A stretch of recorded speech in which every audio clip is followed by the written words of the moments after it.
said, Misery otherwise, loves company. Should make them miserable when they're the only miserable ones talking about those miserable things. It's true. Misery loves company, and Robert Taylor's little clique is essentially a group of people who have misery in their lives. I mean, they can't see the. Oh, Robert, yeah, he booted me yesterday because I disagree. Because he thinks that we should be over there in Ukraine and fucking World War III and shit, and I disagreed, and so of course I got booted because I feel like in a lot of ways we were responsible for some of that. Oh yeah. A lot of people are saying we shouldn't have anything to do with it, but it's like, okay, but we are the primary reason for the whole thing happening. I mean, where does our personal responsibility? That, you'll be booted. Yeah. Oh, Roger Mayhem. Yeah. Anyways, yeah, Pink Taco is actually probably my favorite person to record because I think he's funny. Welcome, Sella, to Wet Vibes in Anonymous with Wisdom. But yeah, I think Roger Mayhem puts together good content, and I love the comedy aspect of it. And whatever his political positions are, it's his opinion. But misery does love company. So the question is, how do you, why do you want miserable people as your company? I mean, I don't. I want happy, upbeat people who are being productive and actually achieving some type of a goal other than just spamming each other, because this is just spam. This would be no different than if we were just like constantly putting letters in front of each other and saying, here, read this, read this, read this, read this. It's just spam, spam, spam, spam, spam, spam, spam. So I fixed this. If you want productivity, I fixed this dude's $30,000 boat this weekend in 7 hours. So boom, baby. Last the world, fool. Well, see, and then this is why I started screaming at people over the last couple of months, because I'm quite frankly tired of my ears being polluted by complaining about things that they can change, especially the economy. It's like, okay, well, I mean, you have so much free time to be on Clubhouse until 1, 2 o'clock in the morning. Go get a second job. Well, it's not about, what I'm talking about is personal development, self-improvement. How do we really optimize ourselves? And, I think everybody's interested in that topic. So, I mean, there's the 1% of the spam here, which could actually be therapeutically useful for you, organizationally, action-wise, whatever. I mean, this app can be some kind of a high-value transmission, but you have to force it. You can't just lackadaisically have random conversations about anything, because you can prove that just by introducing a new topic, people will start talking about it. So it's like leading people down a pathway of spam. So you just have to be able to accurately diagnose and observe it and call it for what it is. It's a waste of your time. I mean, if you've ever been in a high value communication transmission or experience or situation, it's not a waste of time. It's super high valuable, but it's even within all that communication, there's still a lot of spam. So the compression is what we want. And, this Robert Taylor room is really just a response to Danicus telling me what I already knew about Robert Taylor, because I have people coming into my rooms and anonymously in the chat giving me gossip about these people because they hate these people that much, because they have fallen victim to their spam. They're just spam spiders, and they're parasites and vampires drinking your blood as a fly. So stop being the fish or the fly caught in the net, maybe become the spider. I'm just saying, don't be a part of the problem. Be the problem. Dr. Adams, you could be the problem. Doctor over there, you could be the problem. But you have to. The difference is I'm a real doctor. Dr. Adams isn't a doctor. Just you see my point where it's like, this isn't really improving you, and you're not improving the world by being here. You're just falling victim to other people's stupidity. Like, this is just a spam trap. I'm sorry. I'm kidding. Yeah. I mean, that's all I'm saying is I hope you appreciate, because, it's all about optimizing your life and maximizing every opportunity, every situation, all your experiences for the rest of your life. This app will just drink away all of your opportunity costs. So I have tried to find. I'm going back to. It seems like higher vibration individuals. I've tried to have good faith conversations, and it seems difficult in here. Okay. But I'm just saying, like, don't spam us with conversations about higher vibrational people or something. I mean, just, either be quiet or say something, say something intelligent. That's why I kept telling you, I'm like, if you don't start reading the Bible or reading something into this app, like, you're just a spammer. This is about, like, your speeding up your brain, making your brain more intelligent. Like, if you're not doing that. This isn't about me here, Edmund. This is not just about me here, pal. So I'm just trying to give you. I'm just trying to give you some type of alternative perspective or opinion to encourage you to pick up that book and start reading a book on this app, because this app is a waste of time. Don't let it waste your time. I'm not just gonna read to the star. That's it. I gotta take my own advice. That's why I've been sort of comfortable. I mean, after many months of that, money in there, I had money in there since like Q4 2024. So.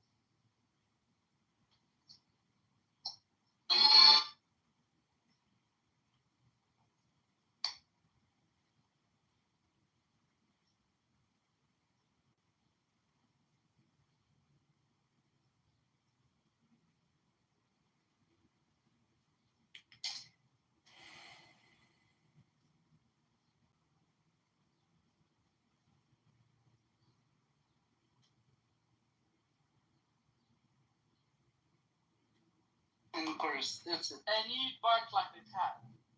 I mean, you meow like a cat. That's all you do. Meow like I speak facts. No, you don't. You said a bunch of nonsense about the Americans and the. I have a moral consciousness. You talked about the Americans and the British. You're not on the right. Well, are you jealous while you have your broken accent? Why should I be jealous? So why are you making everything about my accent? I didn't say anything. I said once, yes. You are a British.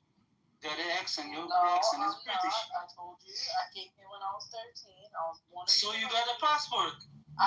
Who gives a fuck whether I have a... That's what... So you're British. You're British. I was born in the UAE. I was not born in Britain. I'm not a British woman. The skin is too brown to be British. No. I know your ancestors. I know. No. If you want to talk, you talk about the current situation. You live in Britain, right? Let's talk about the current situation. No, let me finish though. You said you came to the UAE. You live in Britain. You got the passport. You're British. What's the problem with that? I don't understand. What's the problem with that? And about what you said about the Americans and the French or whatnot who finance Israel. About the French. Okay, the Americans and the British. Britain that helped actually execute this plan. So let me tell you something about that. It was Britain that helped. You don't know anything about the history. Let me tell you something. I'm not talking about the past. I'm talking about you right now. You say they are financing Israel, right? Let me finish my thought. The money that the Americans are funding Israel is like 1% from the GDP of Israeli money we make every year. So it's nothing. Now, another thing people don't understand: the British, let's say in some ways, get paid. They benefit from this arrangement we got with the United States. Why? Because when Israel are developing, let's say, technologies who revolves around weapons, they get some of the patents. This is the reason they do it. It's not from charity. It's because Israel is very advanced. Actually, they did help in the formation of the state. Don't even gas it. And they helped you with technology as well. No, they don't. You're talking about. Yes, they did. You're talking about right now. America definitely did help with technology. I don't know. No, they didn't. No, they didn't. Yes, they did. No, they didn't. Apatheist? Yeah. They didn't. No, I'm not You say that because you don't understand what's going on. Isn't there like I do know what's going on. What are you fucking talking about? You don't, because there's separate conditions. Hey bro, what is this Arabic in your bio? Written was part of the like one part of it, yeah. But Trying to maneuver around and say it in a way where you're not saying you stop that.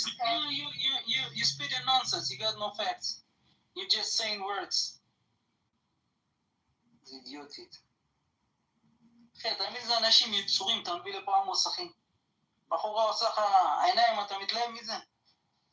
אחי, אין לא מביאה עבודות, לא כלום, סתם מדברת שטויות. אחי, brainless, אחי.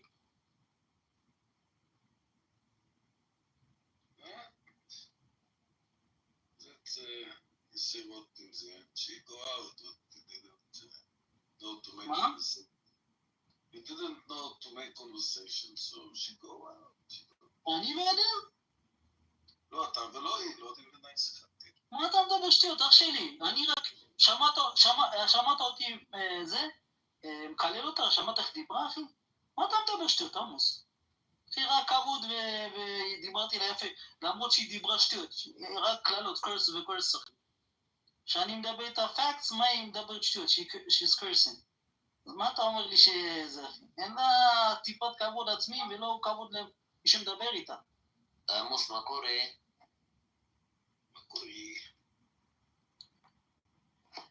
בואנה, תגיד לי, אתה ישראלי אתה?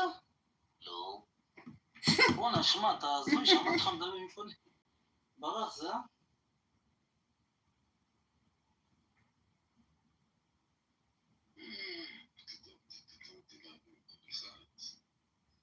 מה, עזוב אותך, אחי, פה מדליקות אותך קצת, ישר אתה זה.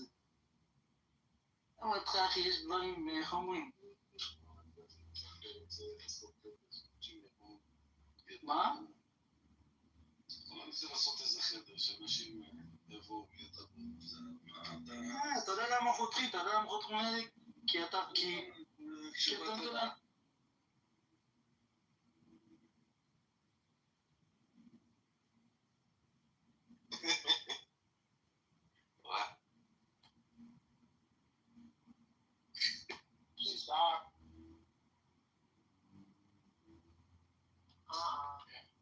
Okay, I'll try not to be explicit about it, but Hey, it's like, what does that mean? If you're saying, hey, this person is a little too personal with certain groups, or this person is being a little standoffish with other groups of people, that makes sense. To say that they're too gay, it's like, what, now we too black? We too Well, white? there is such a thing as too black, for the record. Okay. So the story was of interest because ultimately he got a $10 million payout because they fired him before completing the investigation. As in, a gay got mad and he was like nearly fired on the spot. And you can't do that. So he missed out on like balloon payments or whatever they're called when you fire the executive and they get money regardless of their performance. So yeah, he still won and he was probably right about that. I wonder what is such a thing. There is such a thing as there's definitely a thing as you can say somebody you're too gay for this conversation. You can say you're too black for this conversation. You can say you're too white for this conversation. It definitely entails all arguments. There is a black gay and a white gay. I think what they prefer on TV would be like a white gay. No, and here's my thing. I feel like that's why y'all get the problem, and that's why these people are getting these payouts, is because you're putting it on personalities and races and color and ethnicity instead of actually focusing on the individual. Here's my thing. I think they Nobody knows what you call him. mild No, listen. versus the outrageous, irrational, He screaming over the doesn't top. have to do anything. That ghetto gagging gay. I don't think they want that on television. And that's just not corporate of it. And let's be very honest, like Lion, like you can say I think they kind of want that Anderson kind of gay. you have It's people who can call people out as an individual, not as a group. If he would have been like, "Oh, I think this is your issue 1, 2, and 3," instead of saying like, "Oh, let me just wrap it all up and be like, oh, it's your problem because you're gay," like people are getting sued for that. Even though like lying, you're bringing it up as like a point. People are getting sued because they are talking about like, oh, well, you're black. I didn't think you could afford a check here. That's $1 million for that lady. You are too old and too white. I thought you were a homeless person. That's $1 million for that nigga. This white nigga. You know what I'm saying? Like I'm saying, every single time you try to disrespect people, when you're disrespecting them, you're putting them in the position that they're the victim, right? You're trying to make it seem like, oh, it's okay because people do this, people do that. But when you are attacking someone and putting them in a position where they are feeling uncomfortable when they're just doing the normal things that they're supposed to do living, you are making them the victim. And so in this position, yes, that person was the victim. That's why they won all that money. That's why a lot of people win the money that they do. It's because you can't be putting people in a position that you're personalizing all of your racial beliefs on one person. It doesn't matter what race, ethnicity, color they are. Like they're talking about rolling DEI back. Okay, yes, cool. But at the same time, that doesn't make it cool for you to be like, oh yeah, go ahead and attack this person because they're white, or go ahead and attack that person because they're black, or go ahead and attack that person because they're disabled. It doesn't work like that. It just doesn't. All right. So I think they want the Anderson Cooper type, and they don't really like the Don Lemon type, and I think it's because they kind of brought their politics to the the profession. And Anderson, if you wouldn't look them up, you would have never assumed that he was necessarily a gay man. You would just, I don't know, you just never really thought about him and his sexuality at all. He just kind of gave you his views based off of what CNN wanted to say versus he gave his gay, but versus Don Lemon, who constantly kept trying to do the just try to tag his political views in the conversations. He likes to also add the black part in, and I think that's the flamboyancy that the general population of watchers don't really care too much to see. They would much rather you just stick to the prescribed topics, and move on. I think it's convenient. If it serves a purpose, they'll put them on. And then if it doesn't, they'll take them off. There's certain things you can't say, even if you feel. And that's probably what happened. I still don't know what too gay means. It's either that you're gay or not. So. That's a weird thing to say. There's levels to gayness. It's a spectrum. Okay, like honestly, truly, like when people say like things are too gay, I feel like we know usually it means either someone's very comfortable in their gayness or they're a feminine gay person. Like that's usually what it means. Like they're too gay, and so it's like it means that like that person's gay. A lot of people are cool with people who are gay and they don't know about it. They don't talk about their personal lives, or you don't talk about your personal life. You just got a job, it's whatever. But once they know about it, it's like, oh, well, you talking about your man as a man is too gay, or you talking about your woman and we want to hit fine shit. That's too gay. We don't like that. You never know with these dudes. Like a lot of men are like that, and I would say just because you're not like that, I do like psych y'all. Even though I was fighting with him the other day. I just be like that. But it's just like, I feel like just because you feel like you're not that serious, where you're like, I don't be fighting with people if it's not serious. You don't come for me, I don't come for you.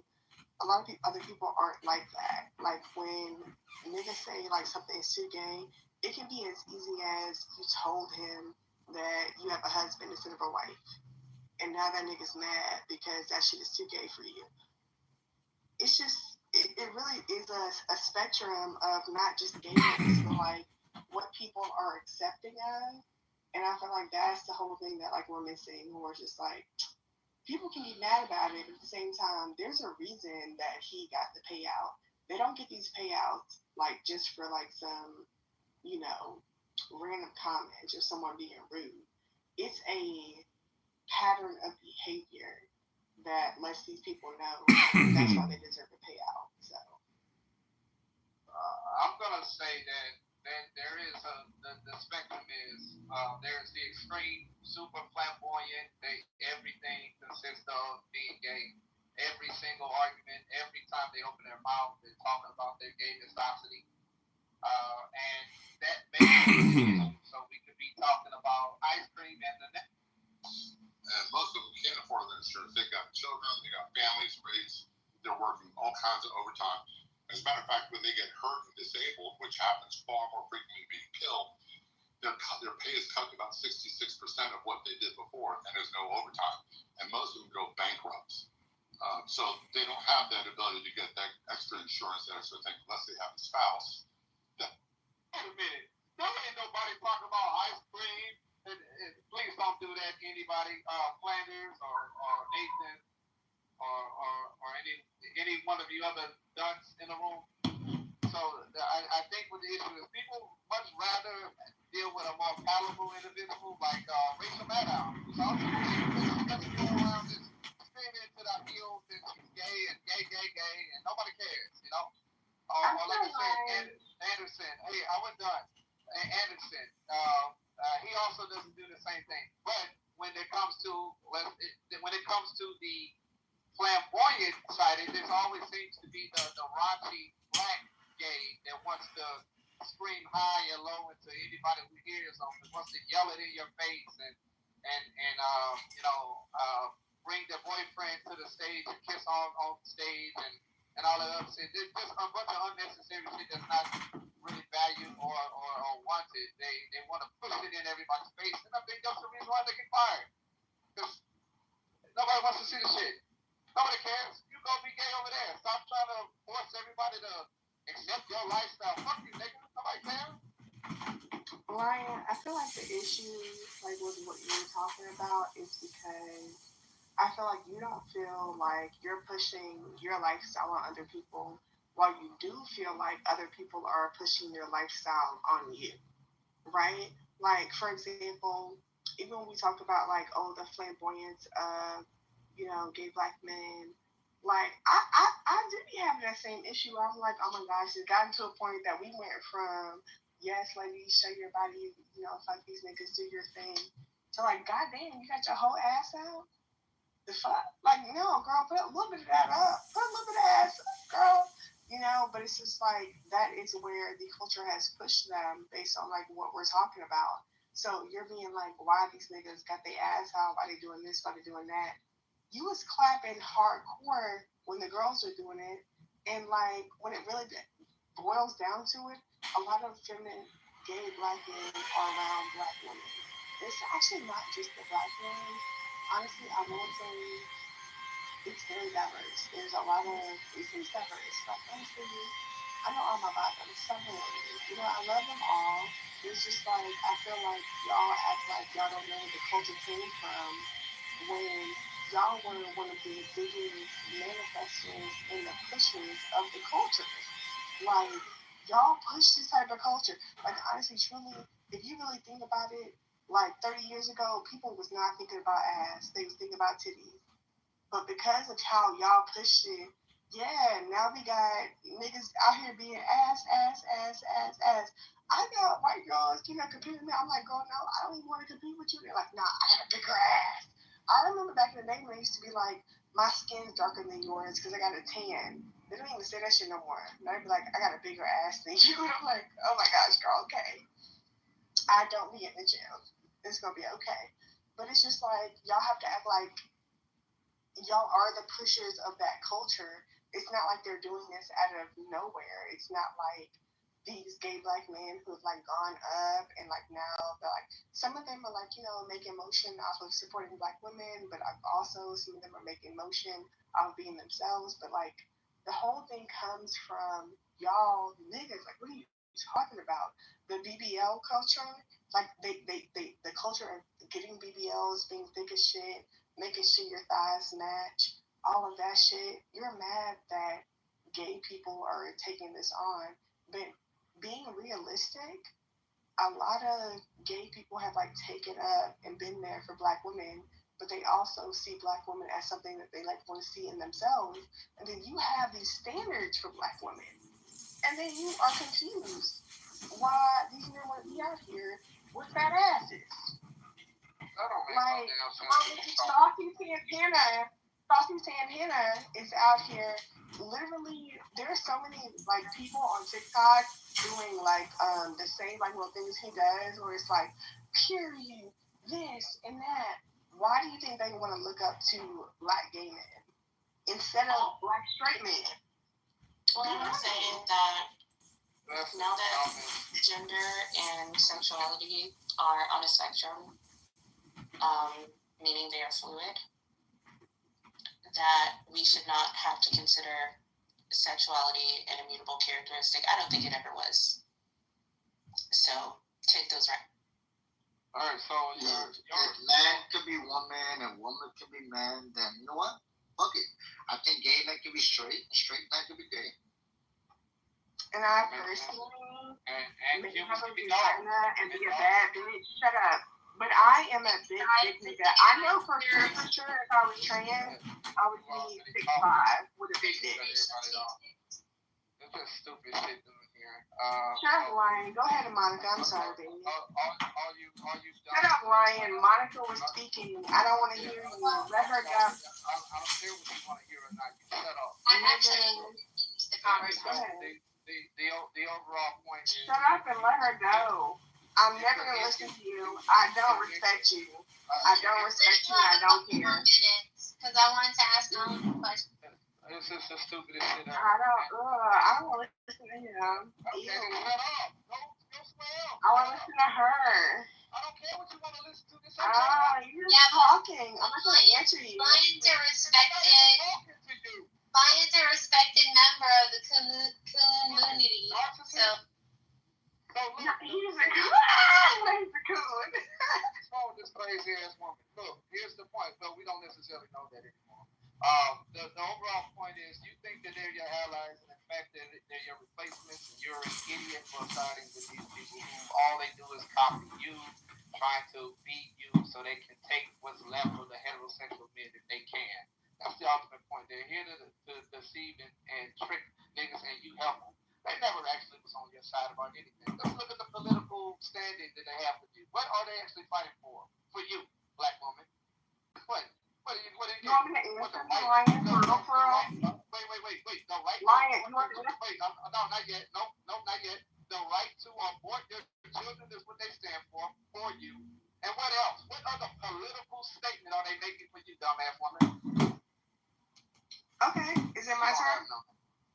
No, I do. Let's be very clear. What they fought for was our fucking freedom.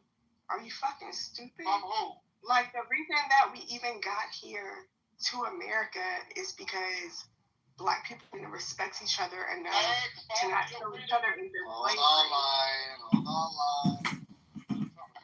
Black people didn't even respect each other enough to not sell each other into slavery. And then we got into here to America, and I can pop shit, and I'll pop shit with any white man, but at the end of the day, they can always be like, yeah, but who stopped that shit? Who stopped slavery? Who stopped it? It was fake. Let's be fucking for real. Listen, y'all niggas was not on that. Y'all niggas was like, even to this day, there's people who come from the African continent that we have always been trained to love and care for, and they're like, we're happy we sold you into slavery, blah, blah, blah. These people around me, they do not do that type of shit. What are you talking? It's crazy. It's crazy behavior. And the fact that you can even be like, what did they give you? Bitch, America, what are you talking about? I'm happy to be in America. What are you talking about? I literally don't have to work hard at all. Like, even when they have all these, like, they, put people out the country, and they're like, who's going to work these farm jobs? Not me.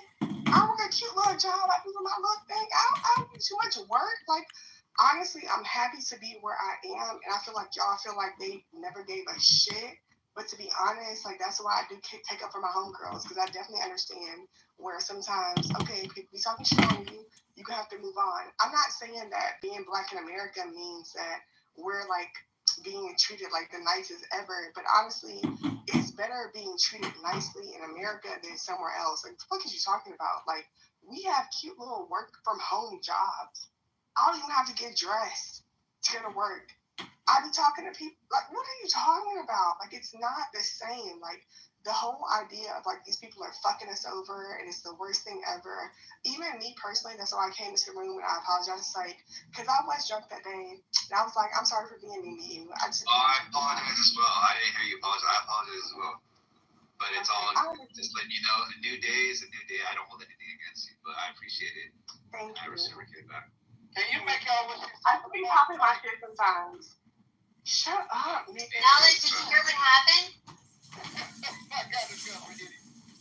That's my whole thing. Someone with a plus sign spoke to me. What's up, Monica? Hey, yeah, plus community right here. So, Knowledge, did you hear what happened? I learned something really valuable in Clubhouse recently.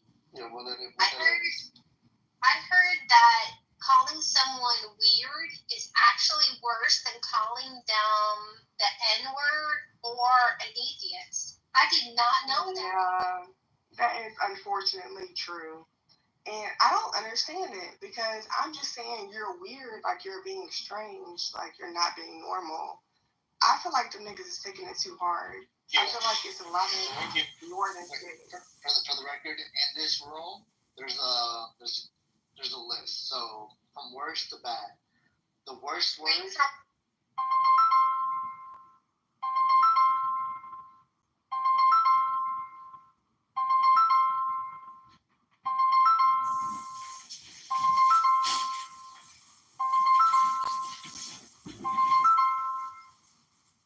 Hello. Hello. How are you? I'm good. I'm in the middle of something. What's up? I'm just looking through a 2017 Kiplinger magazine I used to subscribe to, and that's when Trump was in office. Uh-huh. And the like CD ratings, they were all very low at that time. Yeah. And I remember I just sat on money, not investing it, waiting for this shit to turn around, but it took till 2024 to turn it around. Yeah. What are you doing? Oh, you know what else? There's an article. There's a number of articles back when you got caught up in that 2019 deal. Mm-hmm. It's still being talked about as one of the worst times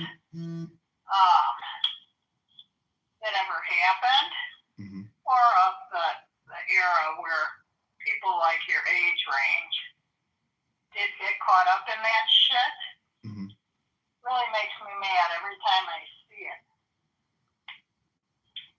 Anyway, what are you doing? I'm about to go work on the coach house.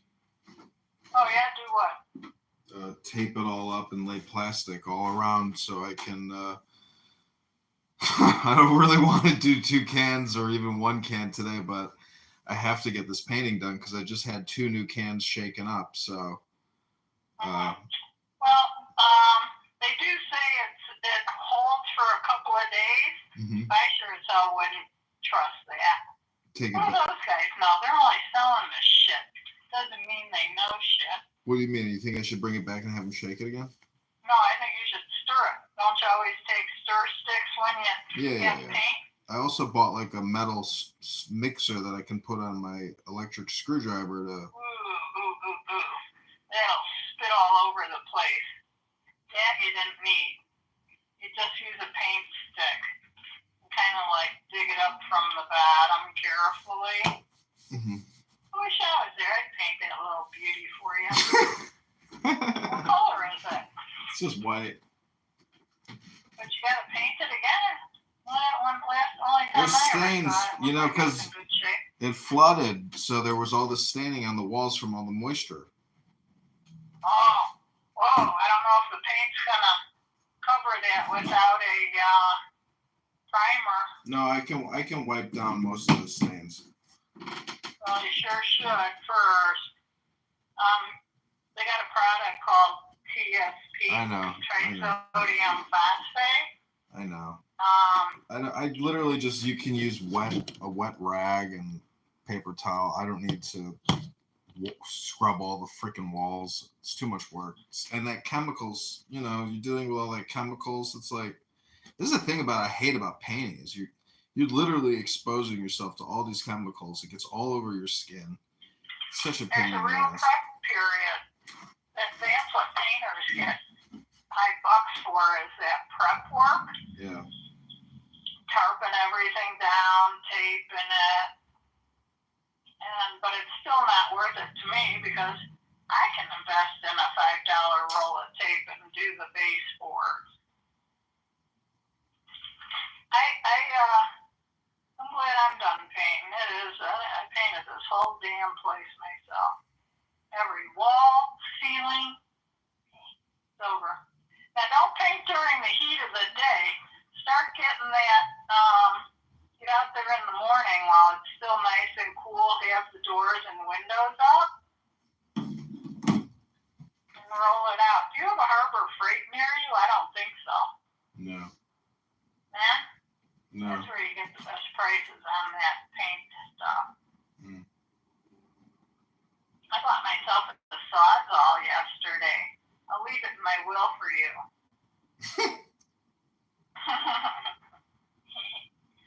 Yeah.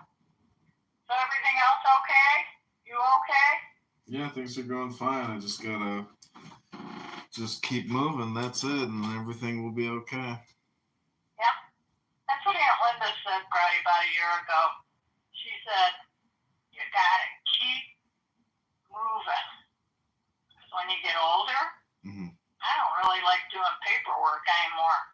I don't really like housekeeping, cleaning anymore.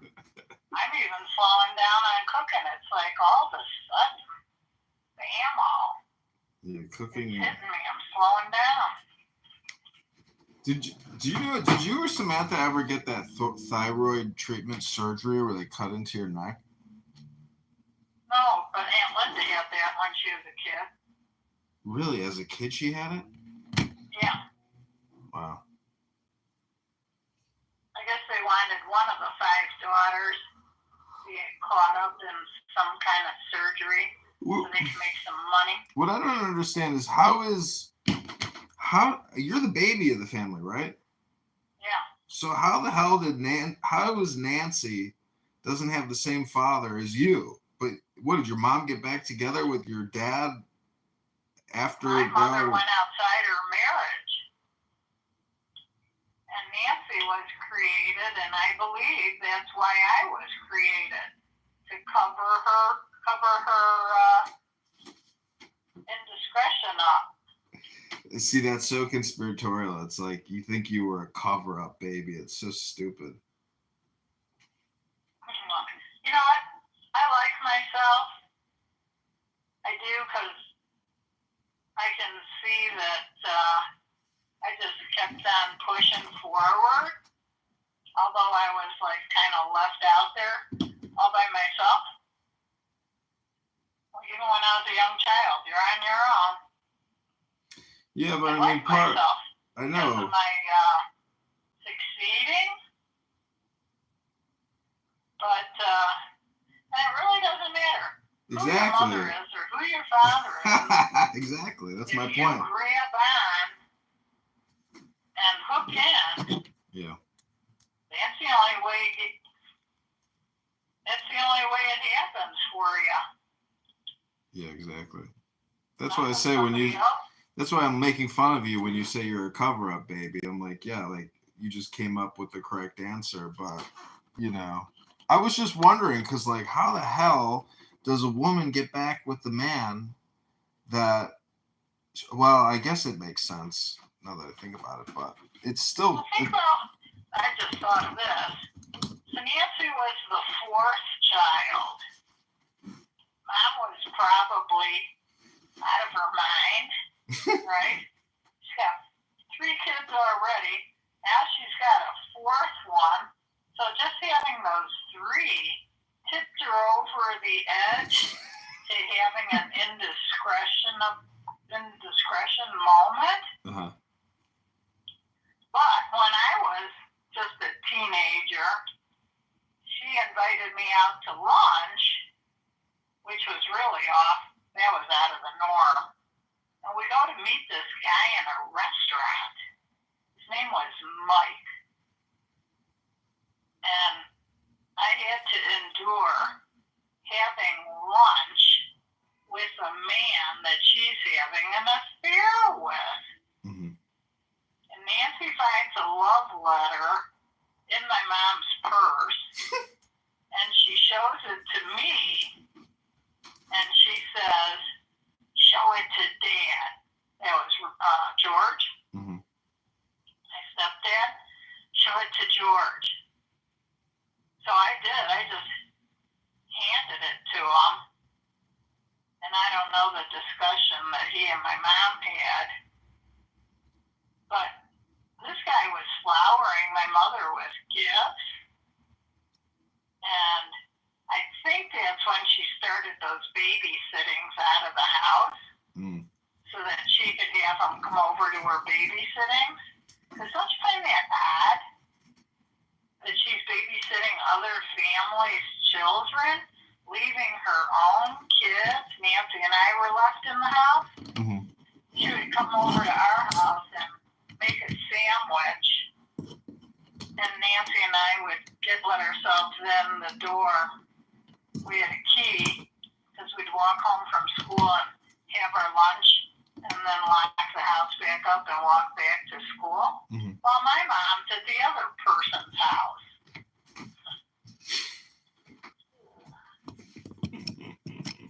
I have this book about. Anyway, I thought of an idea. Here's a suggestion. No, an opinion. I think Trump is promoting crypto because he wants to close down the Treasury because it's a big waste of money. Mm-hmm. And kind of start fresh and anew where we have control. Because the U.S. has completely lost control of all the agencies that run it. Mm-hmm. And there's way too much fat. So he's trimming off that fat.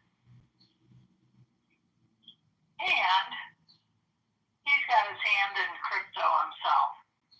So he stands to make money. Mm. Anyway, that's my opinion. I took a 2-hour and 20-minute walk with my neighbor today. Nice. That was a big walk. We walked. Intel put trails in behind their big-ass building. Mm-hmm. So this guy introduced me to those trails, and it's kind of nice. God, we just talk politics and news. And he's great. He's a married guy. He's a man that did all the plaster work here for me. And he was a Catholic, so he went to Catholic schools. And he lives in Naperville. Naperville's very popular now. Have you met anybody exciting lately? Yeah, I met this girl, but she's moving back to Germany, so it's not going anywhere. Oh. Cut them off when things aren't even looking good, right? I've always wasted my time hanging too long. You know, I was kind of upset, and then I did some yoga in the park, and I looked up at this beautiful tree, and it you know, some kind of like a eucalyptus tree or something, but it looked so amazing. I was just like, the message was everything will be okay. You know, like don't be upset about anything. Just day by day by day, and that's it. Like people come, people go. You were seeing the moment, the beauty. Spring is kind of like a blessing in itself, and you were appreciating the moment. Yeah. Don't read any more into it than that. No, that's it. You were being thankful. Yeah, I know. I'm just saying that I got the message. Yeah, nice, isn't it? I get those little epiphanies every so often too. And I'm so glad that I took that breath, because there it was.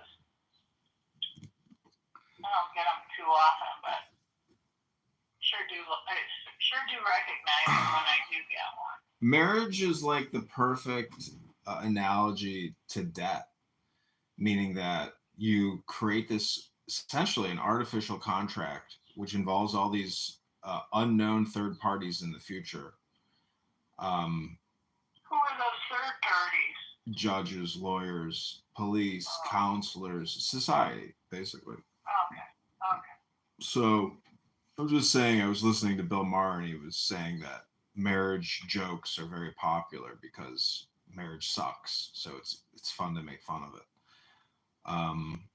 But yeah, I mean, if you find somebody you really like and everything is going well, it's a beautiful blessing. So that's where I want to be. But unfortunately, because I have this lawyer and a judge up my ass, it adds another layer of penetration to all my relationships. And that's where a girl's gonna take a hike. Well, my point is, if a girl's gonna take a hike, and then maybe she's not really interested. Well, the point is, she's not interested in me. So it's like, I guess I need to unfuck my situation to get a girl interested again. It's a filter, basically. Like you said, if the girl's into you, she will step up with your problems. But you gotta tell her the truth. And then, it's not a bad, what you did, 2019, property values dropped. It was all a bank win-win situation.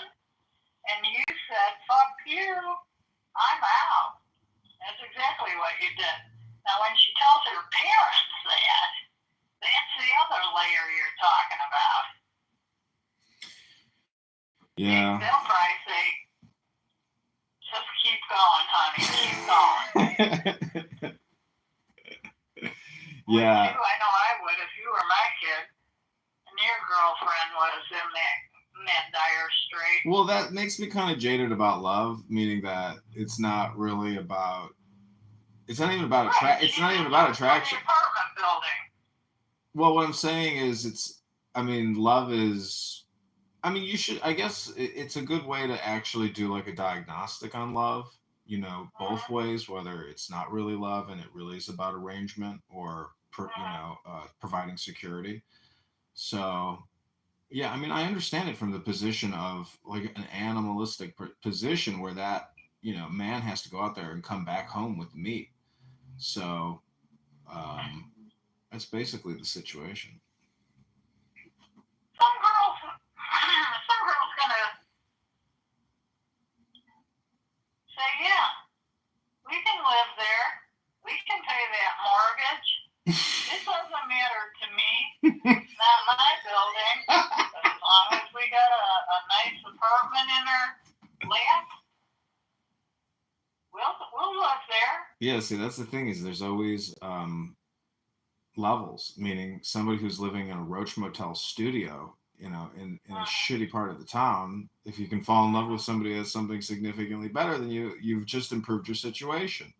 But that person is usually like a low quality tenant, somebody you don't even want to rent to begin with. So we're not talking about renters, we're talking about girlfriends. Well, what I'm saying is I'm already living with people in this building, it's like ridiculous. It's like a big house. I live with 2 people, 3 people. If somebody else moves in, the whole thing is if you don't have a kid, Mom, there's like no reason to live with somebody, to tell you the truth. It's kind of ridiculous. Like, because what's the point of living with you? If we're not like creating a baby and raising a child, like, I just find it to be kind of, you can enjoy your boundaries. I'll enjoy my boundaries, but I prefer my peace and quiet by myself. I think that's just my truth. To have somebody like once a week committed to having dinner over at their house, or they come over to your house, you split it. Mm-hmm.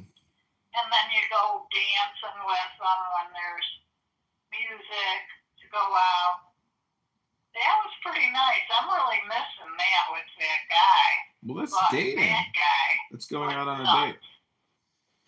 There's lots of people who want to go out on dates, but there's a lot of people who also don't want to pay for dates, and thus they're just looking for sex. And you know, those are like sociopath or just basically drug addicts. They're sex addicts. Or maybe they're looking to hook a guy with qualifications. A lot of it is spam too. A lot of people are just talking on these apps, and like it's all just spam, you know. So I don't know. You know, what a waste of time. It is a huge waste of time. Seen anybody? My health club's full of girls that have their camel toe hanging out with these skinny spandex panties on. I know. I went to the gym today, and there's just so many beautiful women that I'm like, you know, all you have to do is have confidence and communicate and ask if they're interested in going out on a date. I mean, that's all. It's not, you know, I'm past the shyness aspect, but it's also, I just want to work out. But, you know, it's in the summertime, I'm going to be asking, you know, beautiful girls if I can get their number and take them out on dates. I mean, I don't have a problem, you know, trying to talk to people. You know, a lot of it is just the motivation. If they don't like a date that you're not paying for anything, and you just take a walk and talk, that's the only way you can really see what, let's say they see a dime on the ground. Mom, they bend over to pick up the dime and they're excited. Look, I found a dime. Mom, a lot of women, unfortunately, they just don't like to drink $1.50 Miller High Life. You know, I don't see any difference between that and a $20 cocktail, but a lot of girls, they just, you know, they want, I think girls who get everything paid for, it's exhilarating for them and they feel like they're walking on a cloud. And you can, if you buy somebody $100, $200 dinner, $300 dinner, the joy that immediately comes out of them at that exact moment, it's because they feel like, you know, God's grace is pouring down riches to them at every moment, you know, and you're just that guy on a Tuesday, and then there's somebody else on a Wednesday and a Thursday. I mean, I don't know, there's some girls that live like that, you know. It's the Marilyn Monroe dream, I suppose, if you're really beautiful and you work it, because again, it's all spam, and there are girls talking to hundreds of people on their phones. So it's a crazy way to live your life, because it's spam, you know. You have no real peace of mind. You're kind of a let me tell you, when I was having that guy come over to my house for dinner, it would take me a couple of days to grind up walnuts and put cocoa with it and make these like dessert balls and marinate my meat. And it gave me a chance to shave my legs, you know, paint my eyebrows, look good, look sexy, feel good, cook my ass off, have him come over. It felt so damn good. But he was an uncommunicative user, liked service, he had a lot of money, didn't spend any, didn't bring anything except maybe a handful of cherry tomatoes or rotten pears that he picked up off his ground under his tree. But I felt, until I finally said to myself, why are you spending your money making these appetizers, main encore, and dessert for this jerk? But it was exciting. It was a way to show off my culinary skill. You see, you don't really need to take somebody out to dinner. If you can impress somebody with your cooking and they're appreciative because you know that they don't know how to cook, and if you get into that deal once a week, you go to her place 1 week, she comes to your place 1 week. And if she can't come up with a menu because she's, you know, not a cook, then the two of you put your heads together and you come up with the diet menu. Don't you find that engaging? Mm-hmm. That would help you push you forward too into figuring out food. Oh, I got a story to tell you. I went to a barbecue across the street, no, a graduation party for the autistic son, graduated high school. So this lady sitting at the table I was at, she says, I know you. He said, you do? I said, I don't know you. She says, yeah, we worked together in La Peep, in Park Ridge. She says, I was only 18. You were about 30, 31. I said, yeah, that is the age I was when I was working over there. And she says, I remember what a hard worker you were. She says, I asked you to hold the dustpan while I swept it into the pan, and you said to me, here's how you do it. Put your left hand on the dustpan, you put your right hand on the broom, and you sweep your own dustpan full. And she says, I remember how physically fit you were. I really was enamored by you. And then she talked to me about, remember that place you wanted to work at, the Edison Park Inn? Uh-huh. Remember that along the railroad track? Yeah. She says it's even expanded more. And she said Trader Joe's and Whole Foods went in Park Ridge. She said La Peep is gone. But what an interesting... Oh, yeah, she went to high school with some of Jim Chivister's children. How do you like that small world? Small world after all. All right, well, I want to try to save some sunlight here, and I have probably fucking 10 hours of work ahead of me. Who knows how long it'll take me to paint this stupid place. One coat is never enough, so... Thanks for the call. I hope you're doing well and had a great day. And let's talk later this week. Okay, Eric. Let me ask you one thing. You get up on a ladder and cut the ceiling and the wall in. You don't paint the ceiling. No, the ceiling needs to be painted too. That needs to be white. Yeah, it's going to be reflect white. The light. The whole thing is white. The whole thing is white? Yep. And what shine did you get? The satin, the flat, or the... satin. I think satin. You got satin? That's what you should have got. You did that right. Did you take all the wall plates off the light switches and the plugs? I'm going to tape them with painter's tape. tape. No, take them off so that you could just roll right around them and you won't get that buildup next to the plate. Yeah, some of them. I'm flying tomorrow. No, you can stay right where you're at. If you'd like to come here, I mean, I don't know. I mean, we're going to your house in October, apparently, for the big 100. Can you imagine what it'll be like when you turn 100? I hope I die when I'm 84. 82. Why? You could still... That means I only got 9 years left. Why? That's enough for me. Your 80s can still be very, lived very well. I mean, you can really enjoy life in your 80s if you take care of yourself. No, I don't enjoy life. Oh, you don't enjoy life? But what's the difference? I mean, whether you're 80 or... How old are you now? 71. Well, 9 more years, you'll be 80. I'm sure you're going to make it to 80. At least. And then maybe 89. And then when you're like 94, I'll be like, wow, do you think you'll make it to 100? And you'll be like, I don't know and I don't care. We'll find out. And then when you get to 100, you'll be like, you'll still be talking about, who knows what you'll be talking about when you're 100. But I hope I get hit by a car. You want to get hit by a car? That'd be the easiest way out. Getting hit by a car sounds horrible. It's not an easy death. Who cares as long as it does the job? Well, I'm less interested in continuing to live. There's nothing left to live for. Well, I think I've that's... done it all. I've done it all. Yeah, but then that should be a good place to be when you've done it all, because then it's literally just about every day. See, you know that movie with Bill Murray, Groundhog Day?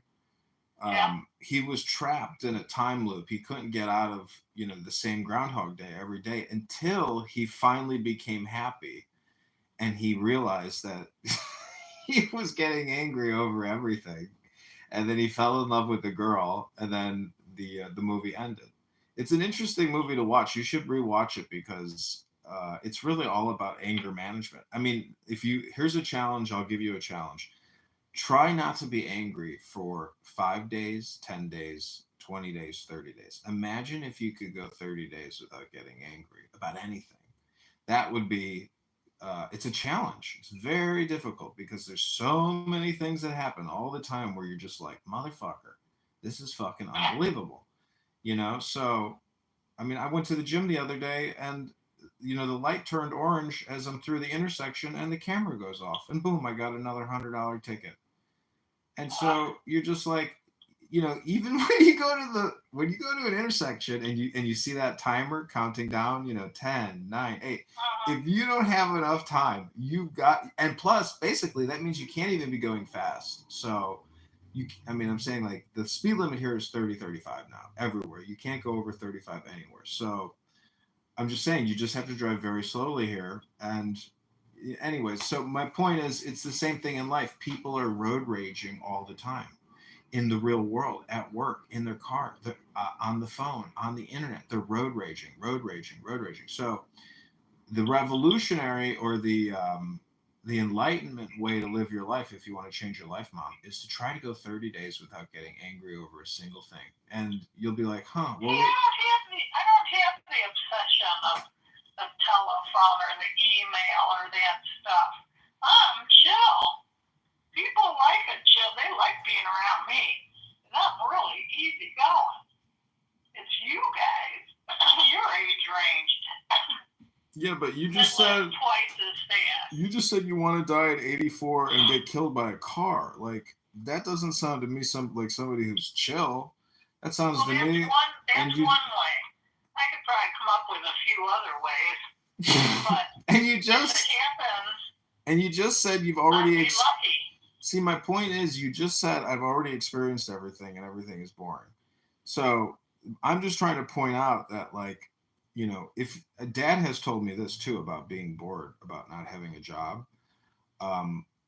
This is the thing about Aunt Pat, at least, like the artistic, the manufacturing of art, and creating art, you'll never be bored because there's infinite possibilities. But people who are bored are essentially lazy. That's kind of what happens. They no longer want to create shit, and they just want shit to be automated for them. So that's just my opinion. You just have to eat again. It's like life amounts to eating. You have to go get the shit to eat it. Or you can pay for shit food in a restaurant and be angry about it.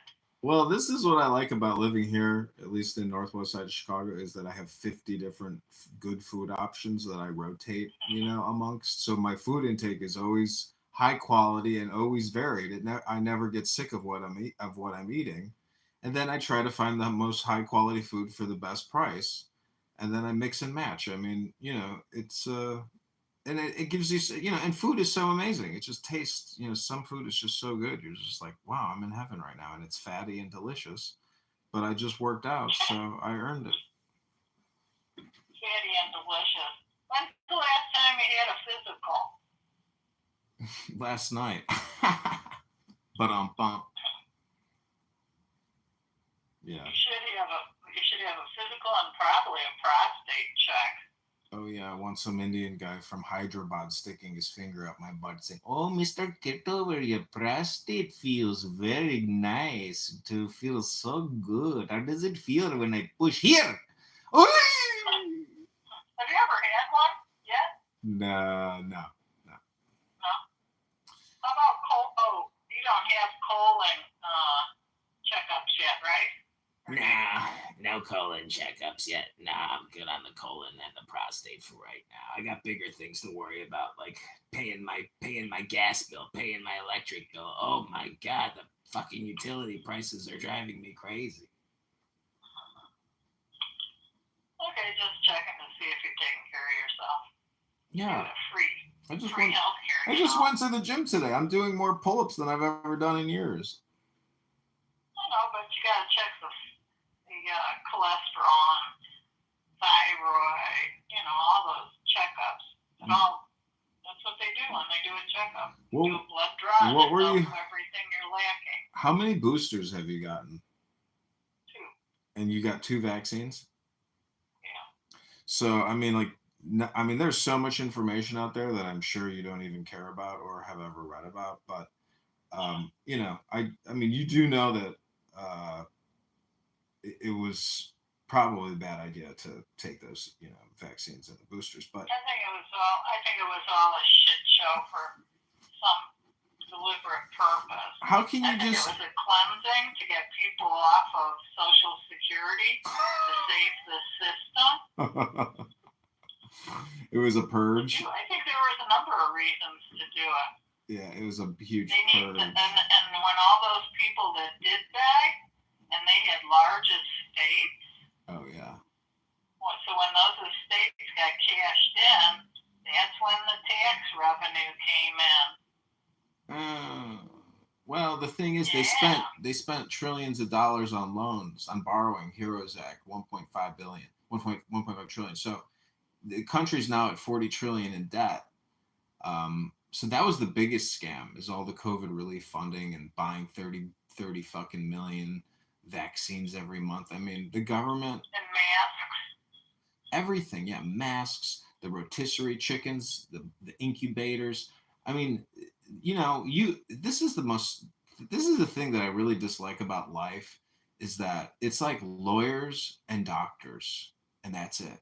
They're like those two fuckers, those two categories of reality control so much of the pie, and where your taxes go and how your life turns out. I mean, it's those two fuckers. And the worst one is the doctor, in my opinion. I heard this doctor at the gym today talking about how they can no longer get Medicare, and so they're switching to Medicaid Advantage as their way to lure Medicare Advantage. To lure new customers in, and they have to adapt with the times. And hearing this conversation, I was just like, ugh, what a fucking scam artist, like just finding a new way, meaning that it's the fucking government. Without the government, these doctors wouldn't even be able to earn a fucking living. They'd be making pizza prices, because they're a dime a dozen. A doctor appointment here now. These doctors are leaving. They've already left. I was getting a colonoscopy, and the guy had like an Israeli accent. I said, "Oh, where are you from?" He says, "I'm from Israel, and I'm here." Jordan. He was from Jordan, and he said he was here for 5 years, and then he leaves. He was a young man. Yeah. So they're doing maybe what they would call a residency, maybe. Yeah. But that's who they're bringing in here, because all the doctors are leaving. Well, it's a shit show here. Oh, and that's just another reason I wanted to say, buddy, fucking knows. Whatever's happening has nothing to do with my doing, but it affects me. Try to get a dermatology appointment. Yeah, crazy. It's like they're letting you just die here. And yet you have to pay them $180 a month for that Medicare Advantage plan. That's coming out of my Social Security. Exactly. That gives me less to live on, and I get less protection. So why didn't Trump and the Republican Congress stop taxing Social Security benefits? Well, because they took tax out of that money when you were working. So they were double dipping. Yep. And they just stopped that here in New Mexico 2 years now. So finally I'm getting, how much do you get on your little $2,000 a year? Not a lot. So they couldn't tax you that much. I mean, shit, maybe you're getting $200 back. That's what I'm getting back. $200 instead of them keeping the $2. I'm getting that $2 back.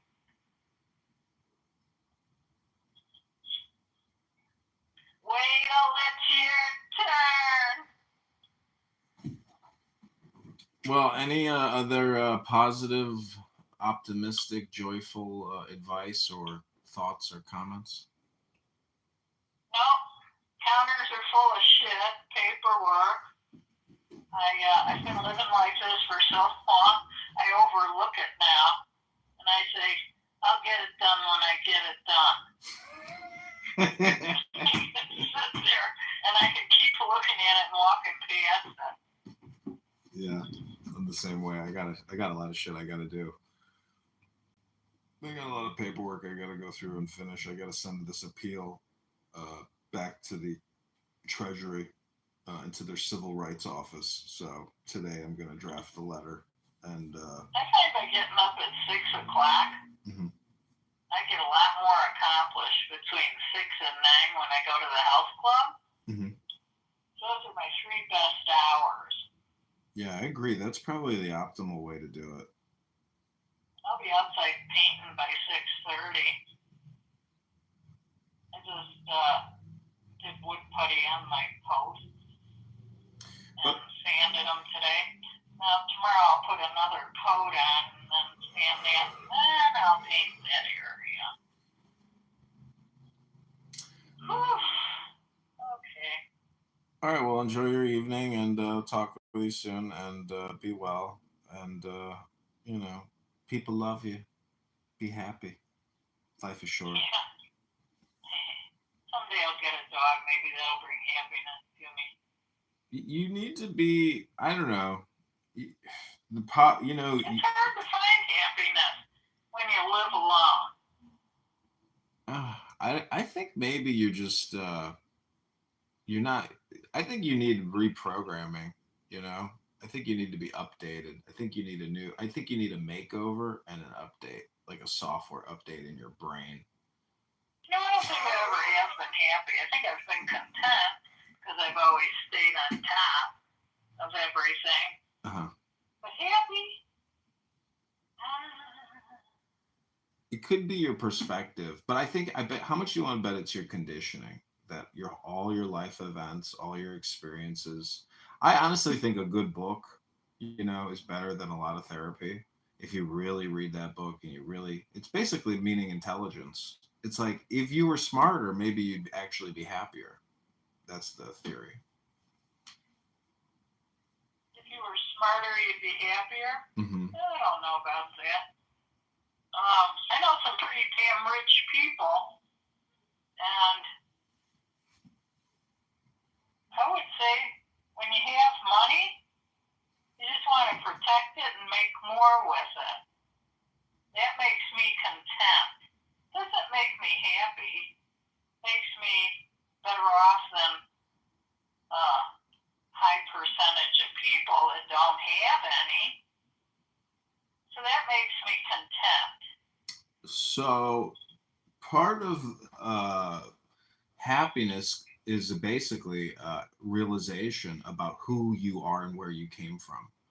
And that's why I say your conditioning has created such a powerful personality and identity that if you had like an ego death, so to speak, you would be happy. But you associate so much with your identity, meaning that if you go within, it's infinite within and it's infinite without. Like, you are the universe. So it basically comes down to meditation.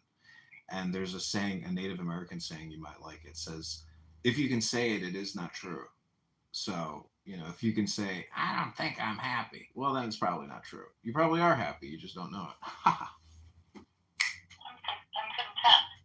God, I just had a real thought on that. No, it just kind of left me. Oh, perfect. I'm not angry. I know what I was going to say. My confidence is so rock solid that I don't feel anything can mow me down because I'm the human mower myself.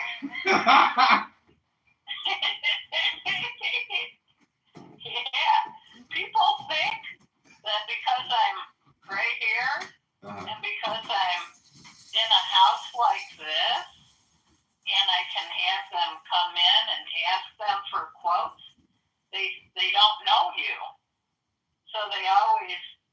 go off the charts thinking they can, rape you for money.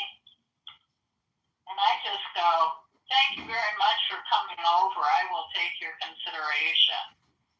And I go, next.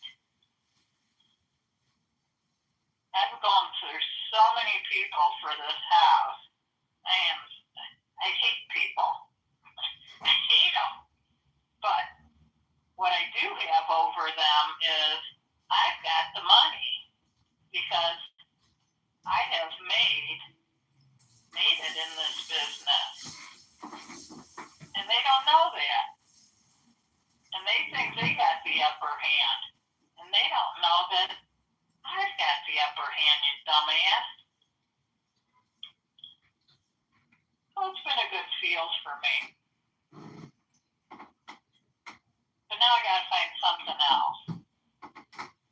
I don't know what that other thing is. Well, you should come here, in the summer and rent one of my apartments, and I can give you a bunch of good books, a good joint, and some Miller High Life, and you can go sit on my boat, enjoy your summer. Hey, you didn't get any takers for that boat? No, just spam. I'm gonna lower the price. What do you think about that? Would be risky. Rent it out. No, I don't even have insurance on it. So if somebody I can put it on Airbnb, and I can try to rent it, but I just want to get rid of it. I don't even want to have to fucking manage that stupid. It floods. It's got water. It's got this. It's like I don't even want to deal with it anymore. I like going down there. I like the location, but fuck it. It's a floating bed for thousands of dollars a year. It's a waste of money. Right. I agree. Before something happens, I told my friend Ryan, I sent him a picture. I was like, dude, check out the boat I got. He goes, congratulations, you got the shittiest boat in the entire harbor. That's funny. That's funny.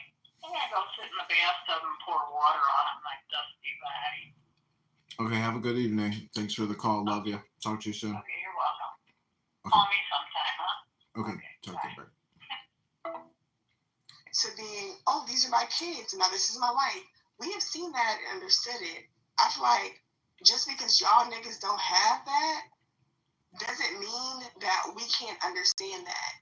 Yeah, y'all have all these niggas rapping about the same thing. Oh, okay, I'm still talking. You hear this, Bima? Be quiet. Spam. Yeah, thank you. You see how the same thing of like these niggas be rapping about the same shit, and you can be on that. You can be like, oh, I don't understand why things don't stay the same. But if you actually look into women, not just black women, Southern women in general, like we will listen, Big Dolly, we will guide you throughout the whole fucking thing. There is a thing where Beyonce was that bad bitch, and we was like, yeah, we twerking with Beyonce, to being like, yes. Big mother, big auntie, big Solange. It's a movement that y'all are still doing the basic things of and not understanding how people grow. I feel like you think you're on the stage being like, oh, I'm that big nigga. All you're really showing us is that you a little nigga that don't grow. What do you mean? So you think growing? So I said if. But if you try to y'all niggas if. Person. So you wasn't. So I said. Talking to two. So I said if. Go after. I live with the if. Your mic is so big right now. Why? I'm sorry. So I led with if. I said if, right? Which means if. So if it ain't true, what did it say? Let it fly. Any event, number one. Number two, a movement, right? So she's matured and got a husband and kids. So that means her listeners should have a husband and kids. So I'm assuming, since you are caping for her, that there's a husband and some children around there somewhere. That one more so. I just wanted to add also specifically about the Monica Lewinsky lyric. When you compare her lyrically to other artists in her landscape, saying that is like imagery, but there are the girlies who are out there saying the thing with no veil, just throwing it out there, being very explicit with their words. and I don't think she's doing that. Right. So there's She's Cardi B losing that. and Megan Thee Stallion who want to talk about WAP, but then you got Beyonce who's doing it in a much more sophisticated way, which to me, I appreciate someone like telling you like it is more. Then you can just kind of throw them in the trash where they belong. But someone like Beyonce, she takes the good, this wholesome, beautiful image that she's created over the course of 25 plus years, and then she mixes it with this poisonous message that, you know, she makes the bad look glossy and glamorous. And that's almost a little bit more pernicious. So I agree. She's definitely not as gratuitous and as explicit as a Megan Thee Stallion or the Cardi B or whatever y'all want to tell, Sexy Red with the booty hole color, right? That very graphic approach. Then you got Beyonce who pretties it up. And to me, there's an argument to be made that that's even more gratuitous because she's putting gloss on a piece of shit. This message is not good. And trust me, if I know it, sitting here, I'm a nobody, and she definitely knows it. And I believe that she's compromising on her values. She was raised in the church. Listen to her for the second Destiny's Child album. They're doing a whole commemoration. You sing Amazing Grace beautifully. Okay, listen to when she got on with Michelle Williams, and they talk about when Jesus can't say no, whatever that they're doing it. So she knows, she has the awareness, which makes it even more of a sin to be so aware of the truth and to be so being prophetess, being so profiting. You're profiting off of selling people a poisonous message, especially young little impressionable girls. Especially, it's just sickening. What young? I don't. Beyonce right now. Like, how young is her fan base? Her fan base extends from people in their 40s all the way down to the teen girls who look at Beyonce as a beautiful image of what it means to be a woman. And I would be cool with that if she just. But here's the thing, That's not true. Yeah, I was gonna say on top of that, are you saying the same things about, you know, the male artists that are sending poisonous messages towards young men? That's some good whataboutism. That's some good whataboutism. Yes, but just to answer her question, my message is consistent and across the board. Beyonce is just on the table right now. Here's my thing about the whole thing. It's like, I definitely feel like you feel like you're coming from a point, but I feel like you're really not coming. Okay, I'll be completely honest with you. I'm trying to say this in the nicest way possible. Wait, can you repeat that again? You seem like you're going from a point, but not going. She don't know how to be nice. She's about to be mean. That's all right. No. She has something cooking, bro. She's like, you're coming from a point. No, I get where he has a point. I'm trying to be nice because it's like, I definitely feel like it's different for different people. I definitely feel like I have seen conversations where I'm like, okay, y'all doing too much of black men. They feel this type of way. I feel like you feel that type of way heavy. Me personally, I don't feel that type of way heavy. Like, I don't. I feel like, what type of way heavy? Which way do I feel? No, Jay, listen, don't interrupt. No, but I don't understand what you say. Still, I feel some type of way heavy. Which side? It's gonna make sense when she lands, brother. I feel like. Well, just know she feels your way real heavy. Go ahead. I feel like you feel a type of way heavy, where it's like, okay, and I'm going to be honest with me, for example, right? I'm a Black American. I'm from Memphis. People know this. Like, my grandfather was a sharecropper. My dad went into the Navy. He made his money. My mom's always spent that money. Like, like, so me personally, I have been privileged, but that's what y'all niggas have worked for. Y'all worked for us to be privileged in the way that we are. But I feel like sometimes y'all still want us to step back into something that we've never experienced. And so that's what I'm saying, where I get where you're coming from, but I feel like me personally, like, heavy is not something I've experienced. So I'm not like putting you down being like what you're talking about isn't true. What I'm saying is that's more of my daddy, grandfather type of shit, not me. But what is something that you haven't experienced? What haven't you experienced? Honestly, truly, I have not experienced a lot of racism or crazy shit. Like, honestly, that's why I'm such a girl's girl. Because the niggas don't be mean to me. even in this room, like Cypher was in the room, me and him was going off on each other. He, even when I said something that was funny, he was like, "I'm gonna let you have it," and he let me go. Like, he kind of went off on me and really grabbed me by my hair and whipped my ass, but he was like, "Nah, all right." Yeah, but I don't see how that's related to the Beyonce conversation. The fact that you haven't What I'm experienced saying racism. is, and I'm trying to explain it to you. What you're saying is, all of these people have to experience things in a certain type of way, and we don't. Honestly, truly, Beyonce has done a lot for people, not just like in the another beehiver. That's what it is. Yeah, but I don't understand. All I said was, I said according to Tommy. I'm trying to win. Y'all don't. And I feel like y'all don't want to fight, because honestly, every time I fight with y'all, I win, and they be calling me mean for going off on y'all. So let me finish, because you know what I'm saying? Yeah, I know what you're saying. Like, shut up, because y'all gonna call me a bully if I really go off.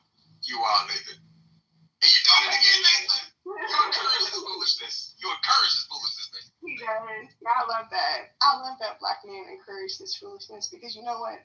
They got black daughters, nieces, they got their homegirls that they fuck with, and they're like, you know what, girl, go off. Period. I would never encourage foolishness. And you would never, but I would. Exactly, and I would too. Y'all would never, but they would. All right, if I ran a crack house, if I ran a crack house, I would absolutely encourage people to just smoke crack too. Absolutely. Don't get back to the subject. Cut y'all up and kick y'all down. But I'm being nice to y'all. And I feel like y'all don't even respect that. For real. Y'all don't even respect the bare minimum of shit. Like, for real. Like, I will apologize and be cool with people, because I know, like, okay, it's cool. Like, I'm not trying to do this too much.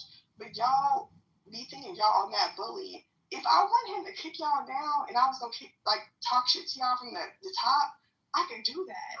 All right, back to the subject. All right, go back to this. You just be lucky that she don't want to.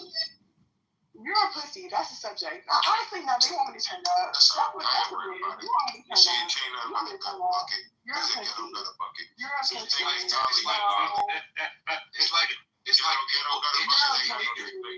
It's like people itch to be ignorant.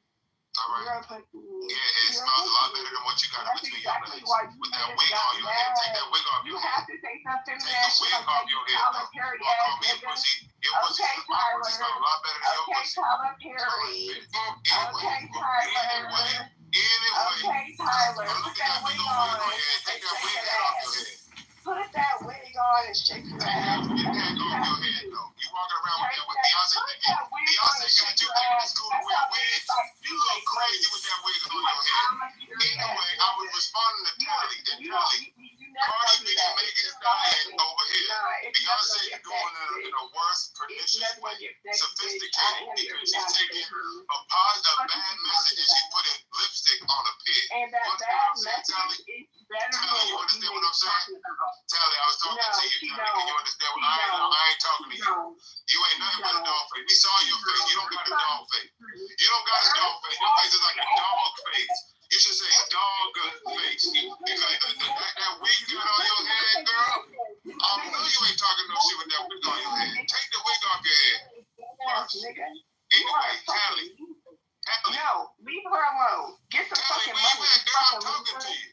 She got money and information. She don't need it. Where you go, girl? I was responding to your point. She got green beans. Can you respond to my point, girl? No, she don't have to. She just want to hear me drag you across it. I can't drag you because your wig keep falling off. When I try to drag you with your hair, it fall off because you got a wig on your head, girl. Take that wig off. Go put that PTR back up. Everybody saw that big old wig you had on your head. Ask your mammy about that shit. Dog face. You look like a dog. Yeah. Dog face is giving a pit bull. Dog face, not dog face. I'm going to call you dog face from now on. You're a big kiss to dog. I'm going to call you dog face from now on. You ain't dog face. That face like a dog. I love that. I'm trying to get back to the conversation. Quiet about how you the one who want to take it there. Call me a pussy. I'm going to call it right back to you. You call me a pussy. My pussy don't smell like the way your pussy smells. I did. You got a smelly ass stinky pussy. I would never let a loose you about like you are that. Just because Beyonce wear a wig don't mean you should wear a wig. Your wig is terrible. You're a loser ass. Can we move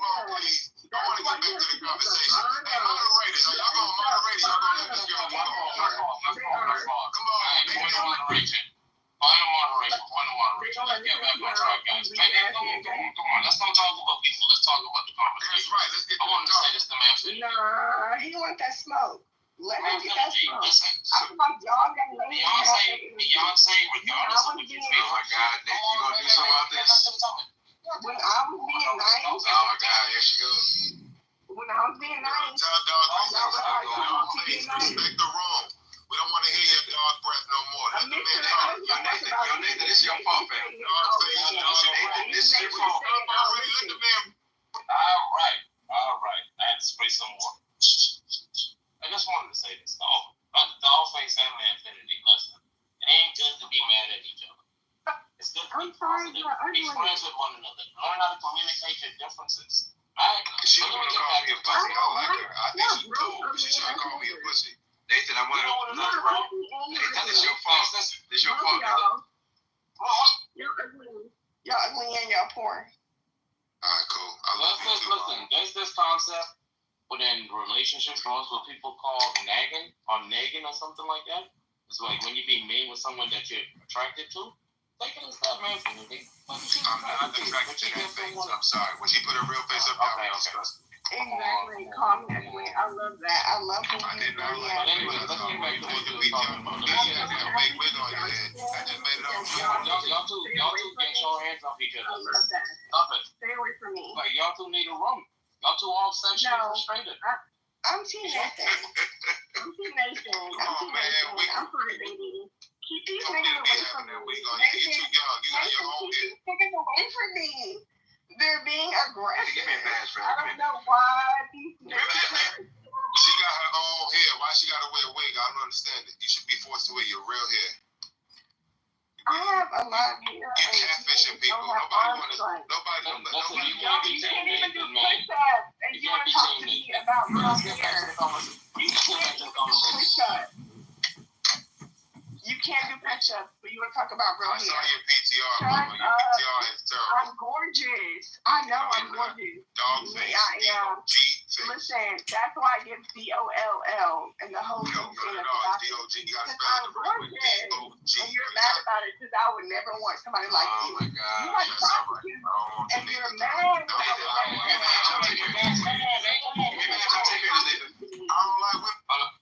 I don't want to move anyone down, man. Come on, don't make me use moderation. I don't like modern people. Please, look at it as my weapon. I don't want to put anyone down. Anyway, let me just go back to what I was saying. Infinity, you gotta remember this, right? Beyonce is an entertainer. She started off with every black music. Let me not say it. The majority of all black musicians in the church. That's their stomping grounds. That's how they developed their talents, and from there, she used it, but she still paid homage.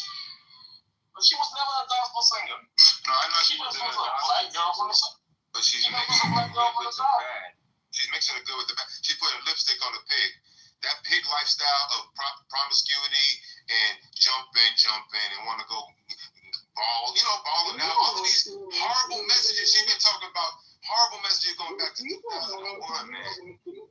She shouldn't be pushing two messages. You can't be singing about Jesus on one end and then going over there, getting on the show with Michelle and Kelly, talking about when Jesus can't say yes, Jesus says no, whatever the lyric is. And then over here, she wants to talk about drop it like it's hot, Monica Lewinsky all on my blouse, drunken in love, all these horrible languages. You can't mix it. That's what's bitter to me. To be fair, drunken love, she's talking about being a married woman, just to be fair. If you really listen to the lyrics, what she's talking about, go pull up the lyrics and read. She's talking about being her husband, though. She's talking about her husband. Yeah, you shouldn't be getting drunk. I'm no Beyonce fan. I'm no Beyonce fan. Listen, my wife, I'm no Beyonce fan. In any way, shape, or form, I'm not going to pretend that I am. That's why I said if she is not mature, this is my opinion, right? I'm giving my opinion of her music because I don't listen to music like that. I believe that as an artist, you should progress, which is why I have respect for the poet Jay-Z for no longer rapping about big pimping, right? Oh my God! I think and I appreciate that he has matured past that, and in a genre of misogyny and hyper masculinity, he said, "I'm going to humble myself and make a song to my family chronicling my mistakes and showing the maturation, right? That's what he did, which is why I wasn't done yet. Which is why I respect him, right? And I said if Beyonce has not moved past, and yes, Tally, I like it. I like Beyonce better than Beyonce. I like it. So I'm stealing it. Judge me as you wish. If she has not done that, then my critique of her is that she should, because I think at some point, especially when you're a 40-some-year-old woman, you should leave the club music alone and move on to more adult type. That's all I'm saying. Don't devolve, bro. My opinion. But I will land by saying this. I do understand that the hive will come to a Beyonce defense no matter what. Beyonce could shoot someone. The hive would say, well, the person jumped in front of her bullets traveling at a high velocity. That's what they're going to say. I definitely feel like y'all be acting like just because we like Beyonce, we'll kill anybody for Beyonce.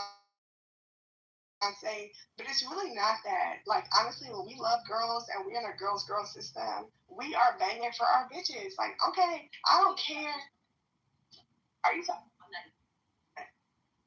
Sorry, guys. My sister's talking. Nathan, this is the toxic justification all over again, fam. Listen, hold on. Anyway, though, what I will say is, when it comes down to it, not bitch. Okay.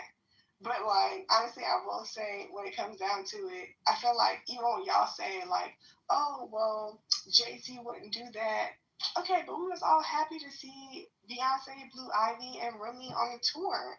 Like, it's like, why can't girls be happy and be supportive of each other? Like, why is that, like, a contention of a problem? I feel like even when y'all talk about things, so, like, Jay-Z didn't have another part of this. It's like, okay, well, he should have been on. And honestly, he was doing what he needs to be doing. He was in the background clapping for his daughters. He should be happy that all of his girls are on stage. His wife, his daughter, like, that. You should be happy about that. Like, I feel like y'all niggas is acting like, oh, it's a problem. So even if it's a question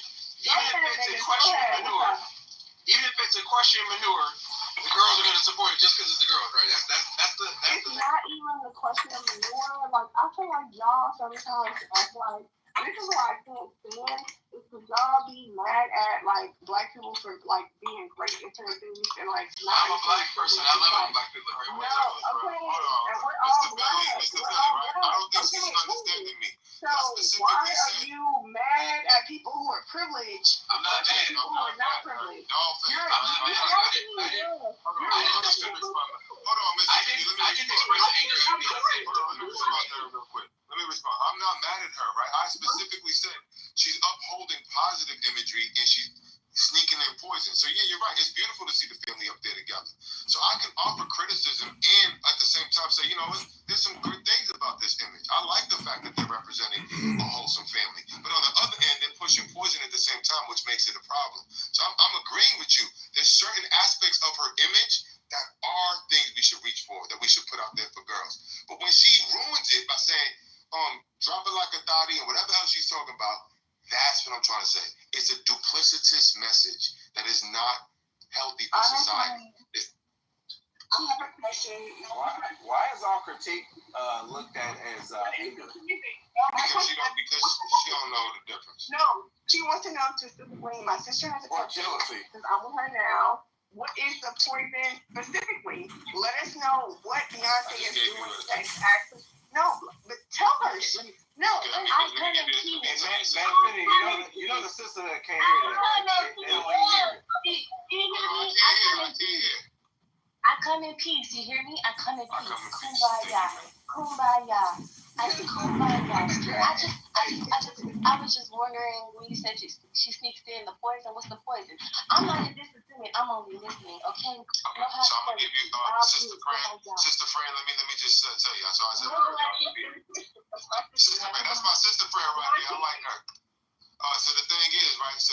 When she says something like a song like "Church Girl" on her Renaissance album. She's basically talking about dropping like a thotty. Yeah, you a church girl. Yeah, you go to church, but I want you to go to the club, let it all out, drop it like a thotty. We know thotty stands for that hoe over there. Why is she pushing this message, glamorizing behavior that leads people to being baby mamas and baby daddies? Let's promote messaging that's going to bring husbands and wives together so that they can have a family in the way that she does. She wouldn't push that message on Rumi Hold on, y'all. My sister don't be on the app that much, but she want to answer. Go ahead, baby. Let me tell you, I agree with you. I'm sorry. I agree with you. I agree with you. However, that's just not her mission. You got to go look for the people who actually do want to uplift us, encourage us. That's not her. That's not who she is. That's not Beyonce's MO. I agree with you. So she don't have to do what I'm saying. I'm just offering a critique to Beyonce. Answer me why you go that way. There's nothing we can do about it. People are going to do what they want to do, and that's the choice that she's made. We can get mad about it, but we can't do nothing about it. You have to look for the role model who wants to be a role model. So she's not it. She's not it. So I agree with you. But the thing that we can do about it, wait a minute. If there's enough people like... Hold on. But you also said that, like, oh, I look up Miss Holly and this and that, but I do have a big sister. And you said, what is your big sister? My big sister does feel that way because she feels like I can be better. So why is that a woman that was just talking is your older sister or your younger sister? I'm my older sister, but we just got different personalities. That's okay. Everybody different. Anybody who wants to do something that's not in their best interest, that's their choice. You can't change nobody. You only can change yourself. You don't mad about it, only upset yourself. You only upset yourself when you concern yourself with stuff you can't do nothing about. But I understand this is something that y'all talking about, and I agree with you. However, nothing's gonna change. Like that's their job. That's just their job. I agree with you. I'm not telling her she needs to change. I'm merely offering a social critique. I'm offering a criticism, and you can take it or leave it. I'm not saying Beyonce got to do what I tell her to do. She can do whatever else she want to do. I'm outlining and observing that what she's doing is she's portraying a wholesome image while selling a message of poison. That's all my point is. And she don't got to change because I said it. And all I want to do is wake people up to that fact. And maybe if enough people stand up and say, you know what, Beyonce's doing the wrong thing, maybe she'll change. Maybe she will, and maybe she won't. Maybe that's right. I understand that's a high bar. But at least I'm going to be the one to tell the truth. No, I also want to point out.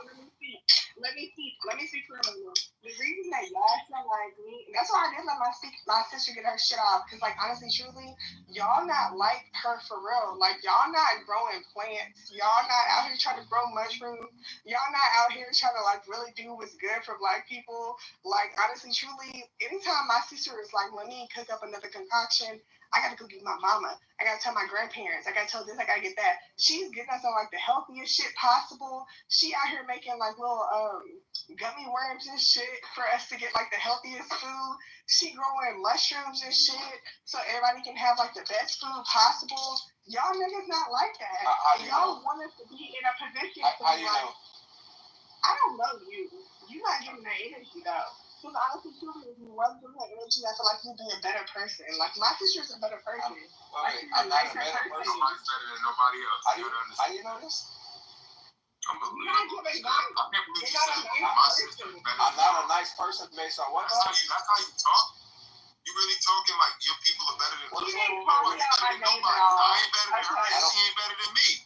Hold on. He didn't call me out my name at all. He's not been mean to me or like yelled at me or called me anything crazy. Neither has Infinity. He's not spoiled. And he was not doing okay, just ignore her. Just ignore her. He was living life like I like it. Okay. How old are you, Dollface? Sounds like you're pretty young. I'm old as fuck. I'm 32. And so why did you call me a pussy? Why can't you speak at a higher level? When did I call you a pussy? 32 is a big age. 32 are you the sister or are you Dollface? I'm Dollface. Okay, Dollface called Manfinity a pussy. Oh. So I don't know why you lying. You're 32 years. That's a big age to be acting like that, girl. I do be saying stuff like that. That's my bad. Come on, you better than that. Are you drunk or high? What's going on? I am high, but honestly, I forgot calling the pussy. Honestly, you said something mean to me first. I feel like you said something mean to me first. I never throw the first punch, but I punch low. When I punch, if you go low, I go to the earth's crust. I don't stop. It was one of the other ones. I feel like they be talking shit, and then I be backing that shit up. I'm like, don't be talking shit about my people and my Why you always girl. want to back shit up? Why you always being a thought? Which one you want to back it up? You a thought, girl. That's not like, that's not That was a joke. That was a joke. That was a joke. That was a joke. Exactly. I've never been a whore. She said I want to back it up. I'm just joking. I ain't calling her. My sister on you, nigga. What you talking about? Nah, I like her. I like your sister. Your sister has a level head, and she understands what I'm saying. She's just saying we can't change them, and that's true. I'm not here to change nobody, but I'm here to put a spotlight on it, and y'all can do what y'all want to do. If you want to keep buying Beyonce's bullshit, keep buying Beyonce's bullshit. Y'all, my sister is here, so I can't be bullying y'all where my sister is. I wish Sister Fred. I wish you heard what she was saying about me. She called me a pussy. She called me all these names, and then as soon as you come in the room, now she want to act right. I don't got time for that. Ain't nobody got time for that. She said that's crazy. Come on, man. Keep it on the up and up. Don't be calling people out their name.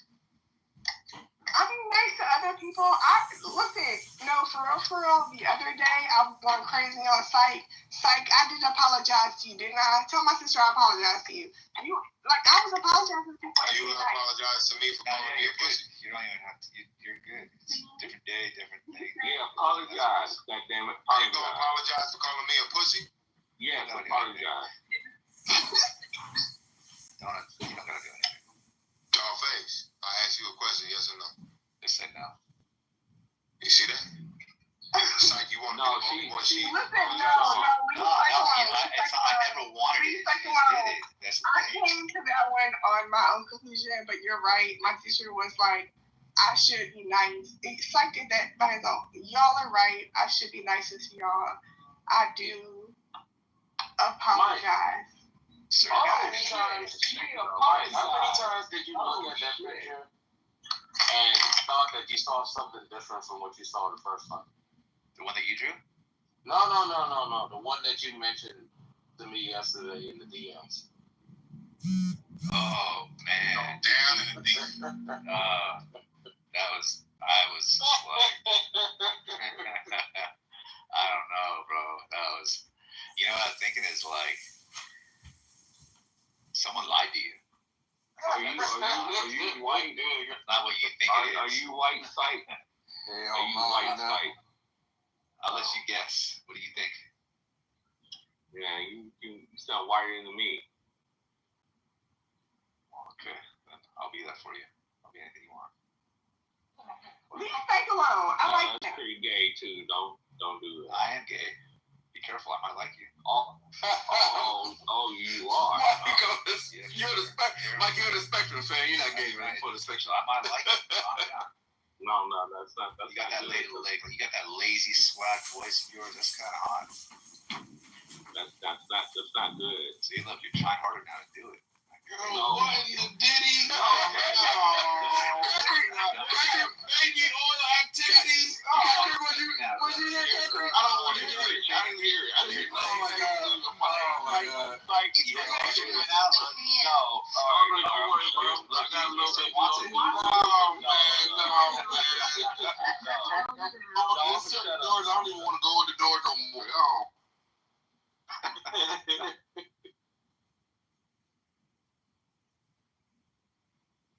You good though. That's good. That was a good one.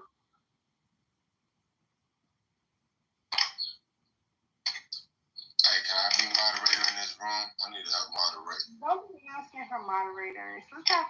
No, cause you seem like Make you a would moderator in this room. No. You would delete everybody in this room. It's not a privilege, bro. Who would do that? Man, Finity, do you have anyone blocked? I have 0 people blocked. I don't block nobody. Don't do it. I'll tell you this, bro. Bruce, what you got a problem with me for? No, you gonna delete 2 people in this room right now. Are you the type of person? Why would you accuse me of that? Are Are you the type of person who is not willing to use his smart powers? Meaning that if someone's cursing at you and all that other you have to be humble. Like, you see, I handled a situation with Dollface, and I was like, hey, calm down. Most people just moved it down. But being a Martin Chillism. But why did you allow me and her to go back and forth for so long? Because he's a big mod. Because I felt like it would have been wrong for me not allowing you to express yourself. Right. Did you enjoy the content that was created?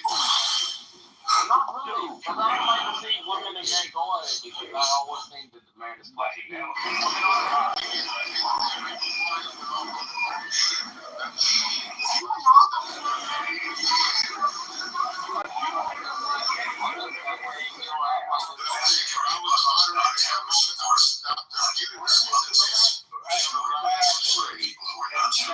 He is a dictator, not a moderator. You see the difference? I guess I don't know the ground rules for this space. I guess if I would allow people to attack people personally, everything will be based on the argument. No personal attacks. Everybody should calm down. You would no, man. No, you can't. No, you can't. I like that. Last night, Bruce. Who are you? No, where'd you come from? No, because you're trying to get some content right now. You would have muted me. You would have muted me right now. Why you keep getting in my face, though? You would have took me out. Hey, I asked you a question. Why you keep getting in my face? Thank you, Nathan. What did Bruce do? Nathan, this is a yen or 7 cent for sure, bro. I swear. He's sharper, but like he has a 7 cent. You would be in your feelings and stuff like that, and that's the problem. Like, a good mod. Let me tell you something. A good mod will just let shit flow, and then if everything would just flow by itself.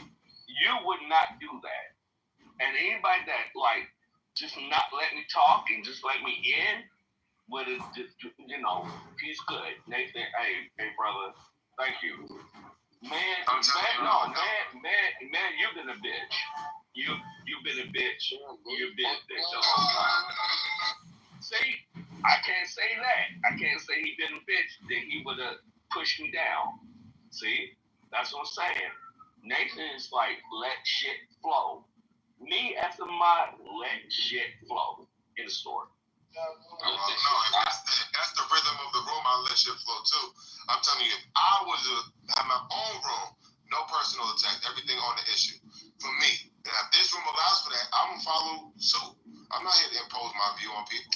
You sensitive, nigga. You sensitive. You sensitive. I ain't sensitive at all. If I was sensitive, I would have done something. No, nigga, you've been sensitive. You sensitive right now. I'm telling you, Nathan's like, dude, just let it flow, let it go. You're like, when you gonna say that? Why you put me as a mod? Anybody that says, let me be mod is sensitive, dude. You're not a good mod. Bruce, you didn't hear me say that if that's the vibe of the room, I'm gonna rock with the vibe. I said if I had my own space, I would not allow personal attacks. But if this room, I wasn't done talking. Excuse me, I wasn't done talking. If this room is called chillism, and y'all are chill when it comes to personal attacks, once the ground rules are explained, I will gladly encourage the rules of the game to be followed. I'm not here. You've been the only one talking in this room right now. That's right, because I'm talking. I got some sense. You ain't got no sense. No, nigga, you been talking about the most nigga shit ever. Good time and see what happens. Nigger. And you put the ER on it. Go down, man. Yeah. And I'm black. No, the ER. You ain't black. You ain't been black a day in your life. Alright. But see, I bet you've been the first one. You've been the first one muted me, put me back down, wouldn't let me say anything. Yes, you will. Today, so why are you tripping? I didn't see it happen today, so why are you tripping? I'm asking Nathan, you want to see the green bean? No, I hope Nathan don't get you.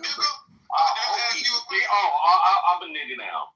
Yeah, you were there. Bruce, chill out, Bruce. Come on, man. No, I asked Nathan a question and you had something to say.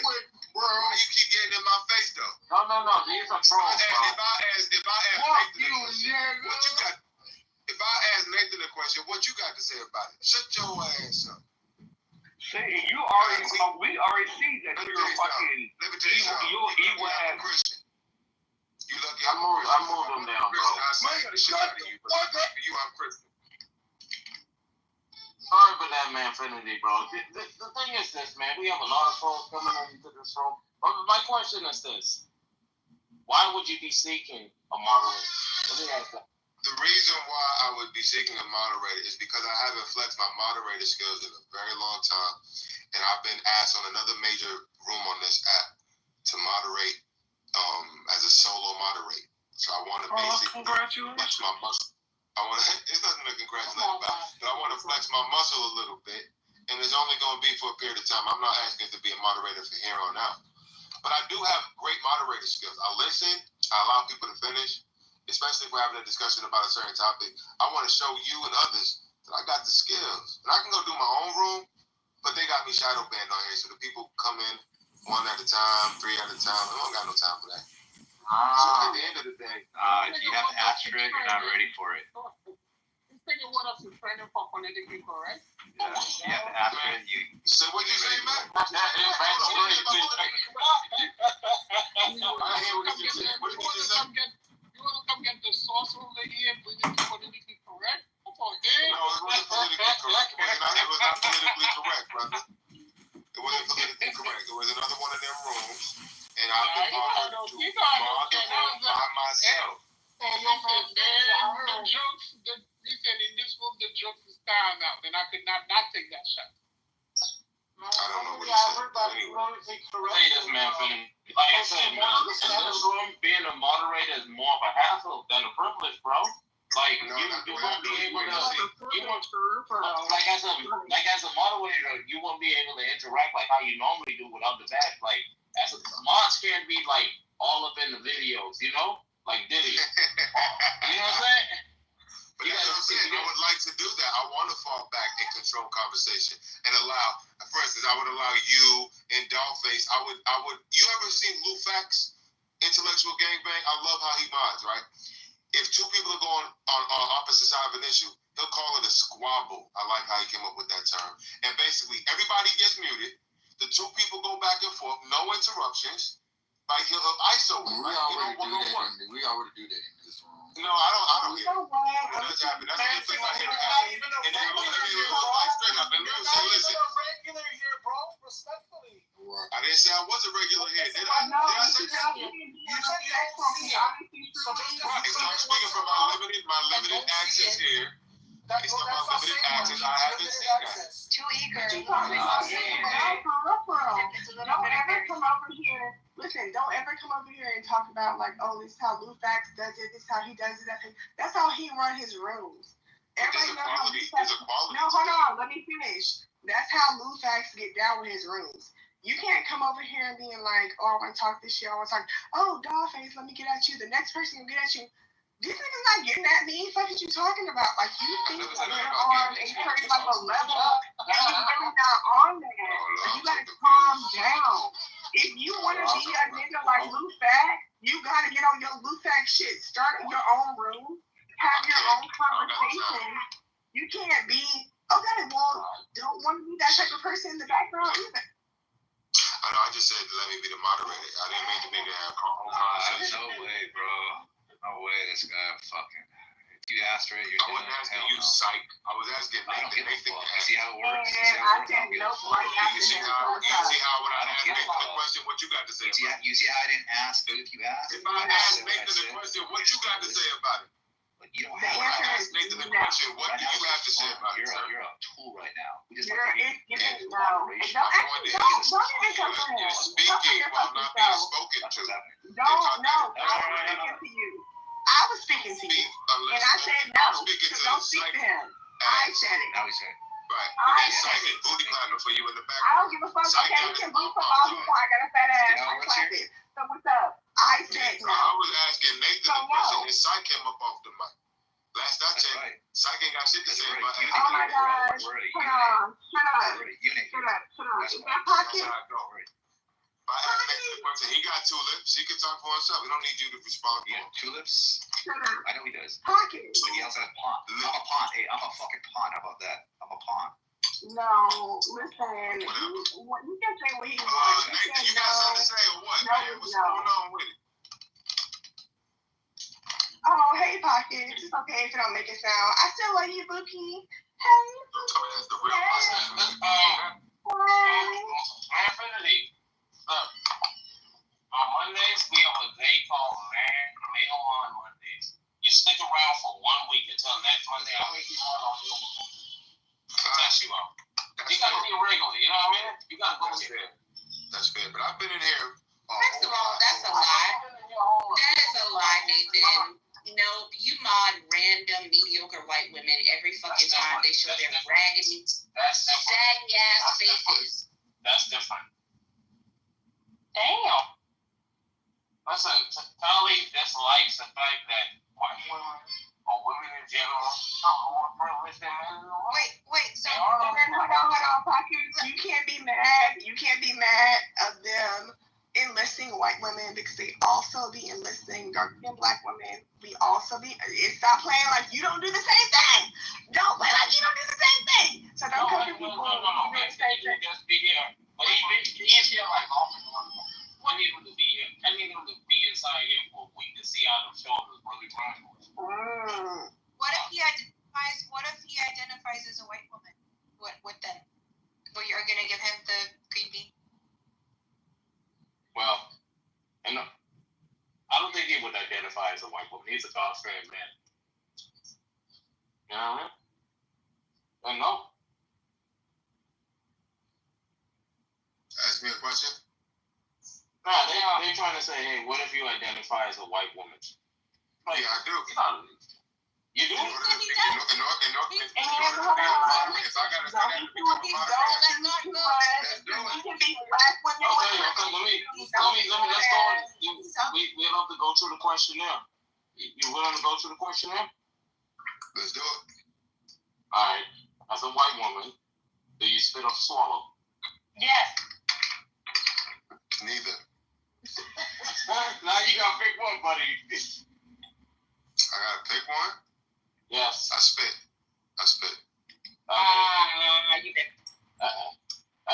As a white woman, do you prefer the BBCs or the WCs? I don't understand what a WC is. He may be one then. He may be a white woman. No, man, listen. I'm a lesbian. So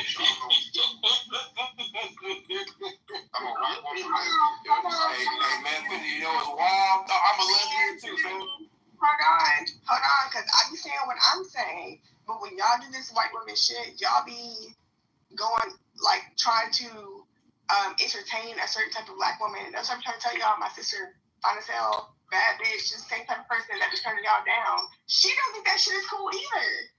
Y'all think that shit is cool. She don't think what shit is cool. What don't you think is cute? I don't know what y'all talking about. She said she don't know what we're talking about now. She said she don't have that to do with it now. Let me tell you. All I said was I do not agree with the white woman privilege either. I know there's white women privilege, there's white people privilege, and there's male privilege. I don't agree with none of that. And no black male privilege. No. There is black male privilege under being black men. That's no privilege. And we have no privilege. Mr. Finley got my black belt privilege. Yo, that's Pockets from way back. Your pocket. Pockets, I keep telling you, airplane bathrooms are disgusting. I will never be in a Mile High Club unless I was in there. It was there. They disgust. Yo, man, Finity, I'm telling you, they disgust. Here's my thing. Honestly, no, you talk about bathrooms. Here's my thing. Mr. You and Anthony, the crazy thing that you don't know is I love Pockets down. Honestly, the fact that y'all as niggas think that like, oh, we gonna put you in your place. We got the white girls here. Who said they were gonna put you in your place? I have to look around and realize what's happening. Who said they were gonna put you in your place? Mr. Finley? Pocket's my Okay, and here's double hands. Like y'all be trying to do certain things, and then like you're on that shit, you're popping, but like the same white girls that you want a platform are the same white girls. I'm like, yeah, that's my bitch. What are you talking? She whoop your ass before I even know you're coming. Hey, you Pockets, doesn't she sound like MG? Yo, I forgot the song. My fault, Pockets. I forgot the song Black Women is a perpetual victim narrative when it comes to men. My fault. Go ahead. Yep.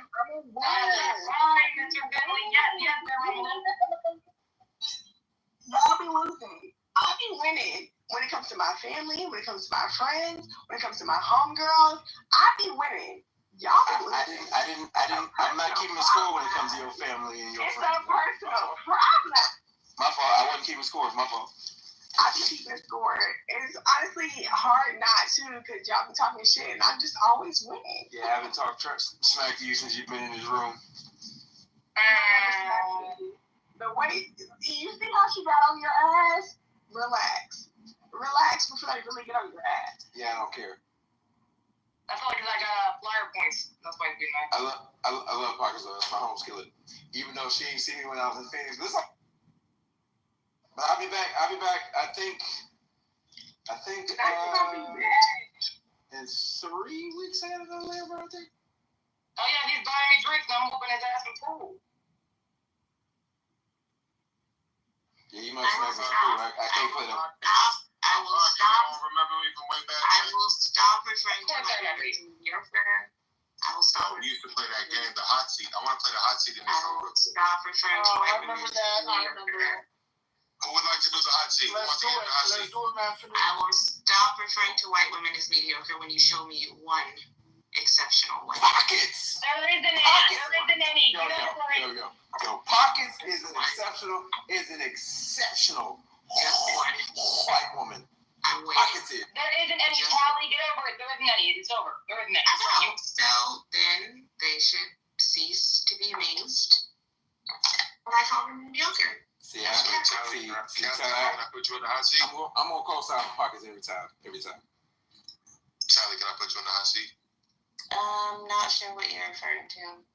So there's a bunch of questions that are gonna make you squirm, but you either have 5 seconds or 5 words to respond, and it's got to be quick enough. You don't got no time to think.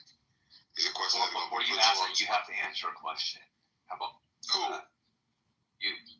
Me? What question? Make me a moderator. Would you rather? Nothing crazy, but make me a moderator. Boned by a man or have sex with a gorilla? Until you answer that question, we don't. What was the question? Boned by a gorilla or what? No. Go ahead, Mike. Would you rather get boned by a man or sleep with a female gorilla? I sleep with a female gorilla. Told you, Mike. All I gotta do is lay down. All I gotta do is lay down and go to sleep. That's it. Anyway, Tyler, can I answer your question? Sure. Tally, they're gonna make you squirm. If you squeeze out of more than one question, you lose. You gotta answer every question I throw at you. You don't know me at all. Wow. What you say? Why are y'all asking her to answer questions? What did she get it wrong? I think you would be a funnier test case. You want to do it? Go ahead. You want to do it? Tally, or you want to? Mom thinks you're on my big tits. Leave her alone. Why are you so powerful? Why can't you back up for a second? I'll back up. What's going on? Who's gonna be in the hot seat? Who's in the hot seat? Why can't we be in the hot seat together? Y'all can. Alright, so we got Dollface and Tally. So Tally, I'm gonna call your name. When I say your name, you better answer quick. You don't got no time to be thinking about. Hear you thinking too much? I'm moving you out the room. I'm moving you out the hot seat. Alright. It's gonna start off slow, but trust me, it gets very hot. Tally, how old are you? 38. Dollface? 32. It's gonna take a long time. These are introductory questions. Let me just get to the juicy one. No, let me go through it in order. Where are you from? Where y'all from? Just answer quickly. Where y'all from? I'm Southern. Okay. Dollface? I'm also Southern. How tall are you? Tally?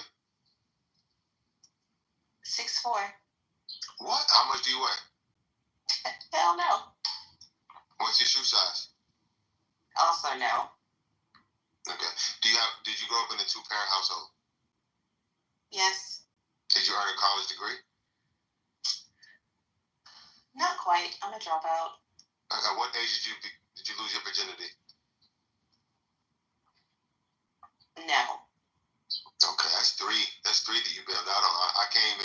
You ain't ready for the hot seat, girl. You ain't ready. Who wants to take the hot seat? Because the hot seat gets bad, very hot. You need to. Who wants the hot seat? You need to put yourself on the hot seat. Sounds like I a have a bunch of questions though. I didn't get to nothing. She didn't even answer. She didn't even answer the basic questions. Those weren't basic. Yo. Tammy, I didn't know you didn't finish the Kool-Aid. Oh my God. Those questions were very insensitive. 12 fucking credits. People that you do not know personally. That was very deep. That's what it's all about. We're on an anonymous. That's the question you should ask someone that you want to be in a relationship with. Yeah, it was my last. It was my last. My last 12 credits, but some courses you have to retake after a certain amount of time. Okay, when was the last time you had sex? No. Have you had any children out of wedlock? No. I'll take the hot seat, man. Infinity. Who wants the hot seat? I'll take the hot seat, man. Infinity. Hold on. Man, Mr. Finley, my man, Mr. Finley. Here we go. Mr. Finley, you ready? Let's go. All right, welcome to the hot seat. How old are you? 38. You gotta be quick. Where you from? I'm from High Springs, Florida. How tall are you? 6'1". How much you weigh? 177 pounds, 178 pounds. Shoe size? 12. Did you have two parents in the home while growing up? Yes. Did you earn a college degree? I have 3 of them. What are your pronouns? My pronouns is Mr. and Finley. Do you think it is good for people to wait until after marriage to have sex for the first time? I do, even though I did not. That's a yes or no, sir. Yes. Are you a virgin? No. At what age did you lose your virginity? 20. At what age did you decide to become a sinner? 14. When was the last time you had sex? Last night. Have you had any children out of wedlock? Negative. Are you a single parent? No. Are you above the 6-figure income line or below? Yes. Below. All right. Above. Okay, now we're going into the next phase. Above. All right. Are you religious or spiritual? I am religious. What's the difference? I practice I think spiritual people are just lying to themselves. You're taking too long. You gotta be I'm sorry. I'm religious because I go to church faithfully. Okay, are you a Christian? I am a follower of Christ, no. No explanations. We can do explanations after. Yes. We gotta get I'm not a Christian. I'm not a Christian. You're not a Christian. All right. Is Jesus the Son of God or God himself? Jesus is both the Son of God and God. He's part of the Trinity, but he's the Son of God. All right. What is a woman? A woman is a person born with the XX chromosomes and has the ovaries and the JJ. Thank you. Are women the weaker vessel compared to men? Yes. Are women equal to men? No. Is a legally yes? Otherwise excuse me. Is a woman's mind naturally more illogical and emotional than a man's mind? Yes. Is a woman's nature especially wicked? No. How do you deal with a woman who directs vicious anger towards you? 5 seconds. I ignore her. Do highly educated, career-driven women make for good wives and mothers? Yes or no? No. Should women obey their wives?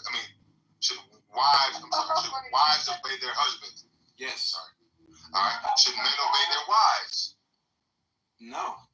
Should women have the right to vote? Yes. Is it in a woman's nature to lead? No. What is a man? A man is the XY chromosomes, testes, and penis. Okay. You're not married. Okay. What is the greatest evil? I am married. Oh, you are. Are you the head of your wife? Yes. Okay. What is the greatest evil? Broken families. Is it okay to hate? Yes. What does it mean to love your enemy? Pray for them and wish them well. Who is the biggest enemy of all time? The enemy, also known as Satan. Okay, so do you love your enemy? No, I don't love the enemy. The enemy and the enemy are two different people. Two different. Think about that. All right. Do you have anger? Yes. Do you recognize anger as a tool of the devil to cause overreaction? No. Okay. Okay, these are some good ones now. All right. What country is the freest, most opportunistic country on the face of the planet? Yeah, what is this fucking? I actually don't know that answer that question. All right. Is America God's gift to mankind? No. Is climate change real? Yes. Was Kamala Harris a good role model for women? No. Will Kanye West become president one day? Never. Did you vote for the Great White Hope? I don't know who that is. I will be the greatest president that God No. Okay, no. Do you believe that there was election fraud in the 2020 presidential election? No. Is Joe Biden a good president, or was he a good president?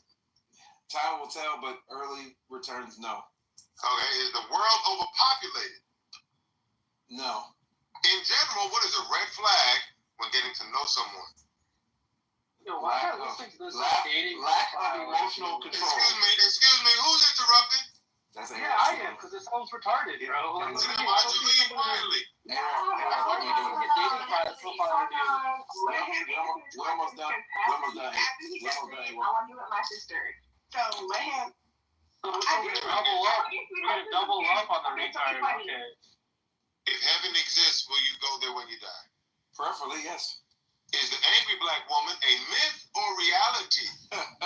The angry black woman is a reality. Should schools be pushing the LGBTQ STD agenda? No. Is it wrong to cancel people? I have to throw that in there, I'm sorry. Is it wrong to cancel people for expressing free speech? Can we have like this? Yes, it is. Excuse me. Hey. How long is this question there, real talk? Just real question. I got a good amount of more questions. Y'all want me to? To be fair to the stage, I'll jump down to the end. I'll jump down to a few more. No, man, these are some good questions. Anthony, hold on. You're asking him a lot of questions, and you're putting him on the spot. I would like some of the questions. I would like to answer the questions formatted. I want to do that. I tried to do that earlier, but you said no. No, I said yes. I think it was taken too long because Tali wouldn't answer those questions, and then it messed up. Okay, we not do like the 20 questions thing? Like, how should we have a debate on this? Can I tell you? I would absolutely answer questions about my political alignment and. Okay, let me get to that point, Tali. But what I won't do is that other shit. So Tali, Mr. Finley, and Dollface are now in the hot seat. The remaining questions will be asked of all three of you guys. All of you go forward, all right? Yo, I will kill myself. Yo, Nathan, can we have some fun or something? If Tali doesn't want to answer, I'll answer. Yo, you could actually defend your beliefs, though. That'd be interesting, right? But we can do that after we get through the hot seat question. We can't do it while we're doing the hot seat. Yeah, if so who's the one who keeps asking me about? I'll answer. That's A-Walk. Excuse me. I want to get on the hot seat. Dominique is one of my favorite people ever on this app. Dominique is my main man, bro. I love Dominique. Dominique, where you been, bro? Are you not here no more? Man, you doing this, but let's be very honest. You was vibing with my sister. My sister wants to ask you a question. All right, we can do that too, but let me try to figure out what Dominique did. You ask our questions first, and then my sister want to ask you questions. She got her own questions? Why is this clown nigga taking the stage? I don't understand. For the record, I just want to say, nobody was eager to get in the hot seat, so Finley got up there and held the throne. Just saying. Yo, Mr. Finley, did you watch that new season of Nathan, or that rehearsal? You might find it interesting because it goes into like highlight culture stuff. What, Nathan? Nathan? You ever seen that show Nathan for You? Nope. Okay, look up a show called Rehearsal. It goes into like pilot culture and stuff. You'd probably find it interesting, actually. All right, so Pilot culture, as in my profession. Yeah, as in your. It's called Nathan. Yeah, no, it's called Rehearsal, season 2. Rehearsal. Can I finish? What is it on? I'm sorry, man. Real quick. What is it on? HBO. Okay, I'll check it out.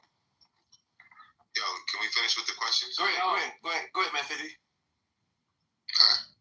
Thank you. All right. Is Jesus a socialist? Yes. All right. Should we defund the police? No. Should it be criminal to give sex change hormones to children? Yes. At what age should children be taught about racism?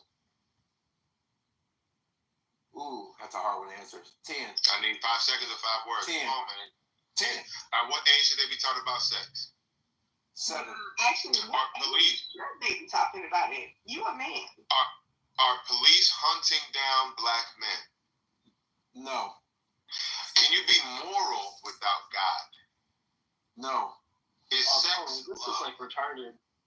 All right, can you tell this dude to leave? He's an atheist. No. Remove him from the room. No, okay, ask us this question. I can't deal with this dude. He's like a mosquito buzzing in my ear. Come on, man. This is like, let's have an argument, bro. Let's actually do some reasoning. We'll get to it. We'll get to it. Y'all tell this dude to do something. Yeah, bro, it's fucking. Don't feel bad about it. Like, don't feel bad about like the position you're taking.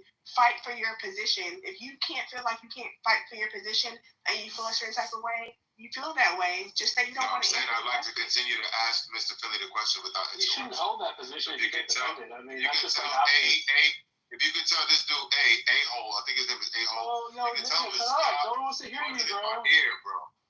He keeps buzzing in my ear and I can't deal with it. And well, if you Oh, want to no. hear Finley go Yeah, through the rest of the questions. Yes. Yeah, then you're a faggot, Tally. I'm sorry. I'm just have to lay it down. Cool. It doesn't matter. Yeah. This is nobody. All right. Should a man ever tell a woman his problem? Nobody. Yeah. Let's move on. Should a man ever tell a woman his Let's problem? move on. Yes. All right.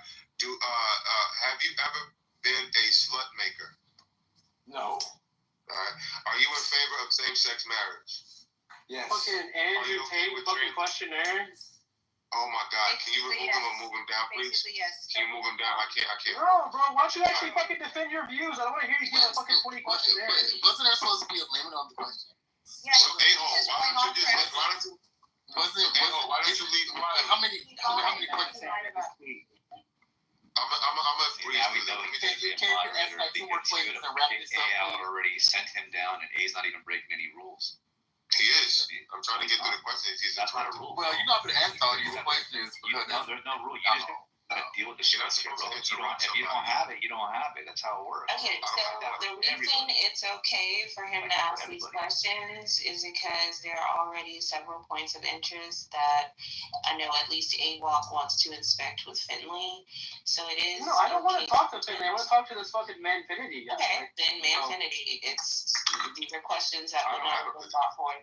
I haven't even signaled my positions on these issues, AWOC. Yeah, let's talk about them. Like why are you coming out? I can write down questions on this and read them off. Nigga, you said that fucking 5 minutes ago. You said that 5 minutes ago. Give me 10 more minutes. Sit back. Sorry, like what? Hell no, give you how many more minutes, nigga? 4 minutes. Hell no, man, you better ask more questions to wrap it the fuck up, man.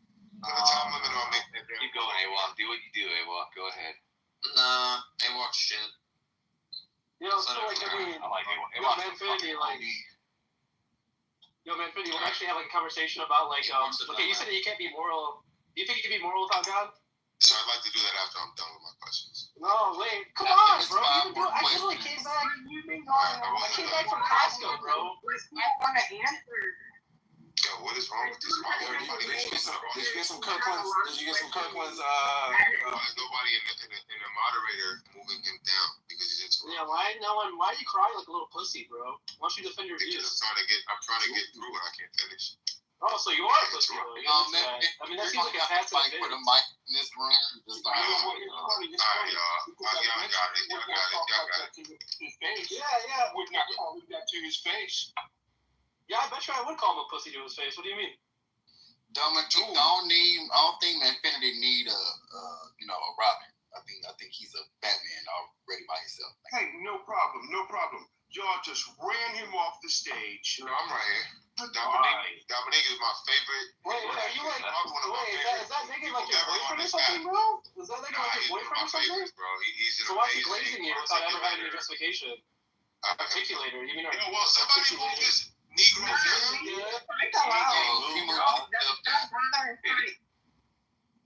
Stop bothering sight. Mind your business and ask.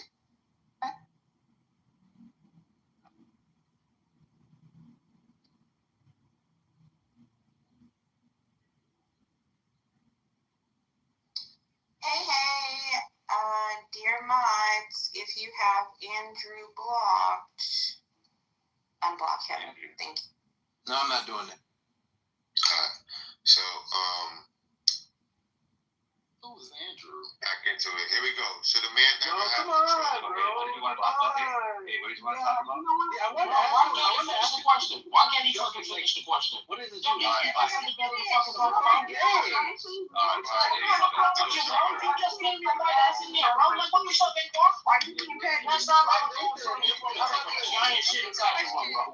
Yo, Nathan, how about this? You ping me when this.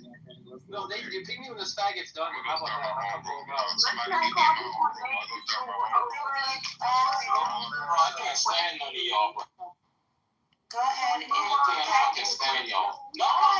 Let's move on. Let's move the fuck on. Let's talk about what A-Wall want to fucking talk about. And it better be fucking good, bro. Okay, before we talk like dumb shit. You got 5 minutes, bro. Oh, I got 5 minutes. Okay, oh my god. I just put Andrew's profile in the chat. Just click his profile. If you haven't blocked, unblock him. Yeah, so Benfendi, like, do you think you can be don't talk about no, don't fucking talk about no. Make up your own shit. Don't use no. Make up your own shit, nigga. Make up your own shit. Don't use them. Okay, cool. Okay, so I can talk to someone else? Is that what you want? No, make up your shit that you want to talk about. It ain't the, hey, I want to question people hour, bro. You better have something fucking good to talk about. Because you just read something that I thought was good. Go ahead. That doesn't make any sense. Okay, cool. You just let Get out of it. Okay, cool. So, like, let's talk about, like, do you guys think that, like, reasoning involves coming to a conclusion about data? Do you have to pay for this upgrade trip that y'all have yourself? I don't think Who is that? Who are you? You get a free trial. I mean, like, what do you think you can reason without having, like, an outlet or something? Yeah, you can reason, like, just like purely logically.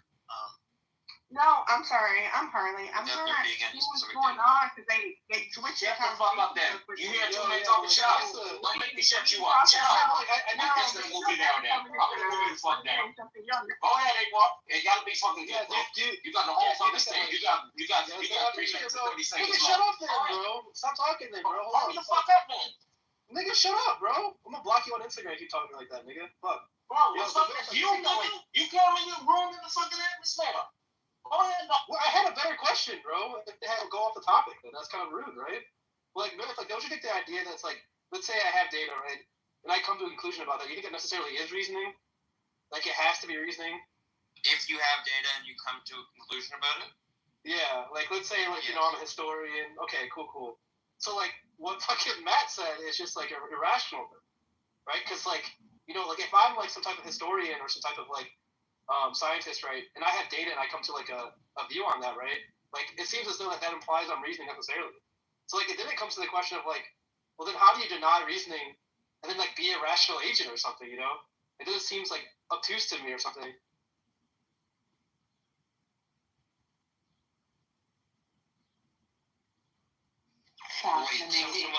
You got 2 minutes, bro. Someone wanted to deny reasoning and say that they're rational agent. That was Matt's whole argument with him, and like, this is why we killed the conversation. Yeah, bro, we want to hear you answer questions like a game. Nobody in this boring conversation either. Now imagine if I were to filibuster in a kindergartner type way, like you did, Walk. You my boy, man. Come on, man. Hey, Mr. Finley. Like, what's up, dude? I am still alive. Oh, that's 4 days in a row, dude. Hey, Dewey.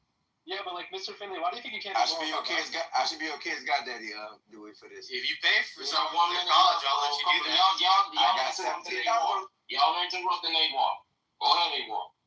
Oh, thank you, bro. Mr. Finley, why do you think you can't be moral without God? Like, what's your view on that? Like, what's your justification? Because I believe that God determines morality. Otherwise, morality is subjective, and I don't believe it's subjective. Yeah, but do you think you can act in accordance with God's morality without believing in Him? Yes. So then you're a moral person, then, right? I believe I'm a moral person. Yeah. No, I'm saying, like, you don't have to be a Christian or believe in God to be moral. Right. If you adhere to God's morality, then you can be even moral. But I don't think that morality in and of itself exists without a God. Otherwise, it's like contingent on God. Yeah. Well, I mean, like, number one, like, does God determine like what is moral or not? I believe that God determines what's moral. Yes. Yeah. So then, how is it not subjective, given that God's an agent? What do you mean? How is it not subjective? Because it comes from God's mind. It's like it's contingent on His belief states. What do you mean? What? That doesn't make it subjective. That makes He's right about that. Yeah, totally. No, here's my question. What So do you're you saying from God's mind? Like what is that So you're conversation? saying- Because we have the conversation of God, the Spirit, that Wait, that's why are you going off on something? That it comes from God's mind. Like, Yeah, what are you talking about? If God determines what is moral, right, given His belief states, right, they're contingent on His beliefs, right, they are coming from His subject. He's a subject, right? He's a mind. But if you don't believe that His beliefs change, how would it be subjective if they were? Matter. Like, if I was a person, like, and I was like, I never changed my belief states, right? Nevertheless, I had beliefs, and those truth values of those beliefs were grounded by my attitudes. They would still be subjective, even if they were stagnant or kind of like crystallized, right? Yeah, but they still come from my mind. So I think you have to argue that God's mind is objective. There you go, Dewey. Yeah, there you go. that's a weird argument to make, but maybe you could make that. But right, because I believe. What does objective mean to you? Not like to be honest. What does objective mean? It has a meaning. It's not what it means to you. Not so like objective just means not dependent on any agent's stance. So like non-dependent on agential attitudes is like the definition of objective, right? And if God is in fact an agent, which He is because He's like a mind, right? And if it's His attitudes that are the thing that's determining what's right and wrong, then they're in fact subjective. Yeah, but the nature of God is also different because God's will becomes objective, right? I mean, if God wills something, it becomes. Wait, no, it doesn't. I think he's equivocating on like objectivity. No, my question was. I don't know. It means if He says "Let there be light," if He says "If let there be light," there actually is light, objectively speaking. Okay. You're just equivocating on objective. No, hold on. Yeah, I don't know. I'm just trying to play with the idea. Calm down, everybody. Calm down. Like you can't even fucking play with ideas. You're like, what are you talking about? You're doing it mad. They don't get. No, hold on. If we're saying things are subjective, right, and it is based on just what we see and not how we interpret it, that means that you do feel like there's two separate type of women, right? Because in the beginning, God made man and woman, and then later He made Adam and Eve, like Eve also that. So like if we're gonna do subjective things based on just randomness, yeah, I agree with all that. That was great. No, Dewey, please don't encourage her to gibberish. This is like no, I loved it. I thought that was brilliant. No, I thought it was really good too. Maybe we can move on though, because there was such a good point. I don't think anyone's agree. I agree. Everybody agrees. So that was good. Finley, now that we know that objective is not mind dependent, right? And God is a mind, it would be subjective, right? Well, I don't look at. See, I don't. The reason I think it's objective is because I think that subjective means that it's subject to change, right? This is my very oversimplified explanation. That's wrong. And I don't think that God. This is Millet. Relax, man. Jesus Christ. What is? I don't know what it is with you, Millet. No, because you always. No. So relax, man. We're having a fun experience. Relax, bro. I literally just said it's my oversimplified definition. It could be totally wrong, but it's mine. Don't take from me. But that's just how I look at it. I also don't look at God as a simple agent. If the definition of how you're using it is wrong, then that's fair. Your belief. Then that's fair. But I don't. It wouldn't change my belief though. That it's subjective. as wrong as my definition may be, I look at God as being different than just a regular subject. So, okay, and we can talk about it, but why do you feel like it changes your belief? Why is it that when people say certain things about the Bible, it's like, okay, we can move on from that, or like, okay, I get what you're coming from, but I still move on from my belief? Because you're probably not addressing their points. It seems as though you're like an incompetent reasoner, given your attitude in this conversation. I was being nice to you, and I see you don't like that. That's me being honest. Like, I'm not trying to be rude. I'm saying, like, that's probably an account. I feel like, honestly, my whole thing is just like, y'all are saying, like, oh, these things are true, when I'm being like, oh, this is why I stand up for my girlies, and, like, this is it. And you're like, okay, move past it. And then you're being like, okay, well, this is the thing. And I'm like, if we're going to talk about Christ, I know why Jesus loves me. Like, we can always have that conversation. I don't like when other people... anything that was said here.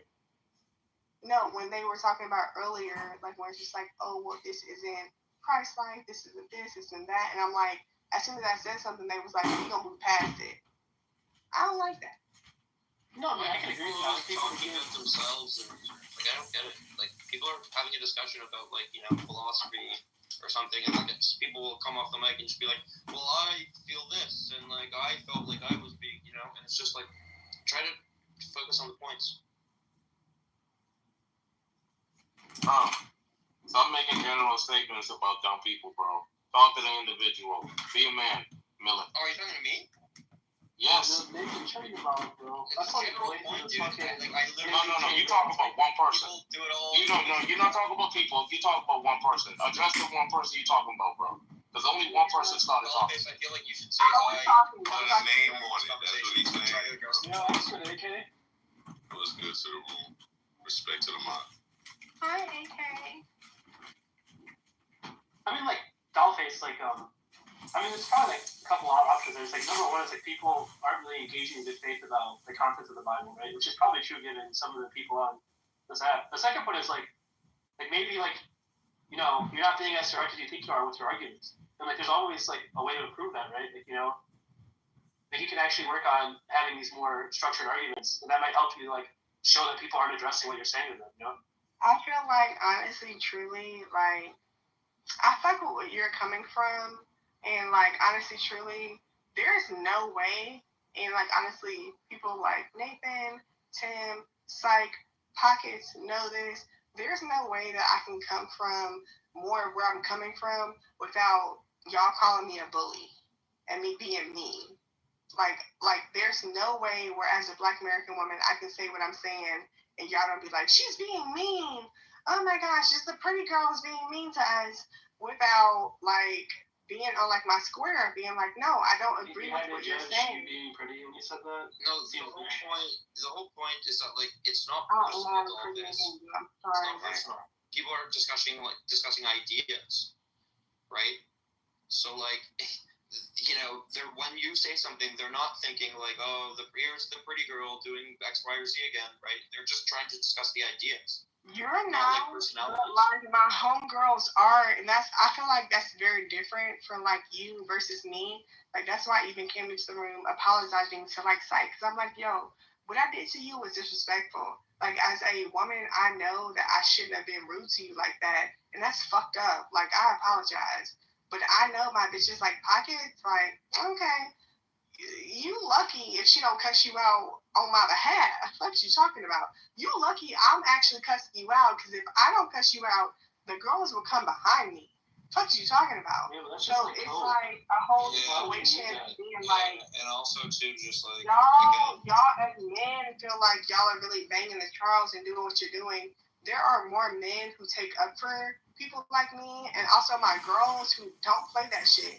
So it's just like, yeah, I'd rather apologize to a nigga who I know, like, takes up for me, and it's like on that same type of shit. I understand, like, how he understands, like, okay, I'm not always on my shit, but, like, I'll be the best person I can be. Like, I want to be the nicest person I can be. You're better suited for a show like The View than, like, a philosophy circle? This just sounds like gossip. It's not about gossip. It's just like focusing the room on Dollface, right? Like, we were talking about a philosophical topic, and now we're talking about Dollface. right? Which is what I was trying to like object to. I find people in these rooms try to do that a lot, where they try to center themselves or their feelings, right, and have everyone be discussing like what they think or what they feel, as opposed to like an actual genuine topic. So when you say I find, are you gonna figure it out? What I'm doing is I'm trying to rail against it, right? Like if I say No, here's that's my cool. opinion, Have your that's own, not asking have your everyone to own focus on me, belief. right? But like Have your own since belief. we were So clearly don't bring talking me up about no something more. like It's done. It's over. Nigga, you brought yourself up. That's now, over. What are you doing? Bring up your own beliefs. Do your own You thing. brought yourself up. We were talking about like nigga, you creativity. What the fuck are you talking about? Don't say you're annoying. dirty ass nigga. What the fuck are you talking about? Yeah, great. Don't ever call me a nigga, you dirty ass piece of shit. Yeah, okay. Don't ever call me a word. Now go ahead and finish the conversation you were talking about with Yeah, this then shut the fuck up. Then how about Bitch, that? I will shut you the fuck up. You want me to shut you up? Right, Is that what you want? Try your hardest, yeah. Nah, I'll shut you up. It's never a problem. Yeah, so Mike, there's a difference between like saying here's my opinion and saying like here's what like me and my what happens with like me and my girl. I was fucking around. I know. I'm just trying to make the point like as clear as possible. But I think it's your job if somebody brings up themselves, sometimes people only have their opinion to add, right? If somebody brings up themselves, it's up to you to dig and see the value or the correlation. You're supposed to take them out of it, right? So with her submission, I took her out of it. You feel me? Because there's other people that feel like her. There's other people that she can represent when she speaks. Yeah, so that's for you. That's what for do you you. think she said then? Like, give us your analysis. No, she was an example. I'm using her. No, I'm saying, did you listen to her and did you take her out of it though? Can you kind of paint her out of it? What was she saying? I don't know what the fuck she was saying. Yeah, exactly. Leave my girls alone. No, because I was in and out of what you were saying. But I'm saying that if someone gives their opinion and you're having a philosophical argument or whatever the case is, there's got to be some value in their opinion. You don't have to center the person because they offered something from their life. You can take them as an example and correlate it to the topic. Period. And honestly, on that fact, I don't give a fuck what y'all care about. I love niggas. I don't care that y'all want us to hate niggas. Don't call me no nigga. Don't call me no nigga. I don't care. I'm sorry, Black American man. That's not. Yo, Cal, you can hear this shit or something, dude? Get niggas mad. That's not bad. But no, hold on, shut the fuck up. Because honestly, I love Pockets. Me and Pockets have been cool. Me and Tally, it's a whole new thing where I'm like, okay, Tally. No one gives a fuck. I like that dude, shit. Dolphus, you're not. You don't give a fuck, nigga. You don't give a fuck. But I be hoeing you niggas every single fucking time. I hoe you niggas every single fucking time. You are a hoe ass nigga. I hoe you every single time. A big Black American woman, I hoe you. Like, it's not a problem. Like, yes, that's my girl. I don't have to shut up because I hoe you It's niggas. not about you. I hoe both you niggas. I'm not gonna shut up. Both you niggas shut the fuck up so we can get back to the topic. Okay, great. Shut up so we can get back to the topic. Okay, what's the topic, Dolphus? Shut up. You never gonna shut me up. Get up and shut the fuck up so we can get back to the topic, nigga. Shut up, nigga. What is the topic? Shut up. Loser. Yeah, what's the topic? You not my big sis. You not my big sis. What's the topic? What's the topic? Tally, what's the topic? Tim, what's the topic? Spike, what's the topic? You hoes is nothing to me. No, we Shut were the talking fuck about up. the topic before you interrupted. Shut up. I don't care.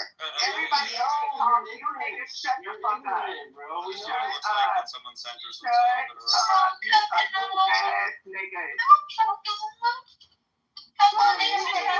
Yo, Nathan. Hey, Monica. No. Hey, Monica. Can you get rid of this fucking monkey? Honestly, Listen, you man, niggas y'all ain't ran got away, no man, wit. Trinity. That's why you're I was monkey. enjoying that You're conversation a monkey you had, man, with because Mr. you Trinity. niggas ain't got no motherfucking lips. Yo, dude, come on, man. What do you mean? My lips are voluptuous. Lipless. I have delicious lips. Big Yo, Tally. monkey nigga, you ain't got no lips. We got you in Tally, cages, and it's okay. It's okay. We got you in cages, and it's okay. Why do you people Big come Black out here and American say will never the lose. Don't do that. We'll Put a never name on it. lose. You're talking to We'll one person, never not lose. people. Why does All Dollface y'all have come to out here talk and demand like this? R-A-A-A-B-E because you speak of us. Dollface is what we might call a coon. Yeah, She she's coons a up. A There's nothing coon. wrong with coons fucking up. porch monkey. Nah. I really am y'all niggas' big brother. I be thinking about that. I'm Are you y'all drinking niggas' big right brother. now? Are you like drinking? No, I don't have to. So you just like naturally Hey, are the shut paternity. the fuck up. Hey, No, you don't keep using words blame like your the R drinking word now. and this and Don't do that. that. Like, honestly, you have to use all these bad words because you Okay. Listen. trash, you're white trash. Pockets. You're I white can't do trash. it, Pockets. I can't do it. Help me out. Dollface, I'm begging you, love. Let's just like. Yeah.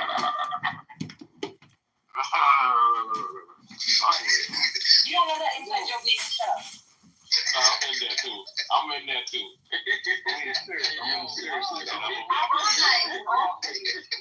Honestly, I feel like the girls aren't saying nothing. Pockets, you know I'm being nice. Pockets, you know I'm being nice. Oh my God. Be nice and stop talking, please, Dollface. Please let the conversation continue. God, No, but Pockets, dude, don't do that, Pockets. Don't do it. I'm being nice. Don't do that, bro. You just got here. No. She actually has been. She's been nice, dude. Can we talk about the new Plus features and how even more Yes. careful? Thank you, Monica. You sound nice. And nice Monica is sometimes. When she is a decent man. Monica do the DNA. Come on, guys. Don't try to take our life from her. Go ahead, shine, baby. Monica's on that shit. Yeah, Monica. Dollface. Let Monica do her thing. No. I think Dollface should talk more. No, Monica, go do your shit. Come on. No, let Dollface. Why you don't want No, let Monica speak. Monica is the OG. Let Monica be an OG. Shut up. Monica, speak. Y'all making a shot. Go ahead, Monica. No, let Monica. You're all in. There are 4 features that come with the Plus package. You can pay by the month or pay by the year. Go ahead, sister. The first one is it'll tell you who's snooping on your profile. That's not a huge factor for me. In the Translation, that's who's peeking in your window. Go on. Yeah, it'll also allow you up to 7 or 8 links on your bio. Apparently, if you're advertising or you have a different websites you want to. You can drop those links, like the addies and all that, in your profile. Can you let her speak, please? Third one is you can snoop on rooms. There's one in the audience right now. We don't know who they are. We don't know what they're hearing and what they're recording, and we can't get rid of them. So for the people that has like wires, that's for you guys. That's for y'all. Can you let her speak? Hey, Monica, really quick. Hey, Monica, a question to Monica really. Why the fuck is you talking? Why the fuck I'm talking? I'm trying to ask Monica a question. Hey, Monica, real quick. Can you repeat what you just said? Because you went in the Matrix. You were explaining the third point. I do apologize. I'm sorry. That's all I wanted to say. You can snoop in rooms. Yo, shut up, Millie. You cannot join the stage. You cannot write a chat and know who you are. There's a one in the audience right now. You see Anon with the plus. That's somebody random that we don't know, or it could be someone that we hate and it's here listening to us. We don't or it know. could be someone recording you. You just don't know. It could be admin. So what does he say about the person? I'm actually looking at a 5th one right here in ChatGPT. It looks like you can actually find Pockets, you really laughing at that. You know what? Talking about Pockets. No, what? No, why did dude just like Monica. Ladies and gentlemen, the final point about the Anon accounts, you cannot remove them from the room. They are here until they want to leave. Now, if they want to participate in the room, like writing in chat or joining the stage and speaking, they have to leave the room, change the sunglass setting in the top right of their profile, and then come back in the room as themselves. Oh, so you can spy on a room anonymously. That's what somebody's doing down there. Now, last question, Monica. How much is the premium? It's $5 a month. You pay monthly or annually, and also, if a moderator has you blocked, you can't get in, even if you're in anonymous mode. It will block you from the room. That's interesting. Get out your blocking buttons, everybody. It's getting real. Is this on Clubhouse or So what? we should all block it. So they can't come This on is on stage anonymously? No, hold on. If this is just on Clubhouse, Pockets, add me. We gotta be for the bitches now. Oh my gosh, we can't even be nice to the niggas now. This is crazy. So but for real, if we get blocked by somebody in a room, that means we can't come in there no more. That means we Oh my God. Please. Always. Deal with it, baby. You're giving too much information, man. This is like information overload. I'm sorry. Nigga, what do you expect that Dollface should be doing? If alright. Try again next time. No, leave Nathan alone.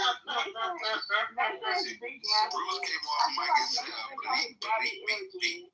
So why are you don't be knowing. I didn't know they were that serious. Red Bulls, bro. They got No, nigga, it's not Red Bulls, it's Hurricane. He said, it is Hurricane Harley. Stop playing. But no, Nathan is alcohol. Okay, so we don't listen to these people no more. Honestly, basically, we're not cool with people. We don't like these niggas no more. Bruce, is a hurricane a beer or a malt? Fuck them niggas. Shut your white ass up. No, why can't y'all answer? So is this fuck them niggas? Is it fuck them niggas? You don't know that on the app. That's why no one's answering. Is that what we're hearing? Nigga, go ask ChatGPT. People don't understand what math is.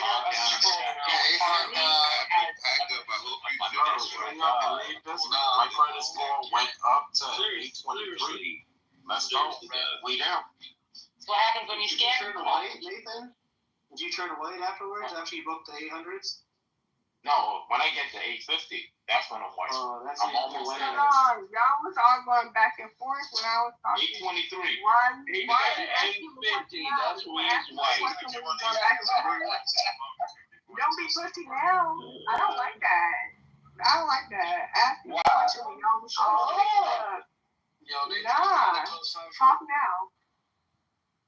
Say it again? I love dog. I'm saying, listen, talk now. Because when I was talking, y'all was all on y'all. Oh, is she saying this? She's saying that. Blah, blah, blah. You can talk to yourself, couldn't you? You can sit in the cave and ramble. Preach. Why do you even talk to me like that? People talk so they're actually more intelligent. You can see multiple profile PTRs when you click on the person's PTR and you can scroll. Hey, Pocket, did you say that's like a sign of intelligence? It's just like black. Well, I like Dolphin. But yeah, that's true, right? Like people who are intelligent and talk themselves more, but it's not full-blown conversations. With a topic that's you're okay. Whatever. You said intelligent people talk to themselves more? Yeah, you're a drunk retard, Bruce. Yeah, why don't you say a sentence again? And you're a white dude. You're a white dude I'm not even white. Shut up. Motherfucker ain't white. Oh, well. Not you want a white. That's a lot of people. Is that the nigga who based on their voice. Y'all just be calling people white, black, all types of shit. I mean, he sound white. Yeah, saying that he sounds white. Don't call him white. We know you on the phone, right? He sounds white. Y'all know things about people, bro. This shit is weird. I mean, but you the same way. I am not the same way, brother. Yes, you are. Okay. Hold on. Where do you think I am? Where do you think I am? I'm trying to flip dimension somewhere. Bruce, I think you're whatever you said last time. Hey, don't give Somali. Yo, mods, this is a great way to run a room. Just have a bunch of drunk people random on each other. You guys got like people that got vegan. Why are you talking This is what you got. So all y'all vegans though. Me and my girls, like, you never make fun of us. You never make fun. I dog walk you. What? That's a good dog walk. It's like a little bit Jewish. Alright, I'm just gonna move down the troll world. Alright, Bruce started the day, bro. You just making noise. Alright, let's get a conversation on the table. We're gonna try this again. If you can't do it, I'm sorry. We're gonna have to move on, and we might leave you if you can't keep up. And I'm talking about you just can't say random stuff. You gotta add to the conversation. Alright? That's crazy. You gotta get that statement. You can't just. Fuck it. Yo, you cannot just say random stuff. Alright, Miller. Yo. God doesn't exist because. God doesn't exist because. Oh, hell no, I'm out. I have a prior probability. Y'all It's chill. like a philosophy room, you know what I'm saying? Like, Nah, chill. Let him go. Go ahead, boo. Yeah, Why don't you think it is different? God doesn't exist because there's like a prior probability of like God of any particular thing existing, right? And the more features that a thing has, the less likely it is to actually like, you know, the less likely it becomes like as a prior, right? So like if I say there's something that, you know, was at the beginning of the universe, but it like I can't say anything about it, right? That has a certain amount of likeliness attached to it, right? And then if I say like there's something at the beginning of the universe, but it also is like a person kind of and has a mind, right? And it cares for you. Every time I add a predicate there, I make the prior probability of the thing, right, decrease significantly. So I think God has a lot of predicates attached, right? So I give God a specifically low, a really low prior, right? And then I don't think any of the posterior evidence, like in any way, justifies the belief given the low prior. Okay, can I say something to you? And just like. Oh my God! No! You gotta add to the conversation. No, I want to add to the conversation. Listen. You got one shot now. If you mess it up, listen. If you mess it up on this time, you can get moved down for 5 minutes. What's up, Mom? Can I cut the dog face? Of course. I'm gonna make this quick too. Okay, here's my thing. When you're saying we predicate based on what God is, we have to understand that God didn't come down. There is the Holy Spirit, there's God, and there's Jesus, right? So we have to understand, like, the way that even we move, we want to be as perfect as God, even though we fail every single day, right? So it's just like... No, you failed. You're not on topic. You're not on topic. I'm sorry. We're going to have to move on. Okay. Go ahead, Can I not get back to what he's saying? You off topic. I'm sorry. He's basically saying he didn't bring up anything with Jesus. He didn't bring up anything with fuck. I'm sorry. But he's saying I said that before. I said that if you can't keep up, we're going to move on. Okay, there's no way for us to be like, oh, no, please, we'll circle back. Let Coco go. Go ahead. Whatever. Okay.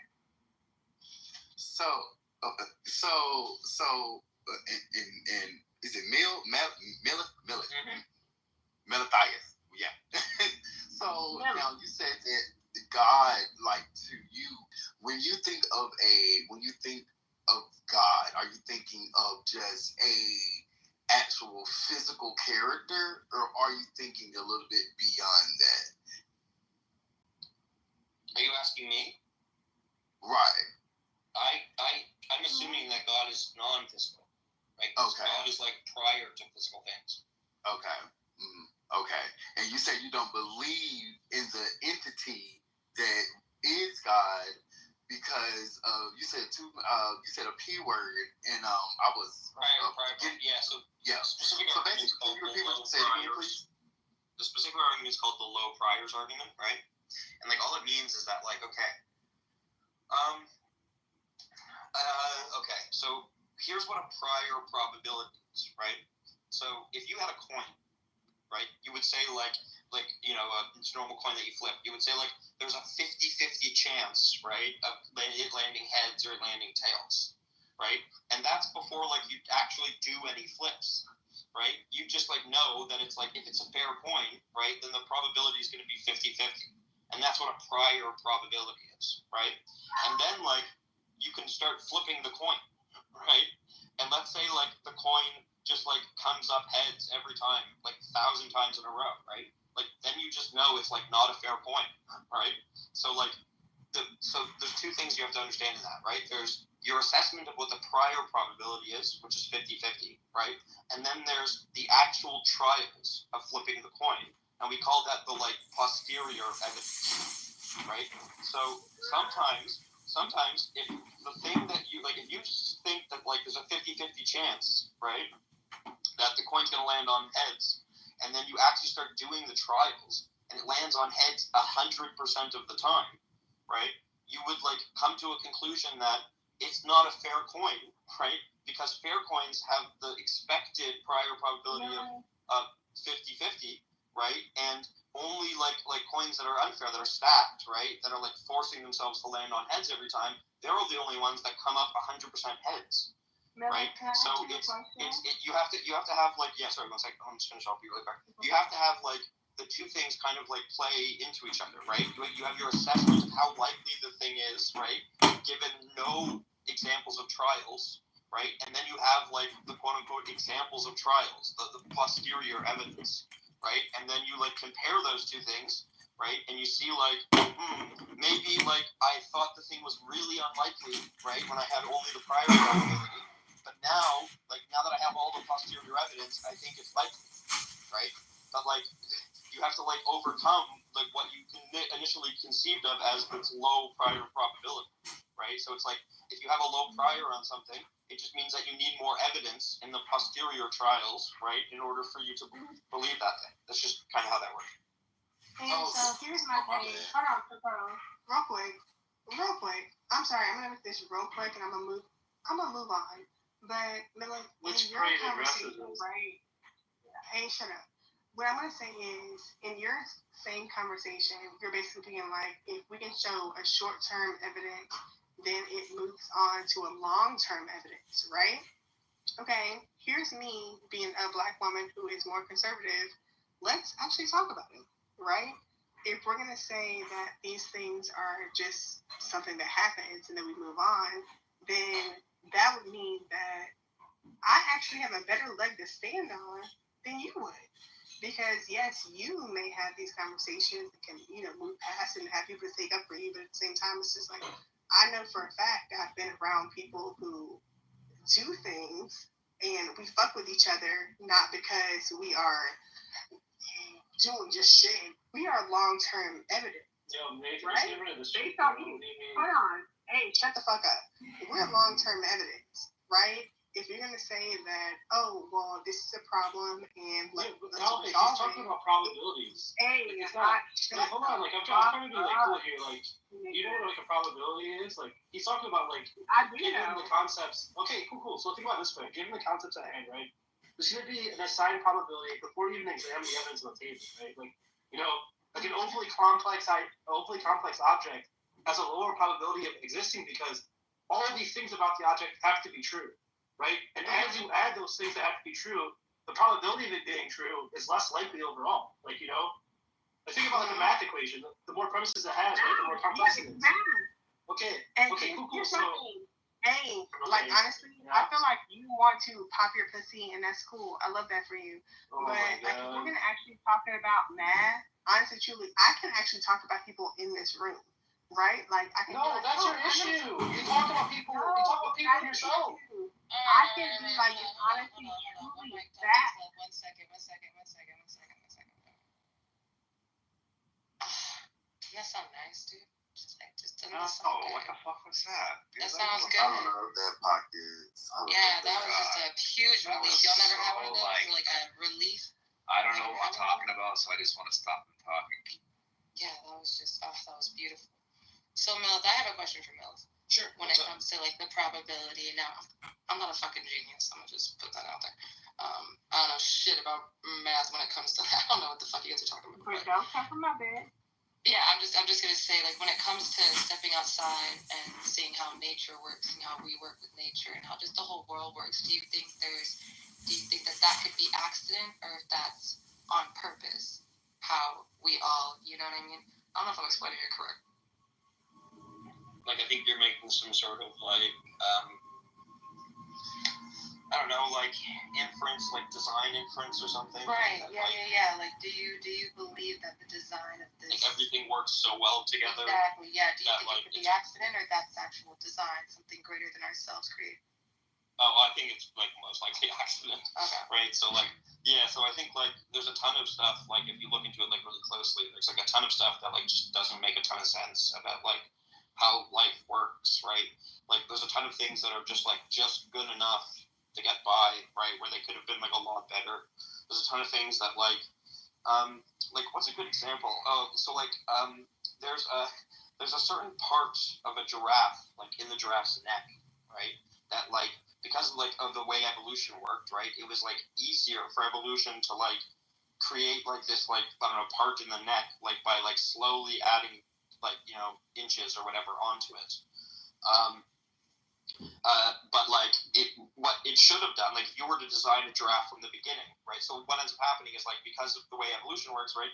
You end up having this like piece in the giraffe's neck that goes like all the way from the top, like where their brain is, and like goes down through the neck and then like loops all the way back up again, right? And it's like the most inefficient design you could ever imagine. Like no one who was designing a giraffe.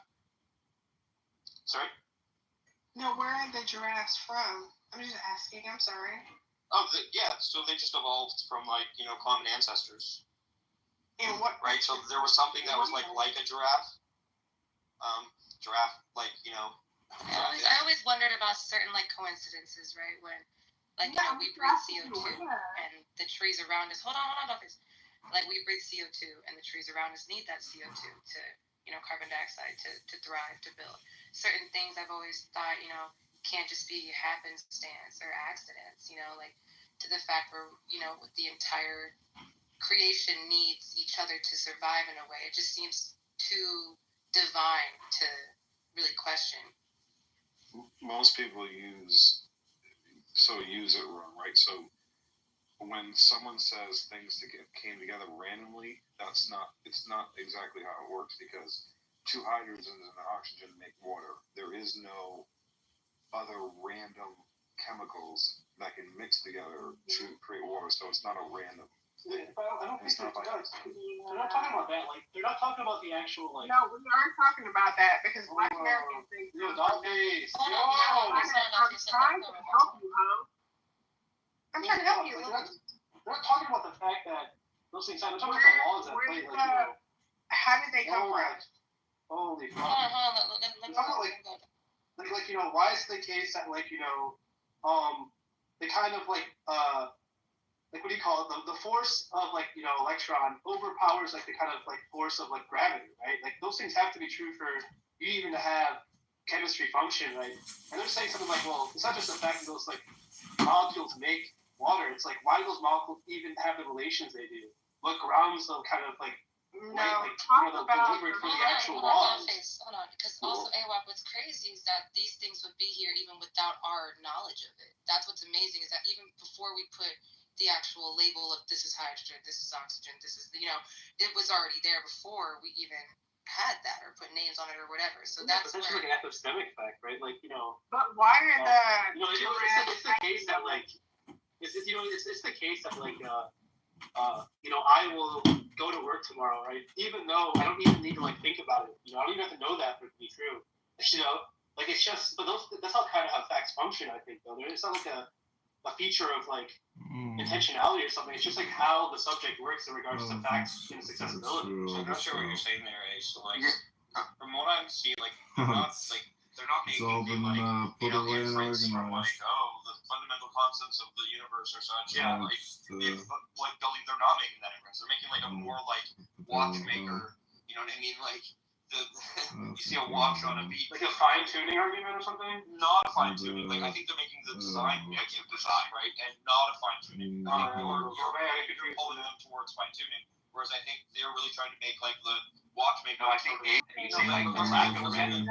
You see the lack of randomness is like my point. It's like no, face sucks. Right. Yeah.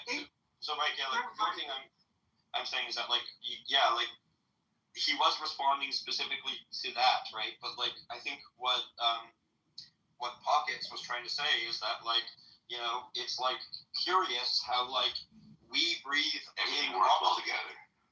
Right, we breathe in oxygen. Right, it has nothing to do with like covalent bonds between like hydrogen and oxygen. No, it's more to do with like we breathe in oxygen and trees breathe in carbon dioxide. We exhale carbon dioxide and trees. That would be the case regardless. Trees breathe in carbon dioxide. So it's like.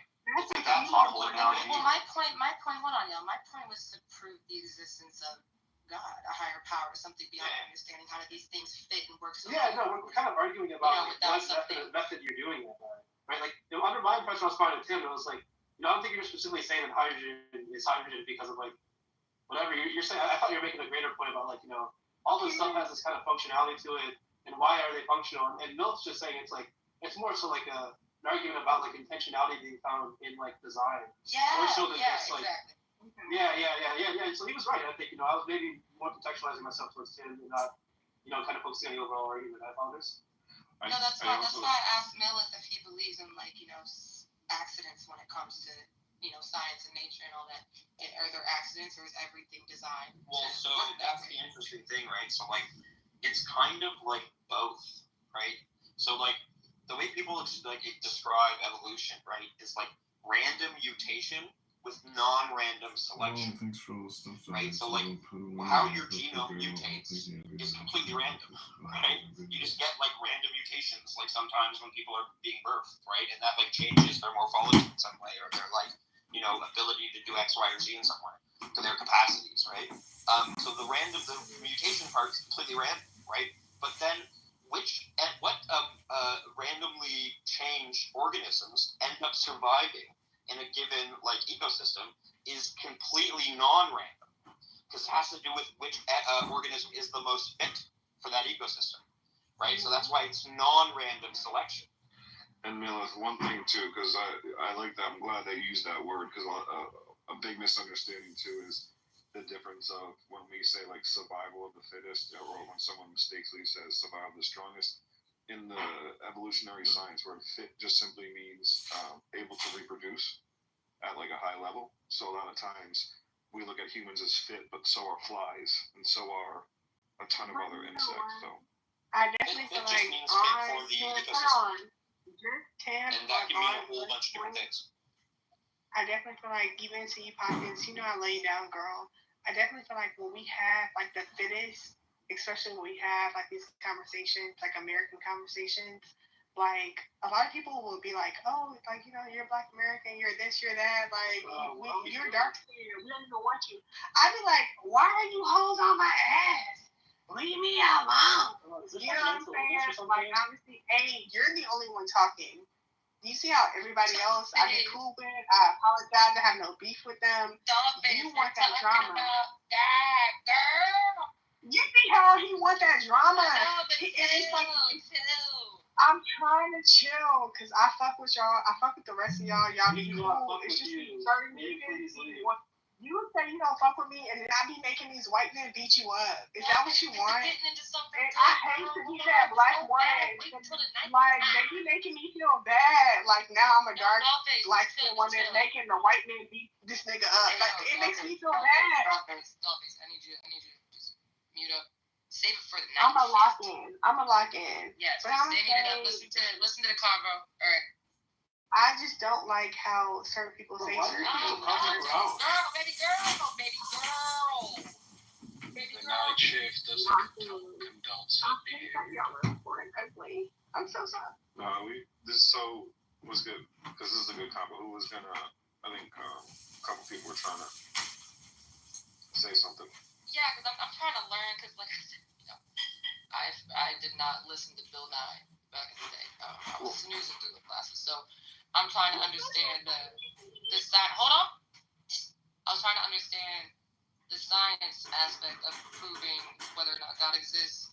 Because I always thought it was a higher power, something we don't understand. There's some things we'll never understand. And that's why I always thought God was something beyond us. And I don't think we could ever put science to it. Can I ask you a question? No pocket? No, you're absolutely right about that. Science doesn't determine whether or not God exists.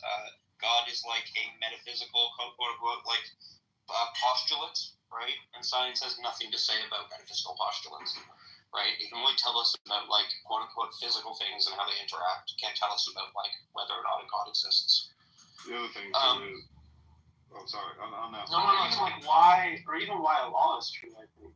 Right. The purpose is not something science tells. It's like, it doesn't give meaning or purpose. It's kind of... it just tries to break down at the highest capacity of evidence to... Well, there's just certain things that are, like, outside the domain of science, right? So, like, think about, like, whether or not it's right or just or moral to, like, kill someone, right? Like, there's no amount of science you can do there that's going to, like, actually decide that issue, right? That's an issue for, like, philosophy.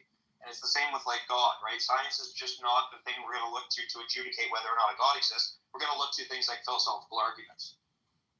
No, this is science can be that. I mean, when you talk about science, the first thing you do when you conceptualize God, you use reference points of what God may be. So even to think about like the concept of God, you are bringing into like the reality of the situation where you are then using these reference points, how you describe God, like maybe what God may look like, what God may do.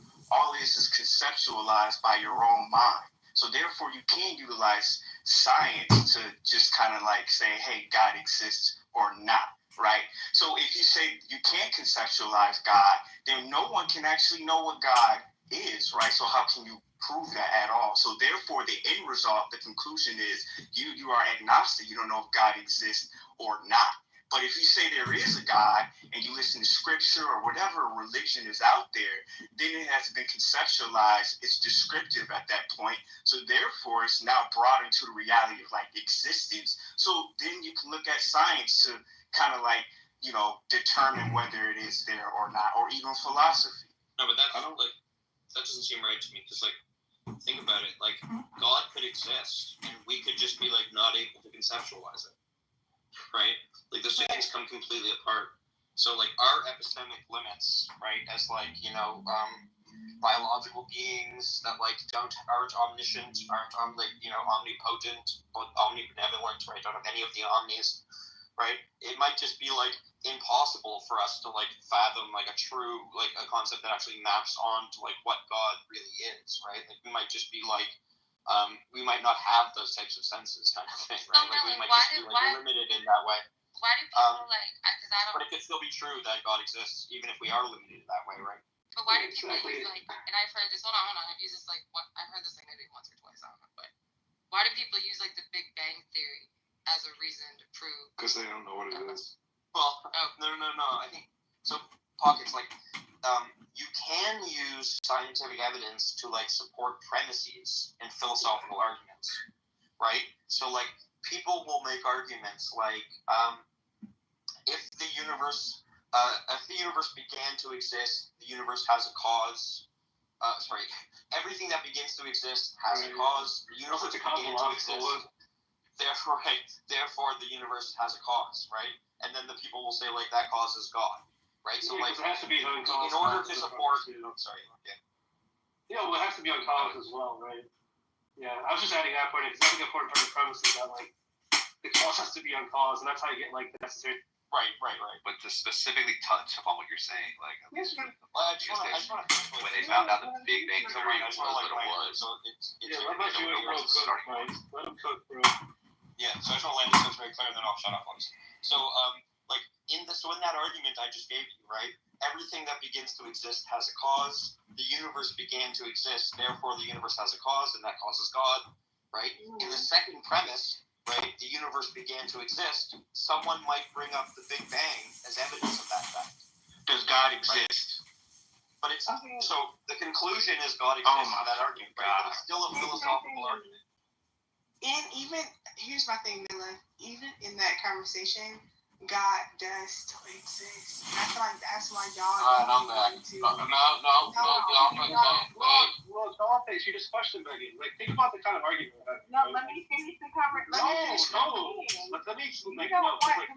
You're not engaging. And I'm trying to tell you why. Finish what he's saying. Let me answer him. Either you let me explain it to like people just like. Listen, you were talking to me. You're not answering him. You was letting them be quiet. I want to answer him specifically. You're not answering him. They're starting to And I don't have to do that. Honestly, Look, I don't have to say what. I don't have to do that. I literally don't have to do that. Like, I'm thinking that's one of my favorite things about being around the whole ethnicity of people. I don't have to listen to my people. I'm black. You fucking dick. I don't have to listen to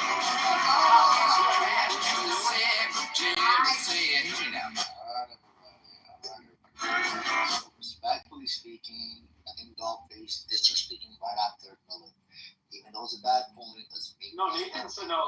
Nathan's been doing this all night, bro. Yeah, Nathan said she has to be on topic, bro. Nathan said she has to be on topic. Let's let the bad point come out, and then after the bad point, you can. Nathan, this is why we have to deport all Mexicans, bro. I'm voting for Trump. And honestly, truly, honestly, I love y'all because honestly, I think it's so funny because you see why it's so crazy that. No, shut up. I'm only a little bit Mexican only because we used to be Blackfoot Indian, but they was yelling at us and they was like, y'all aren't Native American no more. You're Mexican. I was like, oh my gosh, what the fuck? I don't give a fuck. I don't give a fuck no more. Like, honestly, truly, I'm out here begging for time. Alright. It is. Nathan, can I count? Can we count that as her submission? Someone just making a woman odd. I didn't finish my topic. So I want to agree real quick too, because this is a subject I generally enjoy and read a lot on and watch a lot of stuff on. So a lot of times too, pockets, people misunderstand what science say what the Big Bang is. No, don't stop coming at pockets because he was coming at it. I'm just gonna move you down. There you go. To the discussion of what, see, scientists wouldn't say really what started it. They don't really talk like that. But so a lot of people take the Big Bang as like that's when space and time started. So they think a mind had to start it. And some people would say a God could even have performed the Big Bang, which scientists does not say this is when the universe started, and have left it alone from there too. What do you think the Big Bang is, bro? It's the expansion. It's the early expansion of the universe. Oh my God, Miller. Yeah, Miller, your name is too, bro. No, that's what the answer is. Yeah. No, what? It's the expansion. It only talks about the expansion of the universe, meaning that it expanded, not that it is the beginning. Yeah, it's as far back as we can go to where time conceptually started. And then what happened is, so like this is when we get into like, can science prove it? Well, science can prove it because we can watch the radiation, we can watch the cosmic microwave background. Yeah, we can watch the red light shifts. So, and then when you talk about science, here's what the problem is: when you talk about philosophy, it turns into, well, what started it, and science doesn't really claim that. But what a religious person will say, or maybe a philosopher will say, is that there had to be a first cause, and I think a lot of people attribute that to the Big Bang, like God, that was it. But so that's where it gets confusing for religious people and scientists. It's like that's not what science is saying. Is exactly what There are some like philosophers philosophers or some like especially religious people who think that like there's good arguments for there having to be a first cause, but like I don't think that's the case. Right. I think it's like silly. But you don't think there's any good arguments for there being a first cause, Miller? Sorry, yeah, I think they're all really silly. The arguments for there like needing a first cause, like they all depend on like very, very, very philosophically dubious type of like assumptions or premises, right? So like the type of like regressive Aristotelian first cause that Tim argument that Tim was pointing out, right? Relies on something called like the principle of sufficient reason. Right. And what's wrong with that? Well, nothing. But like who dislikes like many people. There's arguments against that. Yeah. There's like the big conjunctive fact. Yeah, exactly. PSR is like even like a weak PSR is like still too strong, right? Because like presumably a lot of people will know. I think there can be brute facts, right? And if there's brute facts, then like those things don't need an explanation. So the PSR would just be false in a case like that. And I don't think there's any good arguments that are levied that like say like. Think about that idea of like God. It's like I guess I'm supposed to say the same thing. I'm just thinking about like you could say God's necessary, but it's like what explains the necessity? Like, is it a brute fact as well? Like, is it the bottom out of the necessity claim? There's no further necessity to explain this necessity. It just kind of gets weird, right? It seems like special pleading or something. Why aren't people better? Hold on, y'all. Shut up. My God, why that? Why aren't people better, right? If someone says that in the you general want to terms live that God is outside of existence, my first thought is something outside of existence doesn't exist. Yeah, how do you feel about that? Why? Existence is like the hardest thing to talk about.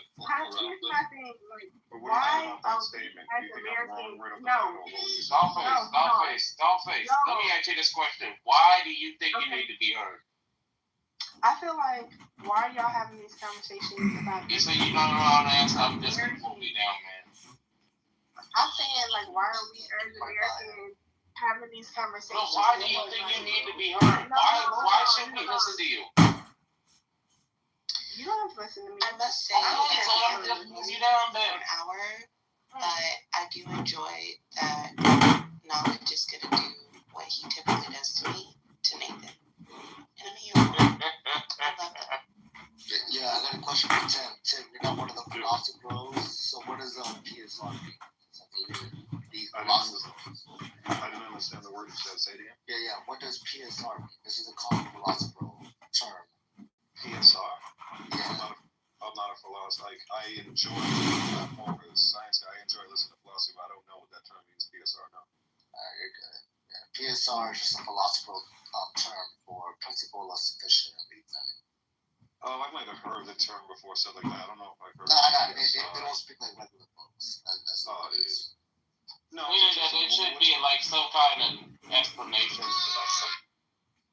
In the context of what we were talking about, Tim, it just means that like everything has every effect has a cause, right? That's what like the PSR in the sense that we were talking about it, which is like what you need to like run the type of Aristotelian argument you were pointing at before, right? The like sort of like whatever begins to exist has a cause. The universe begins to exist, so the universe has a cause. That causes whatever begins to exist. So the opposite is if someone says uncaused cause, is that a rebuttal to what PSR is? That'll be like specific gaslighting you. So when they say PSR, they're gonna say their version of specific reasoning. They're gonna try to like say, oh, this is what I believe. Principle of reasoning. Principle of sufficient reason. Sufficient reason, yeah. So like, so Tim, what you would want to say in that instance is you would want to say like, well, why can't I have brute facts, right? Which is to say that like there could be something that comes into existence or starts existing, right, as like a fact or whatever that doesn't have like a completely 100% described like a cause, right? And that's like that type of thing in the philosophical literature would be considered like a brute fact. That is a fact that doesn't need an explanation. And if there is a fact that doesn't need an explanation, then the principle of sufficient reason, which says that like all effects need an explanation in terms of a cause, which would be false. Does the whole married bachelor thing fall into this? Well, this is like analytic truth. It's like, something that's true by definition, like that, like, it's kind of separate from the PSR, right? Because, like, you can have those types of facts and still have brute facts, etc., right? It's just like the necessity relation kind of stops at God. I mean, God is just necessary without an explanation, Well, There's no cause to him. Well, I find that if God is the answer for everything, the uncaused cause. He's also there's no. So if he's the answer for everything, then there's kind of like this idea. It's like, do you think an object can explain itself? It's kind of weird, Right. Yeah. Like, do I explain myself? No, it seems like I'm explained by this causal history that my parents, etc., those things explain those facts. But that's how you get out the infinite regress, right?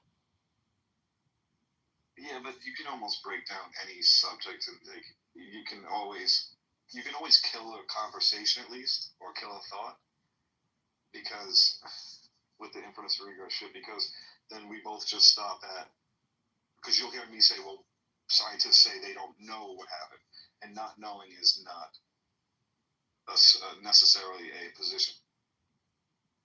No, if you say that everything that begins to exist has a cause, right? Then it's going to be something that exists that doesn't have a cause, or something that began to exist that doesn't have a cause, right? You got to stop. They got to reach some starting point. No, see that's infinite regress. There was never the starting point. See, like that's like a very common mistake, kind of, that people make too, right? Like another thing I could just say, if someone says to me, like, every single thing has a cause, right? Every single effect has a cause that like fully explains it, sufficiently explains it. I could just say something like, okay, absolutely, right? Every effect has a cause going back ad infinitum, right? So it's like there is no effect in the chain, right, of like cause and effect. There's no effect that doesn't have a cause, right? Because it's an infinite chain back. There is no starting point, right? So therefore, there's no need for like a first effect that doesn't have a cause, right? So I can just like accept the PSR and then just say like, well, time stretches infinitely in the past, right? For the universe or the multiverse or whatever. Yeah, when we do over time, when we say there was a beginning for our expansion of our universe, right? There is a beginning. There was. Yeah. That's what we say. Yeah. When you're saying there isn't a beginning. Wait, what do you mean? Wait, what did you say, Bill? You said it's right that we have a beginning in our universe or something? Yeah, like I think the scientific evidence, right, like the commonly adopted, understood scientific evidence is that like our universe started 14-point-something billion years ago. That's when like the Big Bang started expanding. It's like, that could be like an infinite cycle. No, of course. Yeah. Yeah, I was just saying. Like I think you know what I'm saying, right? The point is that like you can just deny that like every effect, like you can accept the principle of sufficient reason that every effect needs a cause that sufficiently explains it, and then just say, well, there was no beginning of the universe, so there's never a instance of an effect without a cause, right? Even though like there's a response to that, which is to say like, well, what explains the entire chain, right, of cause and effect? Even if it goes infinitely back, if the principle of sufficient reason should say that there's something that explains the entire chain, because everything has an explanation. So that's a response to. Why is that a problem? Everything does have an explanation. Everything does come from. Wait, what explains God? What explains God? In which way? The way you just said everything has an explanation, that way. The way you said. So, for example, like me personally, as someone who doesn't, experience privilege, I definitely feel like even when people come at me and they're like, I don't need that. Like, no, I'm asking about your account for like what I explained God. Can I explain the situation to you? No, because you're not talking about what I asked you. Okay. You want me to explain it like raw, right? No, I want you to explain it in the way that you can. Okay, no, I can do it raw. As a Black American, I'm better than you. I'm prettier than you. I make money. That's true. What is this like racism? I'm Black. You fucking You're idiot. a fucking hoe. You're a weird ass nigga. And honestly, truly, you have to fight for your stake in these rooms. Honestly, they kick me down, bring me back up. They know I be wildin', but they know I'm their nigga. So what do you mean? They like it more than you. Is that what you? That's Is that the answer you wanted? Well, that's false. Is that the answer you wanted? Is that the answer you wanted? Anything. I can hold you out anyway. I can hold you out anyway. They're saving you. Oh my God, you're such a retard. The whites save you. The whites save you and be like, all my girls. Okay, but when I came back, period, I still came down and talked shit. Like, it's no problem. It doesn't. It's like, Every time don't you understand? On herself. You're a holy. Talks about it herself. Yo, Eric, get rid of this fucking dog. I can talk to you. Asked me a question, I answered. Yes, your answer was talking about yourself, not answering his fucking. Okay, so what is your question about other people? Go ahead and explain it. What?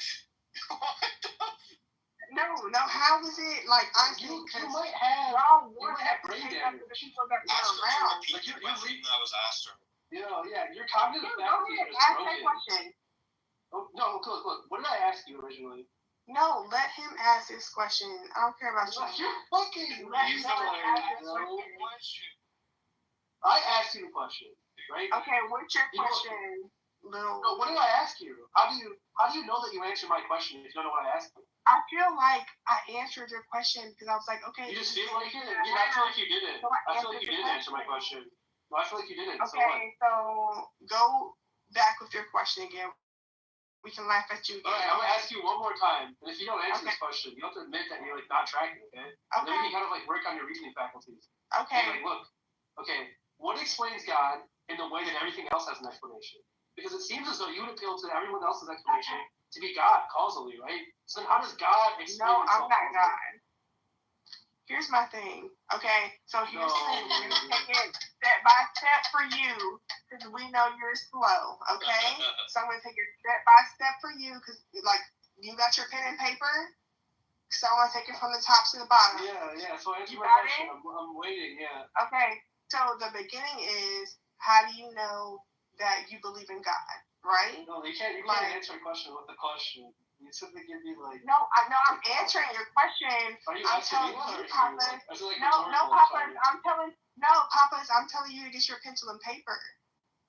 Yeah, I'm wondering, is that a rhetorical question? I'm telling you to get your pencil and paper. Okay, never mind. Okay, get your pencil and paper. Okay, right, period. So I know that I do support the God because honestly, truly, if I was really a type of person who y'all believed wanted to be a victim or this and that, not answering the question. No, listen, get your pencil and paper. No, why are you talking? I'm done. Why are you talking? Talk about herself. Why are you talking? Let her talk about herself. Shut up. Exactly. I would know for a fact that's not true because quite honestly, we have our pencil and paper.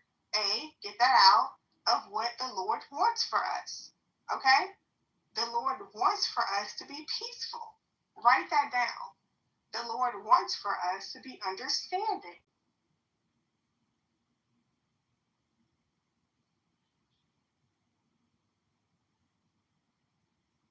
What happens? The law give it, the law take it away. Thank you. Thank God. One of the hoes got mad. Y'all should be getting mad. No, we just rambling. I warned you. I told you that if you keep rambling, I'm going to move you down. No. If you keep rambling, I'm going to move you down.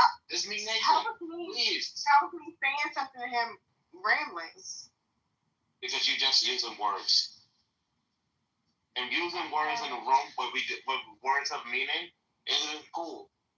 That's not cool. That's what, by definition, what coming in. He asked me to answer to him why I felt the way that I did, and I was like, okay, cool. That's not what I asked you. You fucking insane woman. No, I asked you what explains God. Okay, and I was answering that to you. Okay, you explain God by talking about what he wants. Do How does that work? God wants things for Okay. us. Well, how do I explain the sun? You think Well, I God explain the wants sun us because to I want always ice be cream. like Fucking ratchet idiot. and ghetto and yelling at each other and like calling us idiots? You think you're calling me an idiot and doing something? Do you think that makes me like No, it makes feel me better? feel good. Or, like, No, it makes me feel good. You think I give a fuck if some loser is calling me an idiot? When I go have sex tonight, I'll be like, there's this retarded woman. I care She about makes me people feel like myself, Pocket. I care about people like Tim. I care about people who actually have like helped my life and want more from me. Because you're fucking So I selfish. respect them. Clearly, you're a selfish person. You're a fucking loser. I don't give a fuck about some fucking loser feeling mad about me. I'm a beautiful like, motherfucker. Who cares? You can never put me down. If you say so, I don't care. You're not that to me. You're a fucking loser. Yeah, you're a what it means to be with you, bro. You can't even take me being like, oh yes, I respect these people, blah blah blah, because you're like, no, it's not me. You're not talking about me, so it's a problem. That's loser shit. You're a lame ass shit. I don't have to protect. Are you mentally ill? You're a loser. At this point, she's You're just a like repeating fucking words loser. that she's heard in the room. Probably. You're a loser. I hate that for you. I hate that you're a fucking loser. Because honestly, there are so many people who are fucking cool. Like, there are so many people, like, even like when I was talking about Chelsea, I think she's fucking cool. It's like he smokes weed. Mr. Marlboro. Oh, that's a cool nigga. No, that's one cool camel.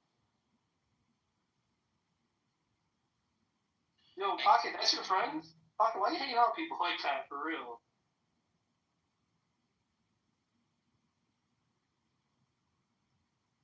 She's either plastered out of her mind, or she's like quite possibly the dumbest person on the app. Let's not talk about people when they're not on the stage. Let's leave it. Yeah, you're right. Listen, she's not usually like this. Right now, she's trolling. Let's don't troll. Anyways, Lilith, I think you give a poor argument for the non-existence of God, and that's okay. Okay. Well, what was poor about it?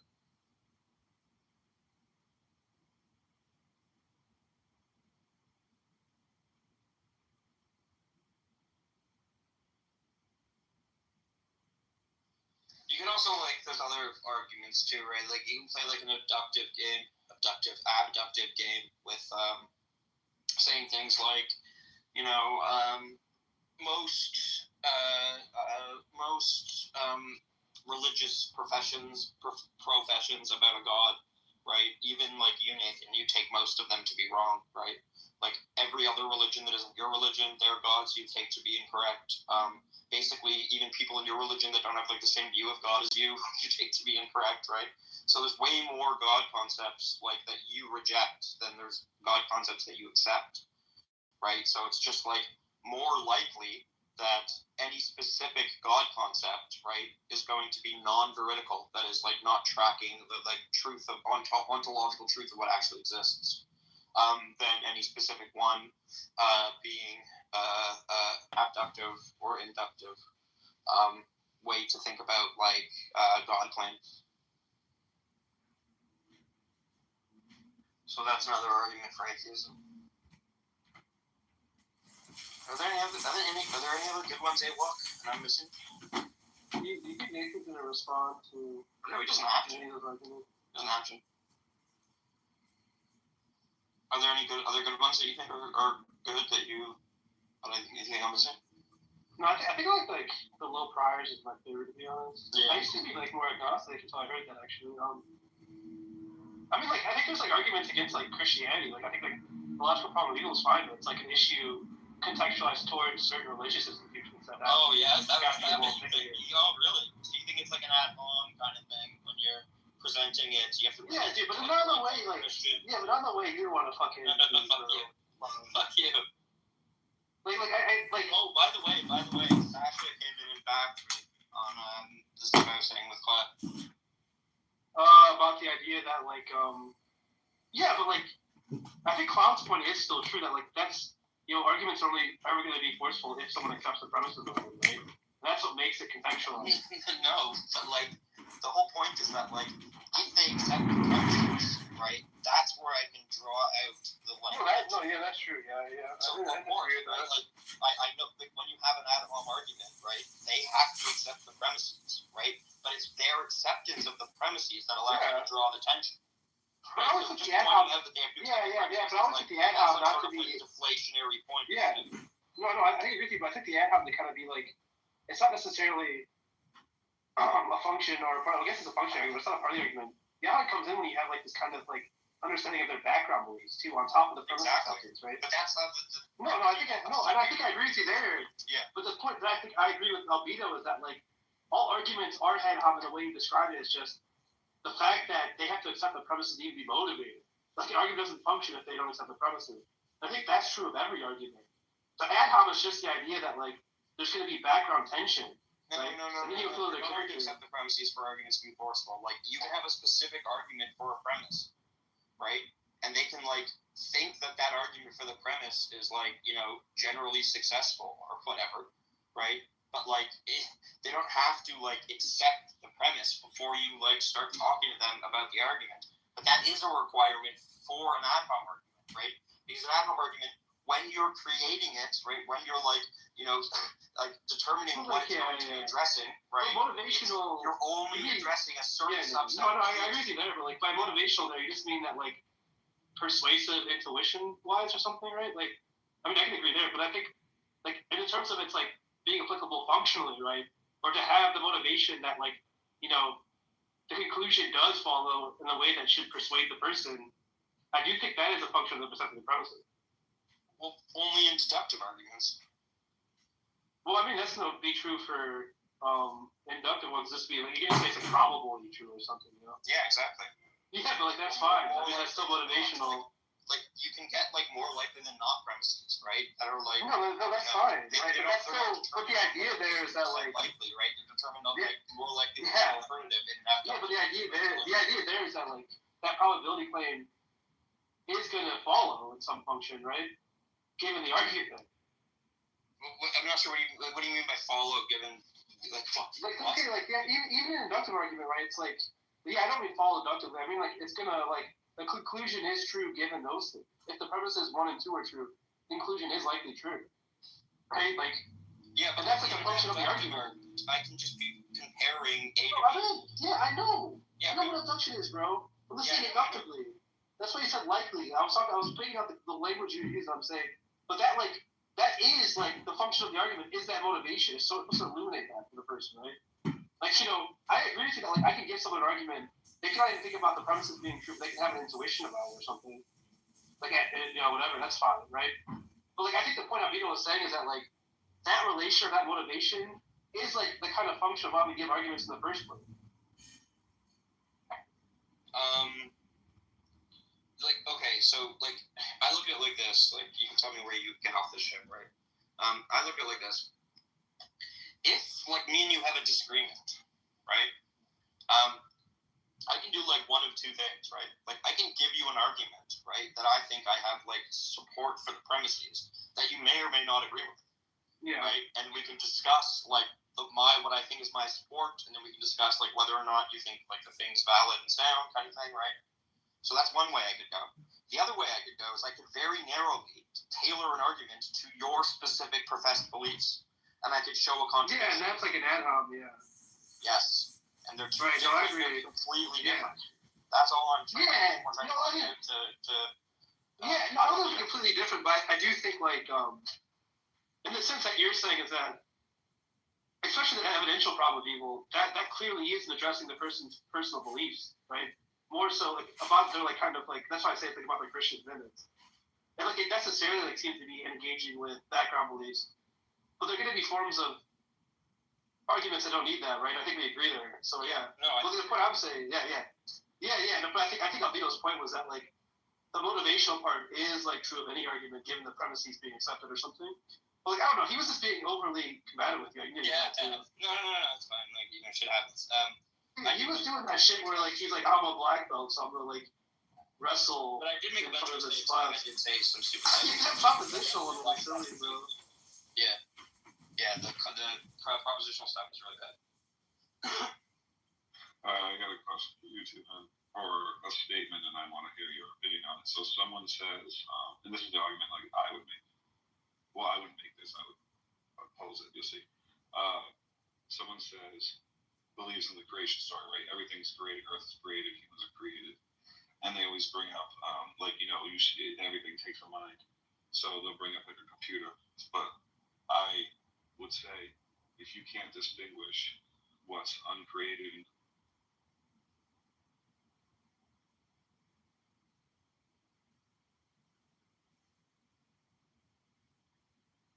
claiming. So, for instance, they're claiming that the ice just showed up because.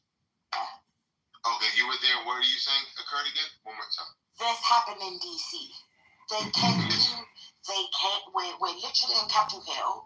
It's a whole block that has restaurants, and my bakery is amongst the businesses that's on there. All the businesses on the block, just one.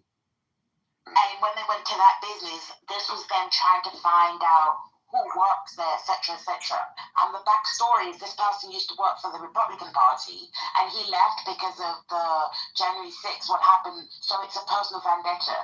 So it doesn't, and this is what's currently going on, because everybody is thinking, oh, you get the news from CNN. No, people have personal stories and personal encounters. Yeah, but you don't know for sure what lead they were operating on. You're not on the inside of what guys about.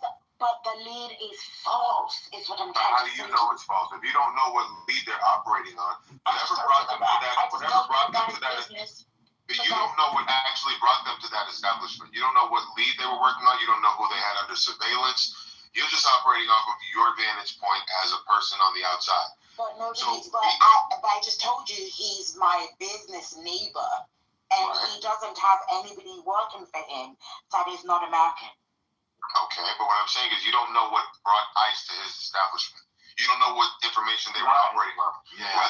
Whether the information be false or not, people get false information. What I'm saying is, how do you know that ICE didn't go there on the basis of something that was legitimate? That's my question to you. But it's not. The answer is you don't know. No, but it's not legitimate, because if it was legitimate, they would have gotten who they're looking for. It's not legitimate. So, no, wait a minute. You can operate on a legitimate basis and then get there and the person is not there, or get there and maybe you got misinformation. It doesn't mean that they made it up and said, oh, we're just going to hunt down people who are here illegally. That's what you're trying to conclude. Okay, and you don't have enough information. You don't have enough information to make that strong conclusion. Okay, so then if we're doing raids, right, how come of all the businesses, and there are several businesses on the street, more than 40 businesses, why did they only go to one establishment? To the question, that's a question for ICE, not a question for Manfinity. And for you to make a strong conclusion to the opposite, that, oh, they went there because they were targeted, that's also premature. You don't have enough information to make any strong conclusion. That's what I'm trying to suggest. But we have the information that this is something that's happening all across the board. They're grabbing people left and right, even grabbing American citizens like, oh, sorry, my bad. They grabbed a vet the other day. We spoke about this. And he's like, I'm a vet. I served. I'm a citizen. I mean, if we have the resources to go after them, we shouldn't be making errors like this, wasting taxpayer dollars. Going to a vet. I agree with you. I agree with you, but I don't have any I never had the expectation that this effort, deportation effort, was going to be executed flawlessly. And that's not to leave them off the hook. They should be held accountable. Anytime they frustrate the life of an American citizen who's just minding their own business, they should be held accountable. They should have to explain for themselves. All of that.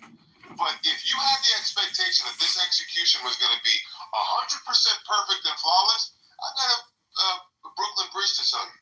Okay, there's going to be errors. There's going to be mistakes. And I agree with you. There shouldn't be. But I'm a project manager. We can have the best of intentions, but when the rubber hits the road, things happen. And the problem is, if they continue to do the problem after they've made aware of it, that's another issue. But once they're made aware of an issue, if they try to correct it, give people the grace. Stop acting like they're this Gestapo. They're not. Yeah, but they're moving like a Gestapo, bro. They grabbed a kid in Harlem the other day. People are like, who are you? What is going on? They grabbed a guy coming from court just 2 days ago, went viral. Coming from court, the judge gave him a stay. They still took his ass. He looked like a white man. He looked European. So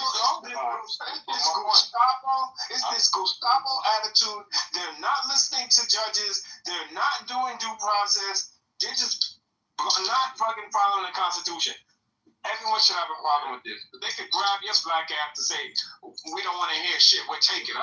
You might get out. Did you hear? Sorry, I can't speak loud. Go ahead. Did you hear what he said? That Manfinity said, if anything that frustrates the life of an American citizen unnecessarily, we should trash them for that. And I know that you guys don't like that we make a distinction between an American citizen and a legal alien who jumped over the border, but that's where my mind makes a clear delineation. And as a project manager myself, a manager of project managers, we try and implement things to the best efforts that we can.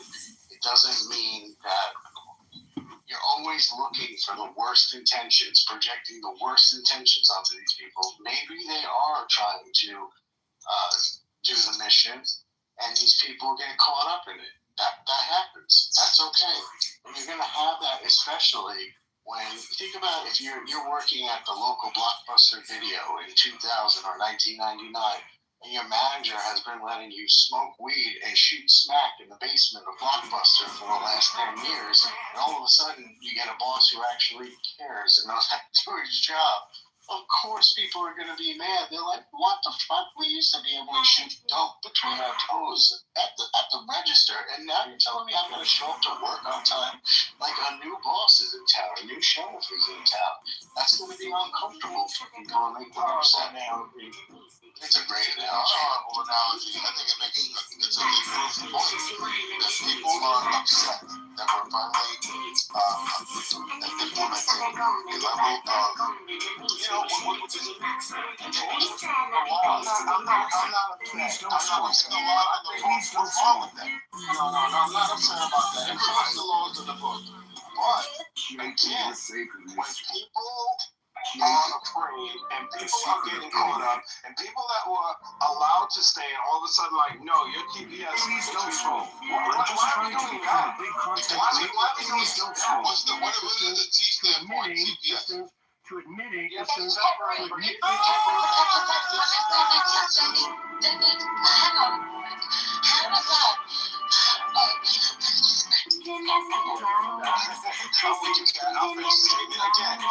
don't just throw your temporary protected status out the window and say, get the fuck out of America.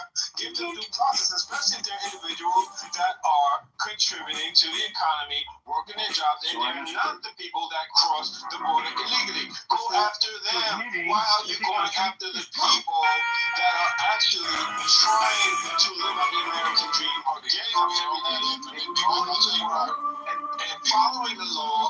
Why go after them? Because we don't have infinite resources, and we don't have the luxury of just going after people. It's not what I'm talking about. We don't have the luxury. We don't have the luxury of just going after this group of people, leaving this group of people alone. It's an all of the above approach because we're in crisis mode. If you don't get that, if you don't understand what we're in the you're not in a position of governing the country. You can sit back on this chair and hold your arms and make all the criticisms that you want. When you're actually in charge of running a country of over 350 million people and there's a finite resources and you have to make tough decisions, okay? This is what you get. Bold leadership who's not afraid to make decisions. You can ask me anything with that. I love that accent. Please don't scroll. Please don't scroll. Please don't I love scroll. the way she be talking. Please don't scroll. Yeah, like anytime. Let me ask you a question. Do you Please don't understand scroll. how the Please don't scroll. immigration process Dominating the works in the headlines. US? No, not fully. Okay. Dominic. Do you know that when somebody comes in, and I'm talking about when somebody comes in Outlining the roads to use. they have no access to public treatment. Contrary to what you guys believe, nobody takes any benefit that is not from the law. Under any circumstance. I understand that's what it says on paper. No, That's not how it actually goes as well. Please stop. I wasn't born here. I wasn't raised here, right? I came here 14 years ago. I paid taxes when I wasn't even supposed to pay taxes. So do that. Because the law in the book says if you're working for a company as a non-US citizen, you don't get to pay tax unless you become a permanent resident or a US citizen. I paid tax into your system for 17 years. What kind of company? Demons have no It doesn't matter because I'm not going to say it. No, it doesn't. No. Well, I'm not a landscaper because I came here because I got 2 college degrees. 200 grand more postgrad. So no, I'm not a landscaper. Right? Okay, so You have a different experience. Right. The majority of people who come across the southern border or anywhere. Well, hold on one second. But the point that I'm trying to make is this, right? This is the point that I'm trying to make. You have to have an American citizen that is willing to tell the American government that they will sponsor you for 10 years of your life in these United States, including their families. So when you're saying these people are relying on the system, that is not accurate. Because somebody who's American that already has their own family, let's say it's 2.4, right? Let's say it's a 2.4. Now they've got you and somebody else that they've got to show that they're above the poverty line to support you whilst you're here, because they don't. Like, guys, if there's anything, listen, I'm neither Republican nor Democrat. I'm for the right thing. Right? One way or the other. You can't just rely on people. I don't wake up in the morning and say, oh, you know, I've lived in America 17 years. I support what this. No, I support the right thing. That's how I live my life. Even when I lived in England, same situation. One thing you guys need to do is go really study your immigration laws and fully understand it before you have these conversations. Because a lot of Americans don't understand the system when it comes to immigration. I understand the system. The system's broken, guys. It's broken. It's been broken since I came here. And I've not made it a secret. I've never made it a secret. I've told you guys how much money I spent with getting to just a green card holder. It's a broken system. And you guys don't have an immigration system. You have a labor issue. It's a labor issue. Let's not get off the immigration system because you just spent a few minutes on that. No, don't do that, Doctor. We believe you. No, we got to go with what you just said. We believe you. Right? I have family members who have gone through the legal immigration system. It is cumbersome. It doesn't make 100% total sense. And I believe the things that you're saying. What we're just trying to say, instead of just now lumping all these groups of people together, we're talking about delineating between somebody like you or even somebody else. We have Ukrainians that work for us. We have Polish that work for us. It's a different situation. Going through the legal immigration process is very difficult, and it doesn't make 100% sense to me. You do have to be sponsored, and it is for 10 years. And there's a lot of other requirements that you have to go through in order to do that. What we're talking about is not you.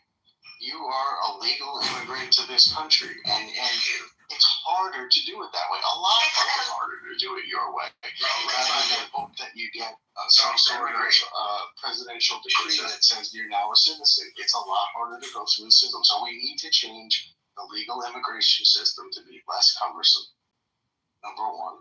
And number two, we need to not try and lump you in with the 8 million people, 8 to 12 million people that crossed the border, southern border, and overstayed their visas in the last 5 years. You're not the same people group. Please don't put yourself in that people group because you're not. That's all we're asking. But the point was, Finney's making it seem like everyone that comes here is bleeding the system, and that's not the case. Everyone that comes here doesn't get food stamps, doesn't get free healthcare. You said it's overwhelming the system. Then what did you mean? I said we have finite resources. resources, and there are some instances where people who come into this country illegally and they do. What do you mean by finite resources? What you just said, we believe you are not infinite. Family members who finite amount legal immigration. prioritize. What do you mean by that?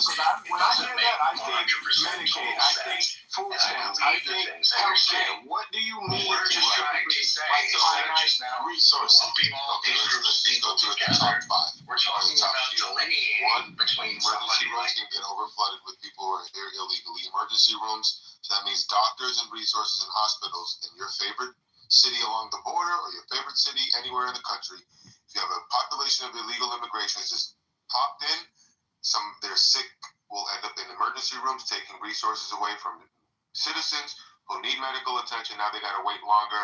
There's got to be more BS in the emergency room. Also, schools. People are here illegally. They have children. Their children are taking up space in the classrooms that could be going to American citizens. Now they're learning in a more crowded environment, making it harder for children to learn. Another resource that it's taking advantage of are some of the social benefits that you said don't happen, like food stamps, like Section 8, like these other things. There are emergency programs. I'm not saying that they're just given to them willy-nilly, but there are emergency programs that if they meet certain statuses, if they meet certain priorities and preferences, there are priorities and preferences of these various housing authorities, these food stamp, the food stamp. If you meet certain priorities and preferences, regardless of your immigration status, especially in places like Boston, especially in places like New York that are overrun with Democrat, liberal, left-leaning government leadership, okay, they want these people to be absorbed into the system and supported. And I understand what it says, that these people shouldn't be. I wasn't done talking, though. Wait a minute. Last night, I got a green bean. You gonna let me finish? I said, making it harder for children to learn. This is another resource that it's saying. Yeah, come on now. So the thing is that I understand your point, Divine. The letter of the law may say, oh, illegal immigrants, they don't get this and they don't get that. But when you look under the hood and you see how things are actually in practice, like, for instance, voting, okay? You're not supposed to vote if you're not a citizen. But in certain places, now that you're an illegal immigrant, you can get a driver's license. Now the system can't delineate between someone who has a license versus a citizen, and they're being allowed to vote. Just because the letter of the law says one thing, the implementation is being done differently under the hood level. And I want you guys to understand that there are illegal immigrants in this country receiving federal, state, and city benefits and using it to the degree that it's taking away from American citizens who deserve it more. Thank you, Jesus. I'd like to clarify a point with regards to your driver's license that you just mentioned. Whilst sanctuary cities will give a driver's license, right? Those licenses are actually labeled. They're different to the license you get as an American citizen. So no, you cannot vote. Out here in Massachusetts, not in New York. No. It's no different at all, and it automatically registers you. Not in California either. Anyone can vote in California. Anyone can vote in any state. Stop taking us so as chill. We're going to send it to Grok and do a fact check. We live here. We're telling you that you think no. You've got your registration. It's called absentee ballot. Absentee ballot, love. Arguing that people committed to misunderstanding you, and Ricky, because that's what we do. This is where we live. This particular issue in New York, California, and Massachusetts is completely and 100% true. This is the way. Bollocks, that's not true. She knows the truth. You're not listening. Okay, it's not true. Okay, they can go to jail for voting, and that's the quickest. It's called absentee ballot. Sent up out of here, or even locked up. Illegal immigrants cannot vote. There was a motion in New York State, or I think it was in New York City, that allowed them to be a part of local elections. No, illegal. I can give you the headline. So they could be in. Okay, it's not true. So now we believe news? Or we believe news now? All the news is fake news, love. This is on the state It's all spam, including this room, except for Manfitini. He's telling you the truth, and you're all just spamming us with your lies. Yeah, I like to hear what's going on. Not true. Oh, stop with your spam and your lies. It's all communication is spam, and all you're doing is spamming us with your fucking lies. Shut your fucking mouth and you dirty mind. Propaganda.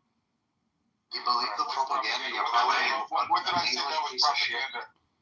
No, you, Manfitini, you're telling us the truth. These other non-native English speakers, these non-Americans are lying, spamming us with their propaganda, wasting our fucking time. I don't like when I can't move people to the audience. Firstly, you don't even know if you're Scottish, Irish, Scouse, Australian, South African. I can't move anyone to the audience. I can't mute individual people. This is terrible. Yeah, it's because it's public. Let's play fair, guys. You can't no control. You can mute the whole stage. You can mute the whole stage if you want to mute that. I can mute the whole stage, but I can't mute the individuals, and I can't move people to the audience. Oh, what a shame, Manfitini. Well, now I can always come back under an anonymous account and continue listening to all the spam and lies that this app generates, minute to minute. I'm sorry. We're going to give the microphone. We're going to give the microphone to Monica. And if you keep interrupting, I will have to remove you from the room, and I don't want to do that to anyone. Monica, what were you saying?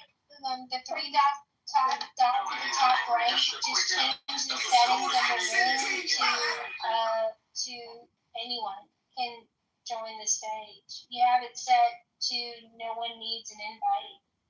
You change it. Hand raising. Turn hand raising on. Yeah. That'll change it for you. No one can. Everyone, hold on. Hand raising.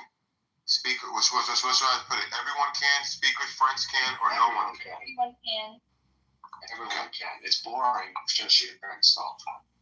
Okay, so now I'm going to change it. Move down without having to remove people. Oh, this is great. I love me some Monica. Thank you, Jesus. He's like, he figured out the goo. I got control of the room. Y'all keep messing with me, I'm kicking you down. I just Googled it, Manfitini. It's not true in New York. They cannot vote. They cannot register to vote. They cannot vote in New York. They can't vote in any state, full stop. So I'm not even wasting time acknowledging that. You can't do it. They only changed that in the last year. They literally changed that in the last year. Where did they change it to? In New York. New York made a law that they when they said that you could vote on for the state and local elections. They meant it. They made it a law. It got changed back again last year. Yes, they did. Really? No, it's not. Put up a shot. Don't need the law. So I will tell you, according to Reuters, I'll post it, New York City law allowing non-citizens to vote has been struck down by the court. But that was the case for at least 2 or 3 years there in the Biden administration. I'm gonna listen, I didn't make it up, man. I just read it to you. They tried to make a law. And it happened. It never happened. But why do you? Okay, so you think the people that wanted to do it, you think they went away? Those crazy people that want illegal non-citizens to vote are still alive and well, and they're living in your government. They never have been allowed to vote, and they never will. Okay. Yes, I don't know. True. Let's read it. No, they were not. They were not allowed to vote. Okay, this is Trump. Let me ask you a question. Show me when they were allowed to vote, and I'll shut up. Because you guys New York City. Not true. Well, saying it's not true doesn't mean it's not true. So prove that it's true. Prove it. It's literally reading you a Reuters freaking article because it was a law. It got on. See, you're not letting me finish my sentence. You're not letting me finish my sentence.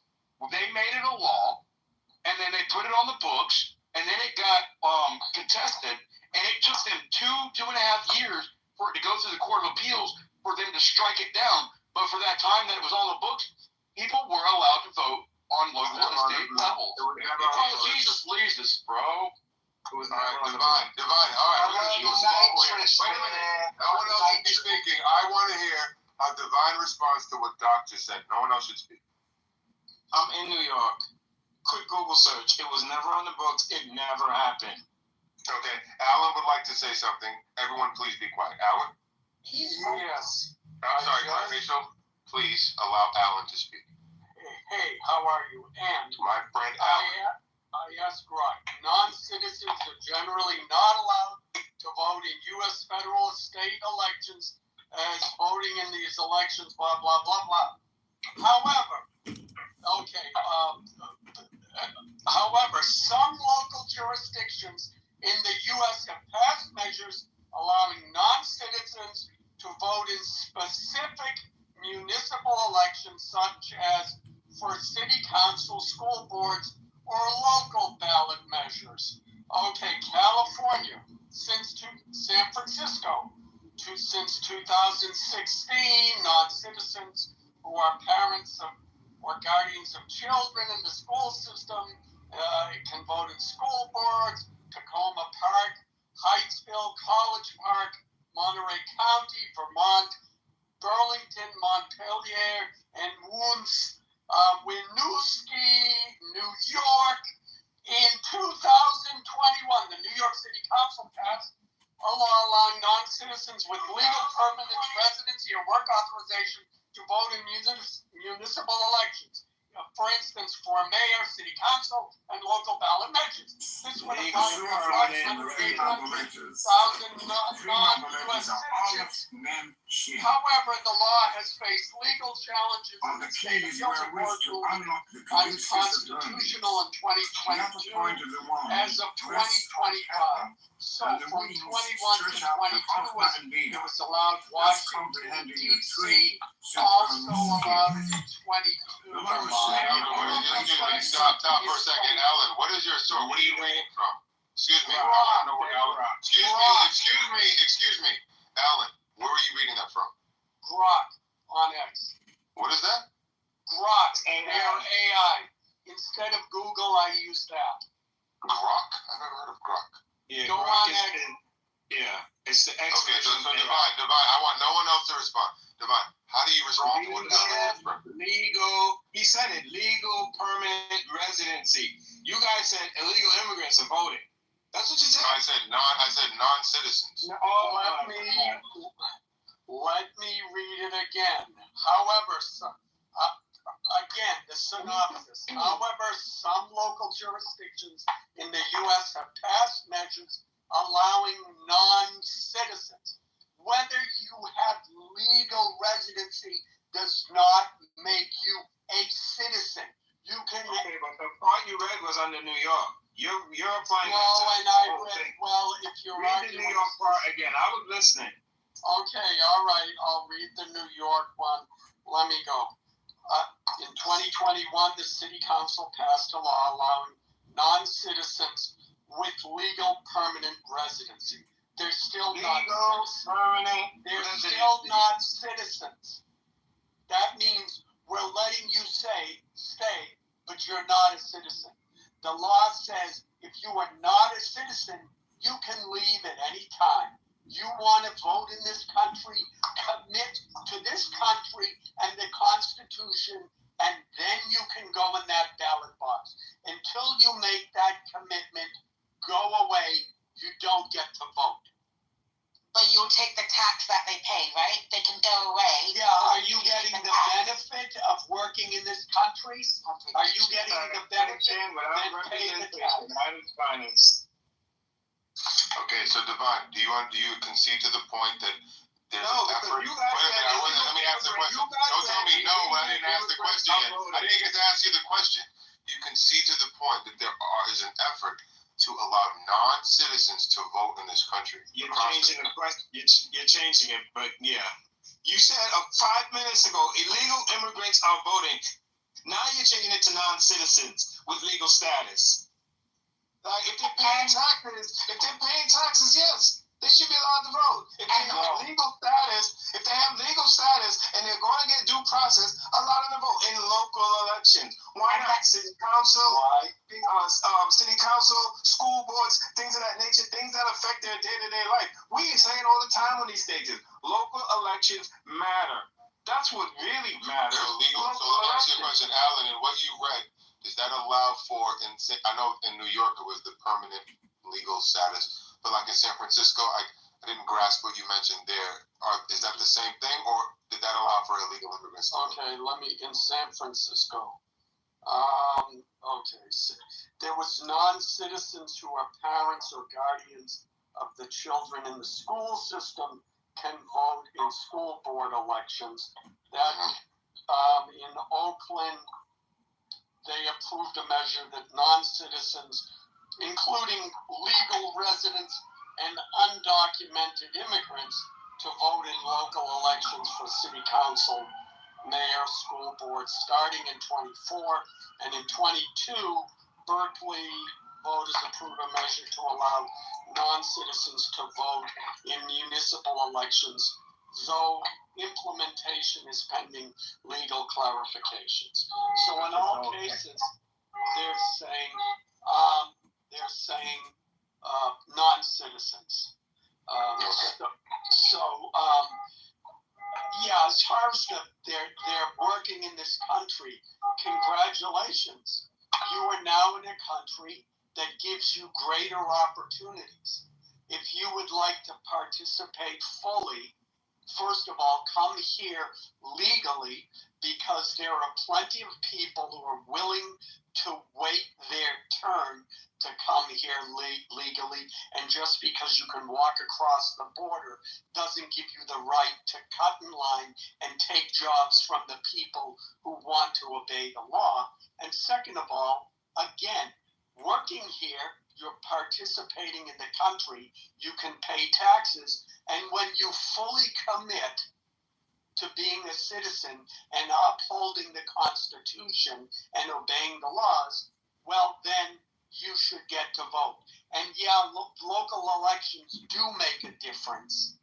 And if a county suddenly gets, as Biden did this, suddenly gets a wave of immigrants from pick any country, and they get to vote in local elections and school boards, well, suddenly you're going to see school boards that don't reflect the actual citizens that are in that county or local. Can we? That is not conjecture. So how many of you? Hold on one second, please. I'll give it right back to you. How many of you Americans are actually standing in line for the minimal jobs that these foreigners come here and do? It doesn't matter. No, it does. We can talk about it afterwards. No, it does. We're discussing the value of service. Minimal jobs. So it does matter. We have discussed that.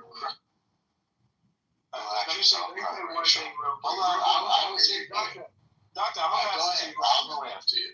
Yeah, so, all of this could have been alleviated, because I remember there was a bill that wanted to hire enough border agents, enough judges, and enough manpower to sort all of this out. But they chose to not vote on that bill, and they chose to give money to Ukraine, they chose to give money to Israel, they chose to do everything but deal with this crisis, because they did not want Joe Biden to have the win of securing the border and having enough judges to process these cases. And now we're dealing with this conundrum of a catastrophe right now. With that, I land. Okay, thank you. Doctor responsible, do the honors. Please, just sweep that under so much. Jesus, so much. Divine, it might make a fantastic headline to see this bill that I would puke all over and then throw it in the garbage, to see that be repelled by Republicans. It might make a great headline, and listen, you guys have been working off of that headline for about 8 months at this point, right? And that's fine. You think it's a great bill. You think that adding more judges is going to fix the problem. You think that shortening the time of the people's stay, of the time that they have to wait before their hearing will fix something. You feel that adding more border agents for that sole purpose will fix something. I don't think that will fix anything. The only thing that will fix anything is the Remain in Mexico policy, which I've been touting like a fucking parrot on this stage for 2 fucking years. Because of our illegal immigration laws, because of our immigration laws, I should say, once a person's pinky toe, no matter what color it is, white, black, ching chong ching, purple, Asian, whatever it is, once that pinky toe touches the American soil, that person is afforded a gigantic amount of rights under our asylum law, right? So they're untouchable at that point. So the only way to fix that problem is to stop them from putting the pinky toe on the soil of the United States in the first place. That is the only way to fix the problem, because we are outdone. Once the person steps over the U.S. border, there's nothing a president can do to fix this. This is now in the realm of the bureaucracy, where that person will be given a court date. That court date will be 6 months away, or if the bill that you love so much got passed, maybe it's 4.5 months away. That is not a win. And that is why the Republicans, among many reasons, maybe it was to stay loyal to Trump. Fuck if I know. Happy if we did. That is why they didn't vote for it. Because we've had 35 years of this nonsense from Republicans. No, I'm not even talking about the Democrats. I'm talking about Republicans. The Republicans that are America First stood up and said, I'm not voting for that shit because it isn't going to fix dick. Now, in your own mind, you can have fun and explain that as, they're in a cult and they're just, praising the master and they're doing blood sack. Whatever you want to say about it, you can say, and I'm okay with that. I'll deal with the repercussions. Hold on a second, chill. Hold on a second, chill. White condolences are all. I'm leaving my ass to go to the audience. Respect yourself. Anyway, stop interrupting Raven, if you would. So anyway, that gets down to that point. We don't see it the same as you. There was no great, beautiful immigration bill. This was just another attempt, a bill written by Republicans in the first place, who were pieces of shit, brought to the House by other piece of shit Republicans and Democrats, and now you expect us to just go ahead and sign it. No.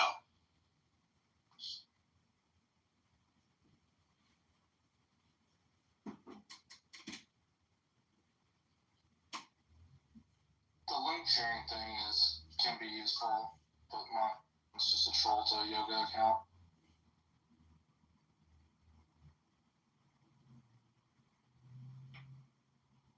Yeah, I mean, I signed up for the anonymous ability, and I could care less. It's, in fact, if I get kicked from a room, generally the mods are saving me the time. So I don't know why I would pay $5 to live stream chillism all day, but the fact that people are here 24 hours a day, 7 days a week, gives you some consistency if you are looking to essentially scrape content. Well, the feature that I think I'm surprised you don't like is the fact that you can now link to you can link to different URLs. So that's valuable to the people who are in the service industry in some capacity as entrepreneurs, or make products or something. That's what. Yeah, you can promote your OnlyFans. That too. I keep breaking the servers on my OnlyFans. Okay, so Edmund, how does this screw you up or help you?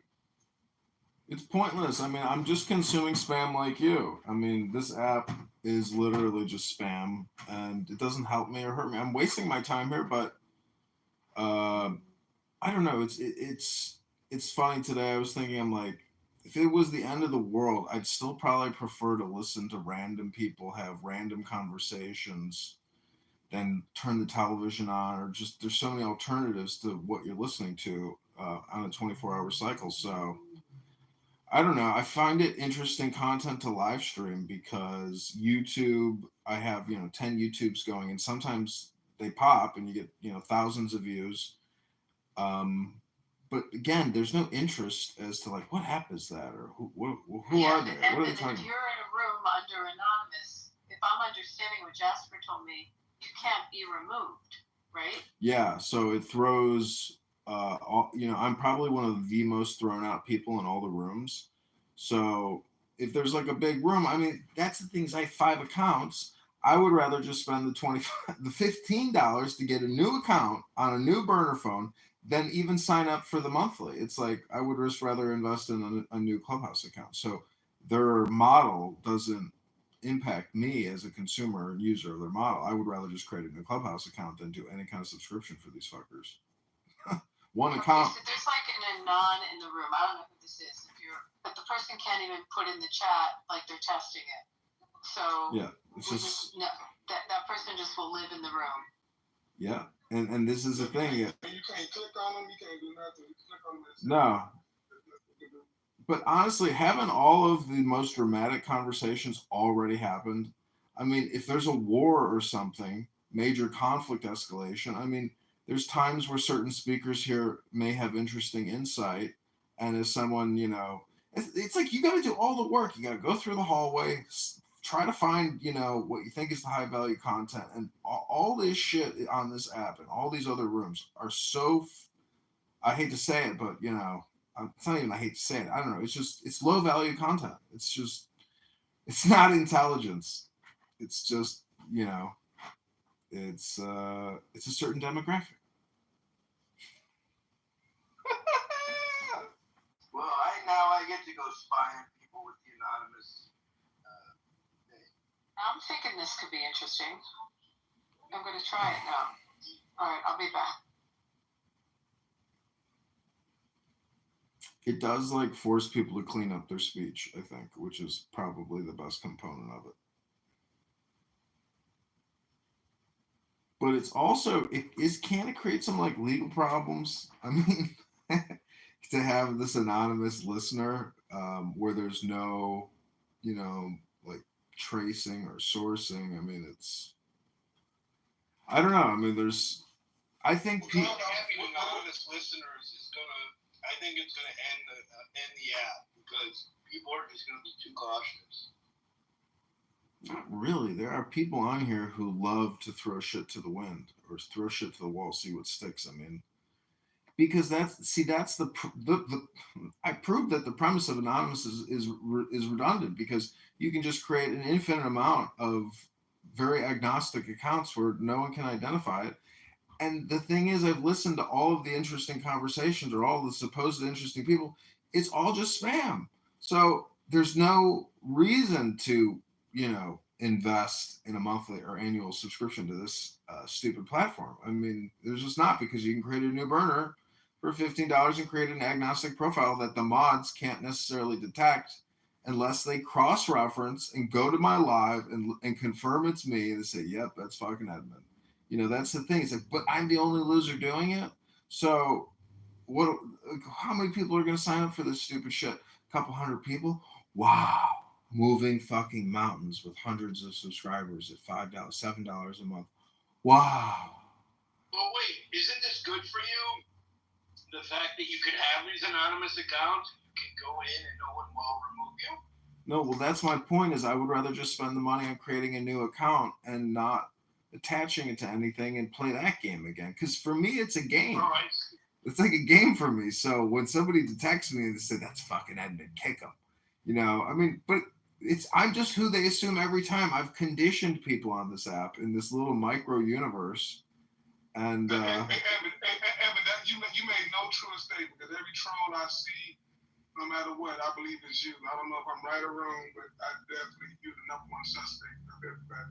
Yeah, I mean, and so that's my point. Is like this isn't gonna move a mountain. This is gonna move a needle. Well, wow, they're making like, say they get 1,000 people to even sign up monthly. It's like $7,000 a month.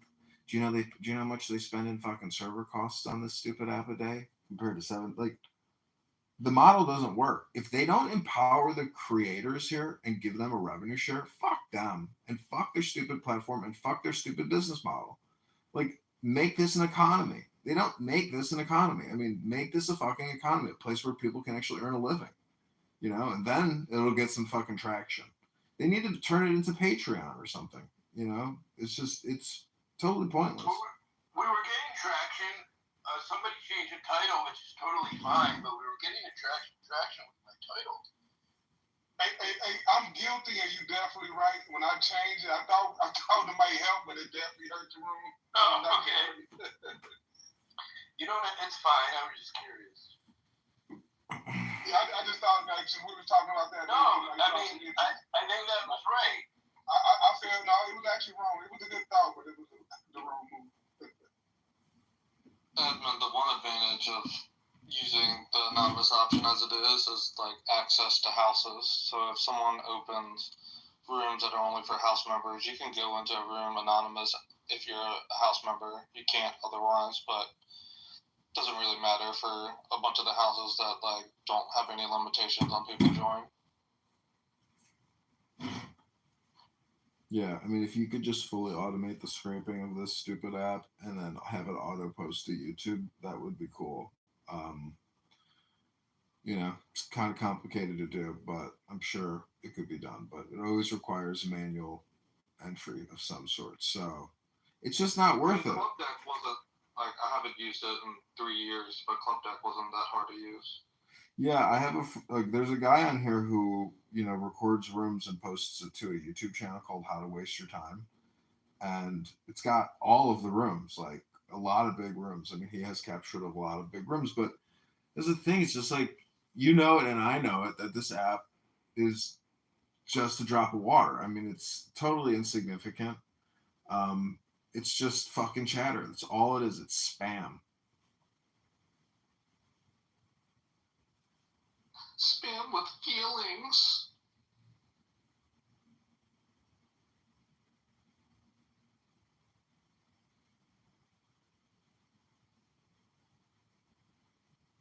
I mean, going into the election, like, you know, there was more value in the app. Absolutely, at that point, going into the election with Kamala and Trump, like that was the. After that, it's like, see, this app does have this like propaganda social aspect to it, but it's only like, you know, more relevant and important at like peak times. So, what does that tell you? I mean, that it's all spam.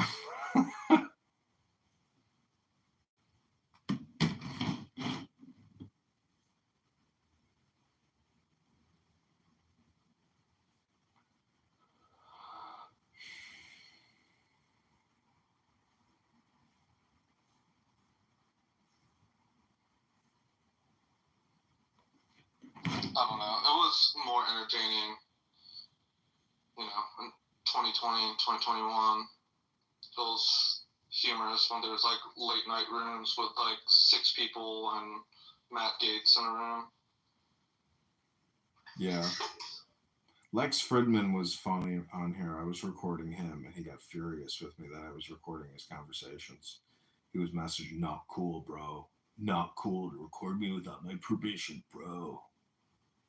He was ultra sensitive, and like I don't know why people deified him so fucking much on this app. It was so goddamn annoying. I found him absurdly dull conversationally.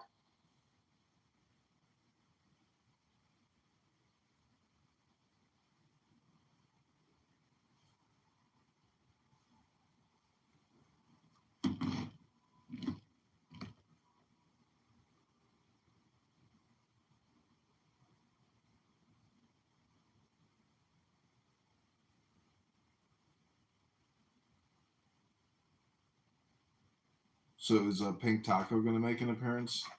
Because I do like Pink Taco's rooms. Those are fun rooms. This is his room.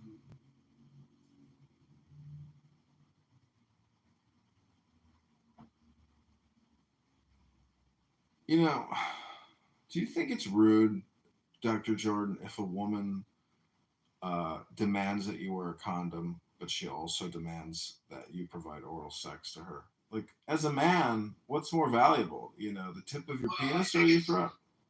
I think it's unfair, but I don't think it's rude. It's unfair, yeah. But all is fair in love and war. So what do you think about Trump saying, I'm talking to Putin and he's gone crazy, you know, and he's launching these attacks while we're talking?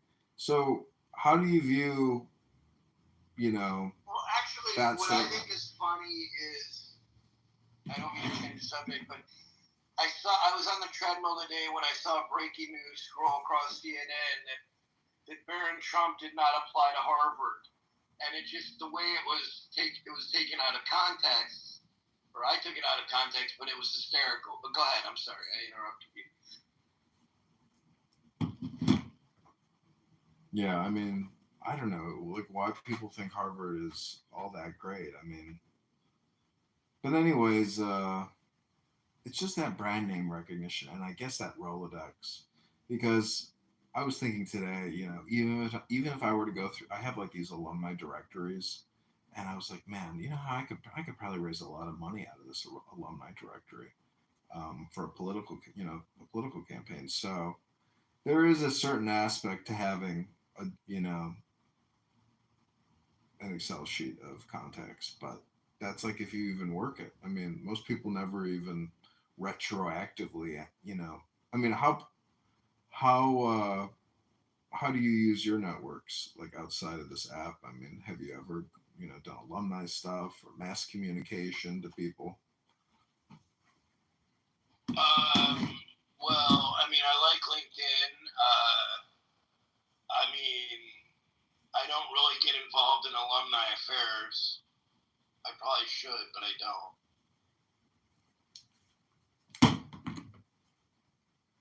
Yeah, I don't use LinkedIn anymore. They deleted my account. At one point, I think I had like almost 20,000 connections on there because I was just like every day going add, and but again, it's just like all spam. That's what it comes down to. I mean, if you were to tell us like how much communication you've had to spend on there, how much revenue you've generated from there, I mean, you'd probably be like, yeah, it hasn't been as great as I thought it would be, or maybe you have a big success story. I don't know, or you have consistent, revenue growth on there. But is that even happening for you?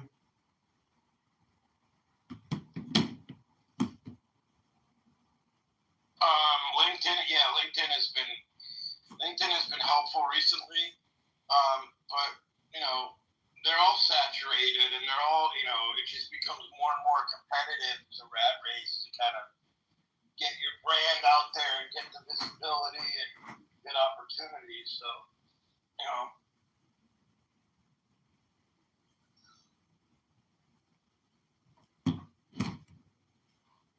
Yeah, LinkedIn is kind of annoying in the sense that so many people's lives are just like dedicated to, managing that LinkedIn, adding new things, new activities, new prestige, new, I mean, and then they're always forward looking to their future job prospects. If this corporation lays me off, I can now represent myself as an information, advertising technology lawyer who's worked at Yahoo, worked at Good, then you got to find the new corporation, the new job, start working on all their work. I mean, maybe bring new business, basically.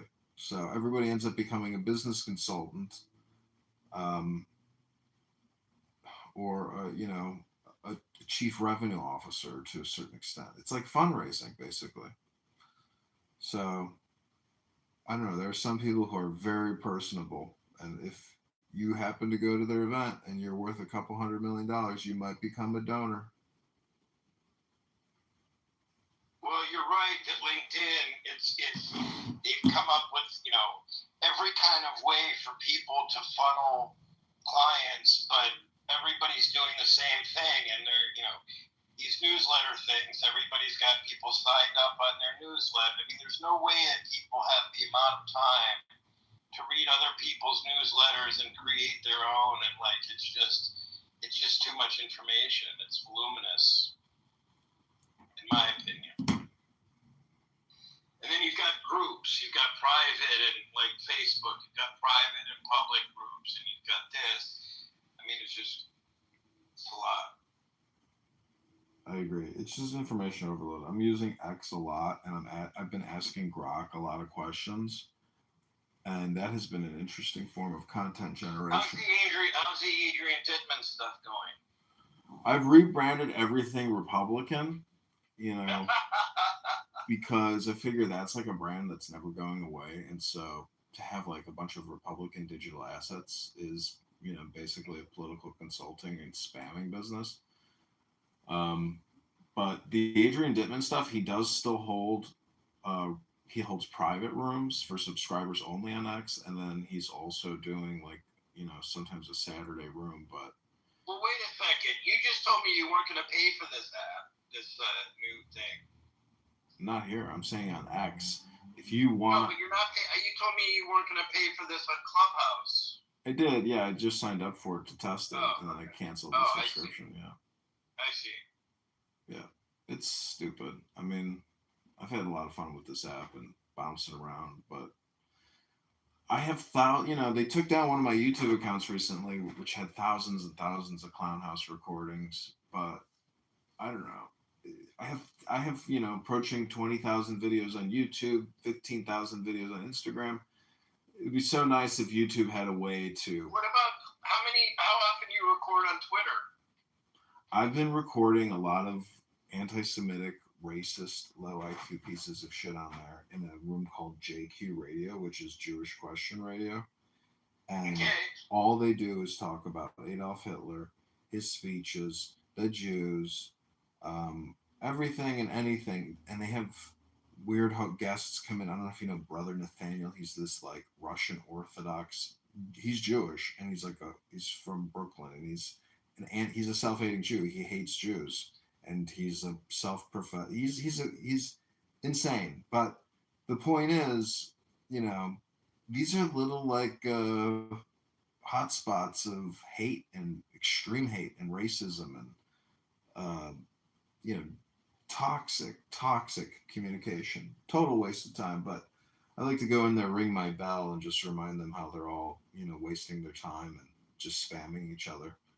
So, doing that type of social audio activism, I feel like is fun because people recognize it and they go, fuck, he's right. I'm wasting my time here. Fuck. People start questioning what they're doing in these rooms and why they're listening or talking or posting shit in the chat. I mean, so, I don't know. It's just fun to troll people who have really bad ideas and takes. And, I don't know. I think they're living in their own little universe of misery. Again, essentially, misery loves company. That's what happens in a lot of these toxic communication rooms.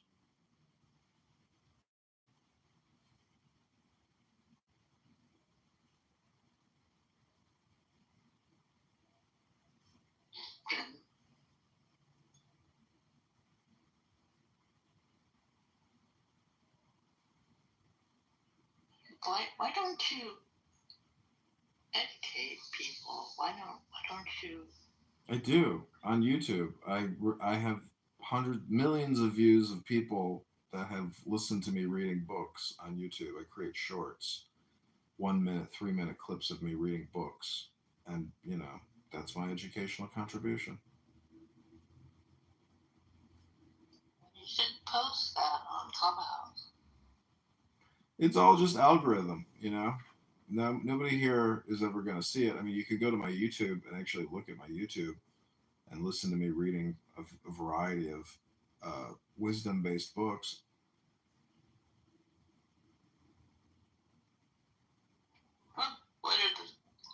Don't take this wrong. What are some of the titles? Of the books? Yes. Look at my PTR, A Treasury of Polish Aphorisms.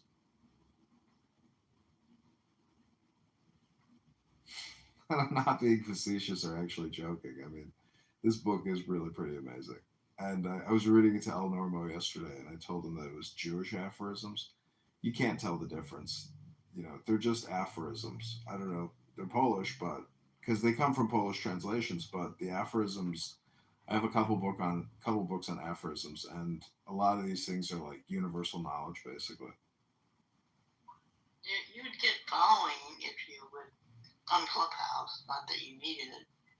If you'd read a book like Black Rage or White Rage, racist shit. I'm sorry, racist book. Yeah, I don't know. This racist communication industry is. I saw this one African American lady give like a 4-hour seminar um, on structural racism and white guilt, and it was just, and I don't have the video anymore. It was like a Google talk or whatever, but basically it's just the communication industry. I mean, all this DEI stuff and all these education scams are it's like it's toxic communication, and it's just it's political and it's business and it's sick, but it's what people do, because communication is like a commodity. And I talked to my mom today. She's like, I've heard everything, I've seen everything. So people do feel like they have not seen anything new. And I think DEI and critical race theory and all this communication industry and the educational industrial complex is spam. And it's you can witness it here on this app, and it's just racist, toxic communication. And Yeah, but the academics eat that crap up. well, I heard these people talking about white guilt. Well, not people, but it was Bill Maher and Tim Pool talking about the reason why like North Chicago voted for um, Brandon Johnson is because the Loyola North Shore snobs of Chicago experienced white guilt. I'm thinking like I don't even know if that's true. I mean, it's just another it's like another reframe. It's like talking about you know trans and genders or even gay. I mean, everything is political. So all communication is spam, and it's almost all political. There's very little actual wisdom ever communicated on this app. It's like, 0.001%. So At least you moved away from hypnosis. That was a healthy move. yeah, but when I say hypnosis, it's more of like saying it's just propaganda. That's all I'm really saying. All communication is propaganda. It's all political. It's all spam. It's all hypnosis. I mean, but it's not hypnosis. Hypnosis is, it's something in a neurolinguistic programming book I read, that the Society of NLP declared in 1985 that all communication is hypnosis. And what that means is the brain doesn't reject whatever it's listening to, and it's sitting there storing it, processing it. So in a way, it's like essentially giving you a program. So that's why if you read a book, it's basically a program, and you actually have to read it, and that's why an app like this is like propaganda real time. I mean, imagine if Joseph Goebbels had Clown House and all of Germany came on the cell phone at the same time to listen to his messaging. Well, they did. It was called the radio. But there was no feedback. The audience can't talk back. The audience can't troll. The audience can't come in and just ring a bell. I mean, it's all push information. So it's group versus crowd, communication.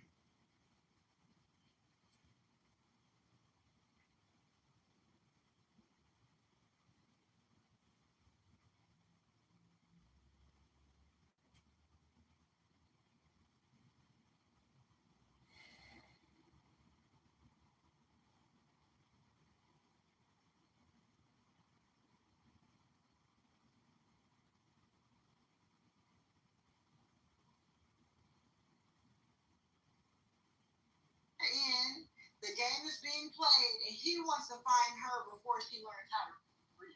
But it's a compliment for her, even though she never got the opportunity to really see what she deserves in life. A lot of times, women get with a man where if she grew to her full potential, she would have never accepted him. He would be a man where he whatever he became, she actually would have been like, nah. He's my type.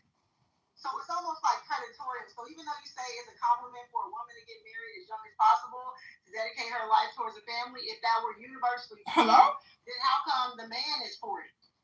Hello?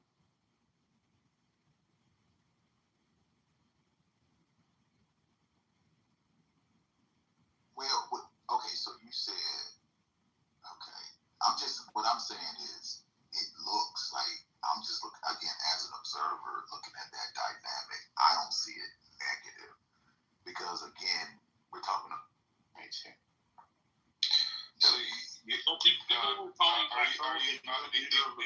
Would you like to end your? Are you finished up, Mike? No, Is it Jarl or is it Jarl? I'm sorry, Jarl. Technically, it's Jarl, but whichever. Yeah. You see, even the name Jarl is a little bit of a pansy name, I must say. He's right. But Mike Moon would like to finish his input.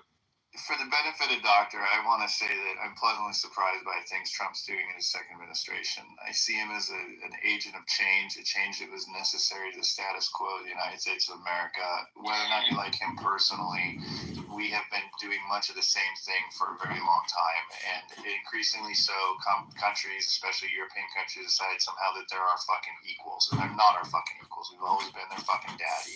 We've always taken care of them. We've always been the fucking leader. We still are the fucking leader. And when we hear that America's somehow losing favor, it doesn't matter if America's not losing power. If they're losing favor, if people are going to whine more about us than they used to, they're still going to rely on us when shit hits the fan. They always have. They always fucking will, at least for the near future. And the reality is we haven't gotten weaker by standing our fucking ground, turning inward, and paying more attention to ourselves for a little bit. And there's a lot of things Trump's doing that make a lot of fucking sense to me. Taking money away from Harvard and putting it into fucking trade schools sounds like a great idea, okay?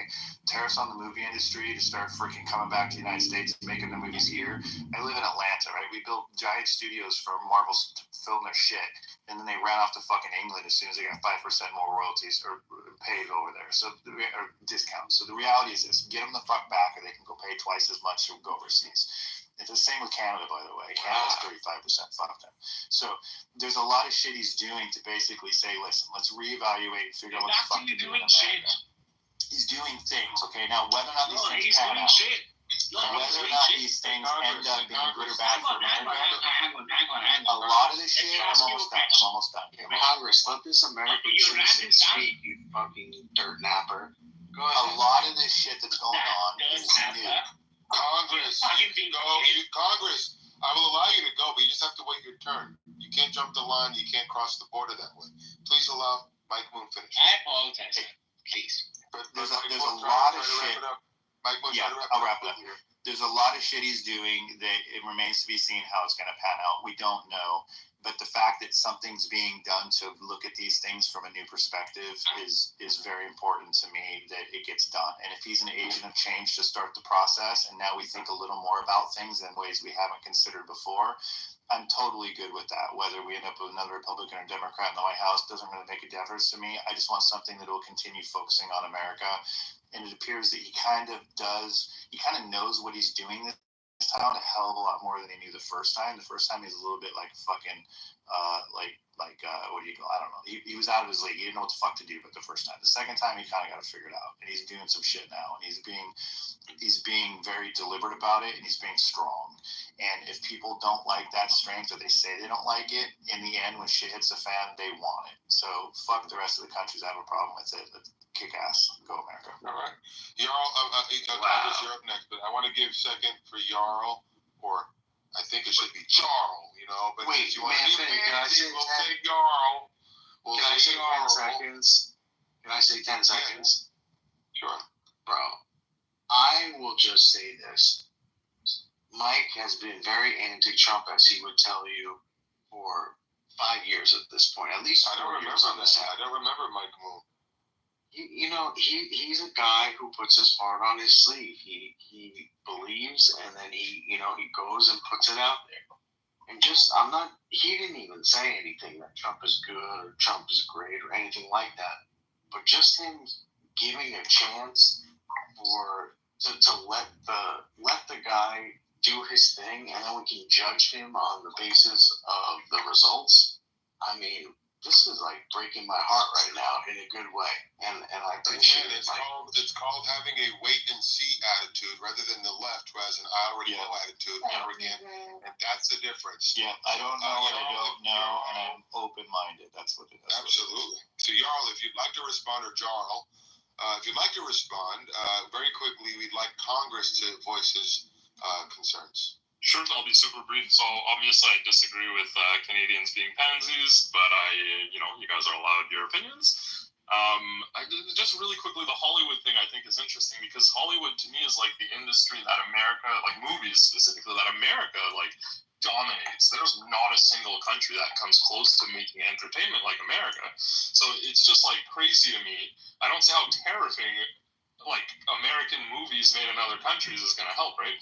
iPhone or Apple was the largest company in the world without making their phones in America, and I think that like I just don't see why bringing back production is going to help America. That's not like what America's strong at. America's good at innovation and technology, not manufacturing. But anyways, thank you. Can I just say really quick, it's going to bring back jobs. I'm in the industry, and the jobs have been decimated here from all this shit. So it's going to bring back jobs in that case. Yeah, before we go back to Congress. Yeah, before we go back to Congress, Jarl, it's going to bring back. I understand you can do two things at once. You can innovate while at the same time employing your people to the point where we're not living in parts of the country were devastated when industries left. So you've got to have a balance, and I understand that you think that innovation is the only way, but it's not the only way. It's a both and approach. But let's move to Congress. Congress, you'd like to provide. I'm sorry. Please wait your turn. We have Congress up next, and then Alan, and then maybe Cry Rachel, and then Abby. Congress, what would you like to say? So, all right, thank you much, of course. Being called names here, that's absolutely right. But then when we talk about President Trump coming into the picture, when we look at his history and what he's done, see, US, of course, is a state which will poke nose into situations when they're not having anything to do with. These guys come into the picture when they talk about India and Pakistan. And then they say that, no, India did the right thing.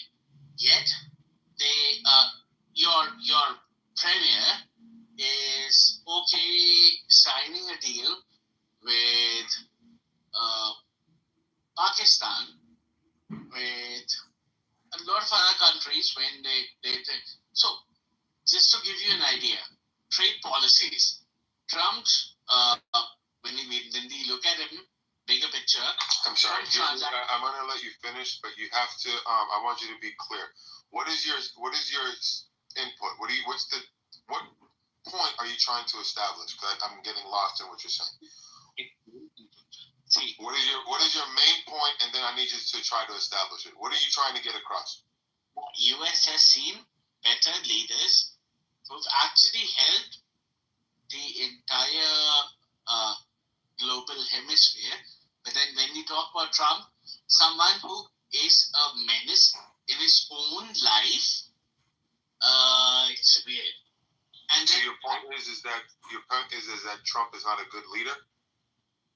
Absolutely, yes. Okay, and what's the strongest example of Trump not being a good leader? Something that he's done in the last 100 days or so.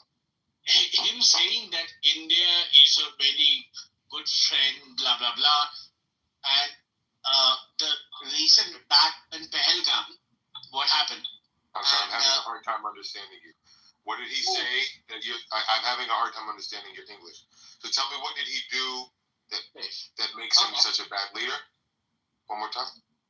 Simply put through, him funding Pakistan, him funding Turkey, and India being very vocal about the fact that we've had these situations and we're sharing that Turkey is involved, Pakistan is involved, and yet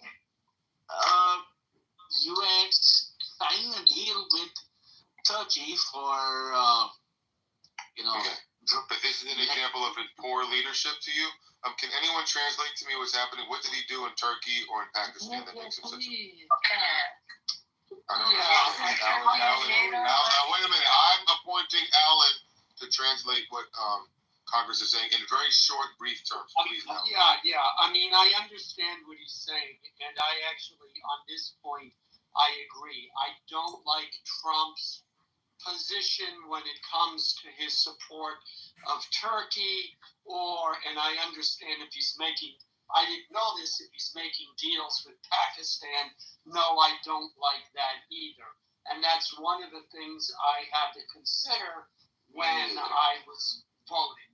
So, yeah, I mean, Turkey has been instrumental in, though it doesn't get any press, it's been instrumental in a lot of the unbalance and problems in the Middle East. And Trump is supporting them. So I think that's what he's done. Yeah, we Okay, so it looks like Congress real appreciates your. I'm sorry, dot heads. We should be supporting the dot heads. The Indian people are a great market. They're great people who love our country. And Trump tried to do this in his first term. He tried to really make deals with India, and we should continue on that path. The Pakistanis. Congress seems to we be should go with the dot heads in India. Yeah, Congress seems to be saying that he's upset with Trump's leadership as it relates to him poking his nose into other foreign affairs, namely support of Turkey and support of Pakistan. Thank you for your input. Let's move on to Alan. Alan wanted to say something, and then I want to see what Cry Race I just wanted to echo. I'm sorry, Congress wants to finish. Congress, can you please complete your input? I may have cut you off. Really quickly, just finish your statement, Congress. Yeah, absolutely. See, very well put through. You're not able to understand what I'm saying here, and obviously your language, my language, we're different, but then everyone else is able to understand what I'm saying. So you're a racist piece of shit. I know. Thank you. Yeah. I'll be a racist piece of shit. I just didn't understand what you were saying. Honestly, it was sincere. But I appreciated Alan explaining it to me. Just because we don't understand each other all the time, I still want to understand and see what you're trying to say. There was nothing underhanded with what I did there. But anyways, Alan would like to say something. Alan has an input. Yeah, we're moving to Cry Racial and then Abby. Alan, go ahead. Yeah, I just say quickly, Mike is right, and talking about the tariffs on Hollywood. We have seen in the entertainment industry in California, jobs were going away since, the late 80s. And there's been a steady movement from that. And I can't tell you the number of TV shows. You look at the end credits. It says filmed in Canada. So they might hire some American actors, but everything below the line, the directors, the assistants, the sound people, the sound houses, the special effects, all of those have to be done by Canadians. And it's a problem. We've lost a lot of work in Hollywood because of it. So yeah, Trump saying that, I don't know if it'll work, but yeah, I'm for it. And Alan, you know what else?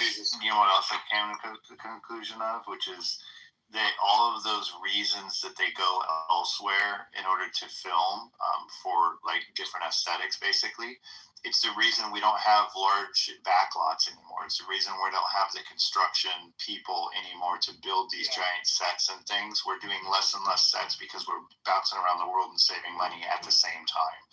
If we can't save money by bouncing around the world, then we'll start building more sets and backlots back in the United States again, both in Georgia and California, potentially even places like Texas.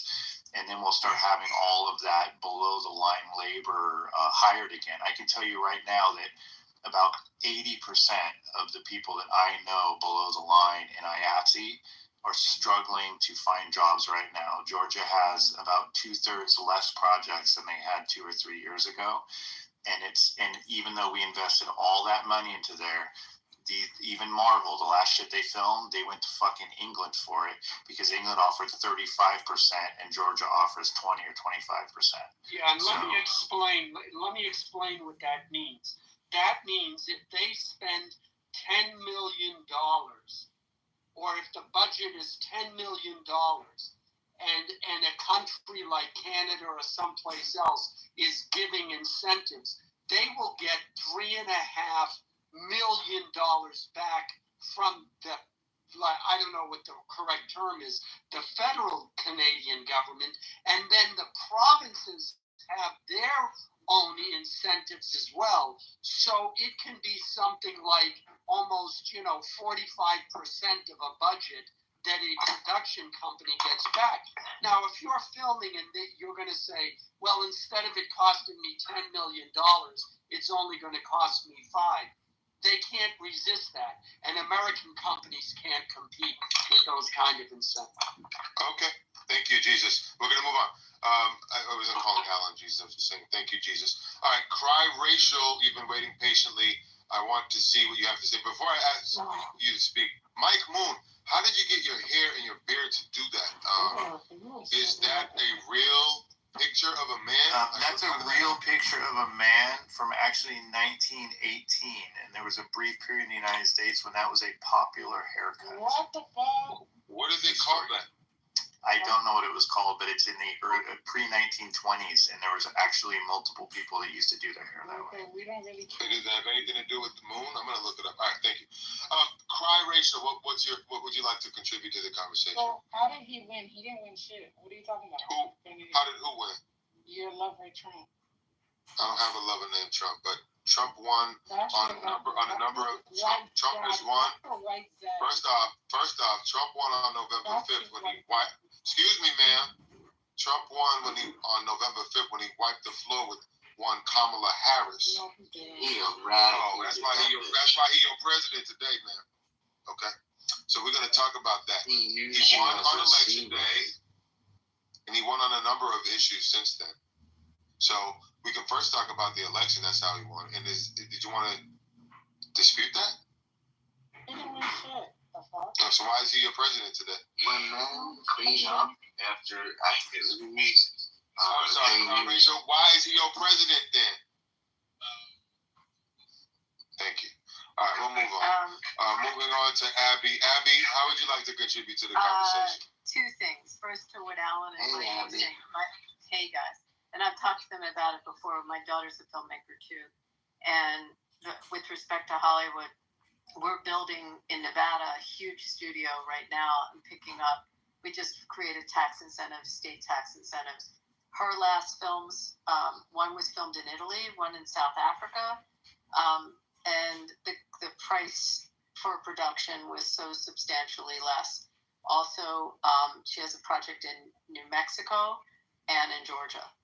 These are states that they're building facilities, or they have facilities. So I agree with these guys, and that's what's happened to the industry.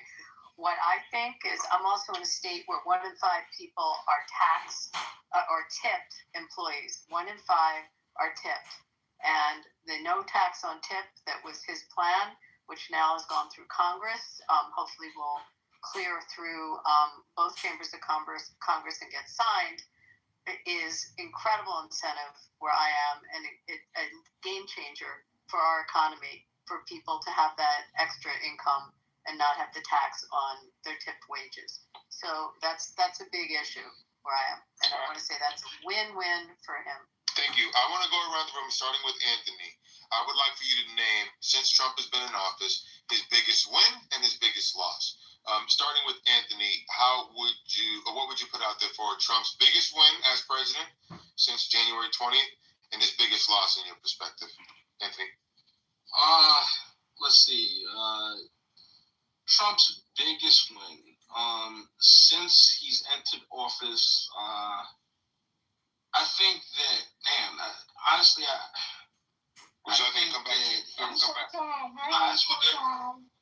No, he got it. Yo, Cry Racial, really? That's what we're going to do? Like, why do you do that, man? Respect yourself, Cry Racial.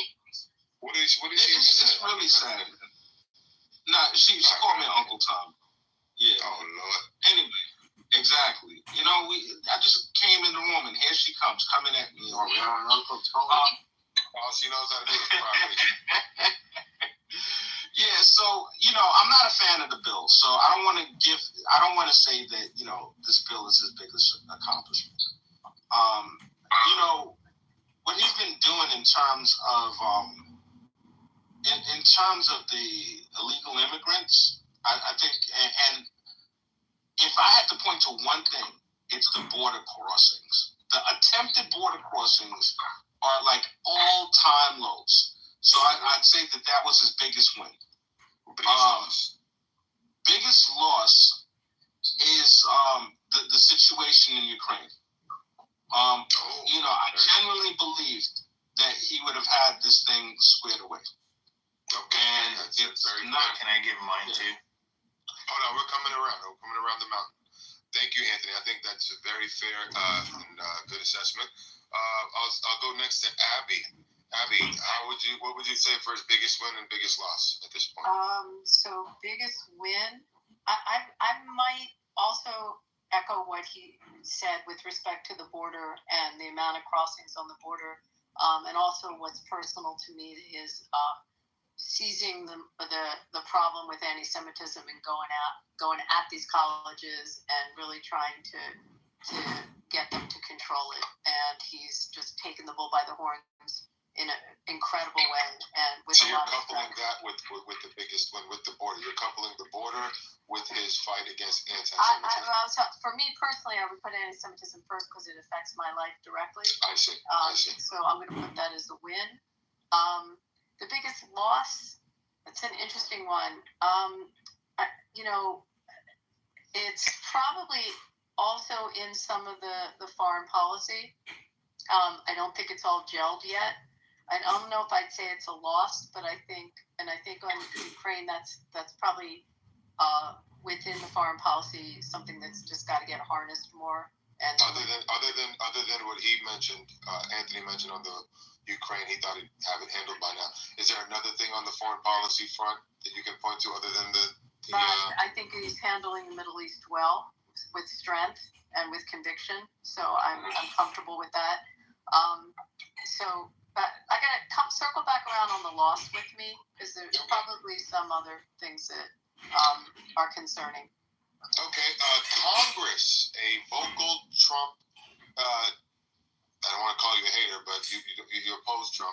What would you say is his biggest win and his biggest loss through his presidency, Congress? Biggest win, sir, there's none. I'm sorry? There is none. There is none. Okay.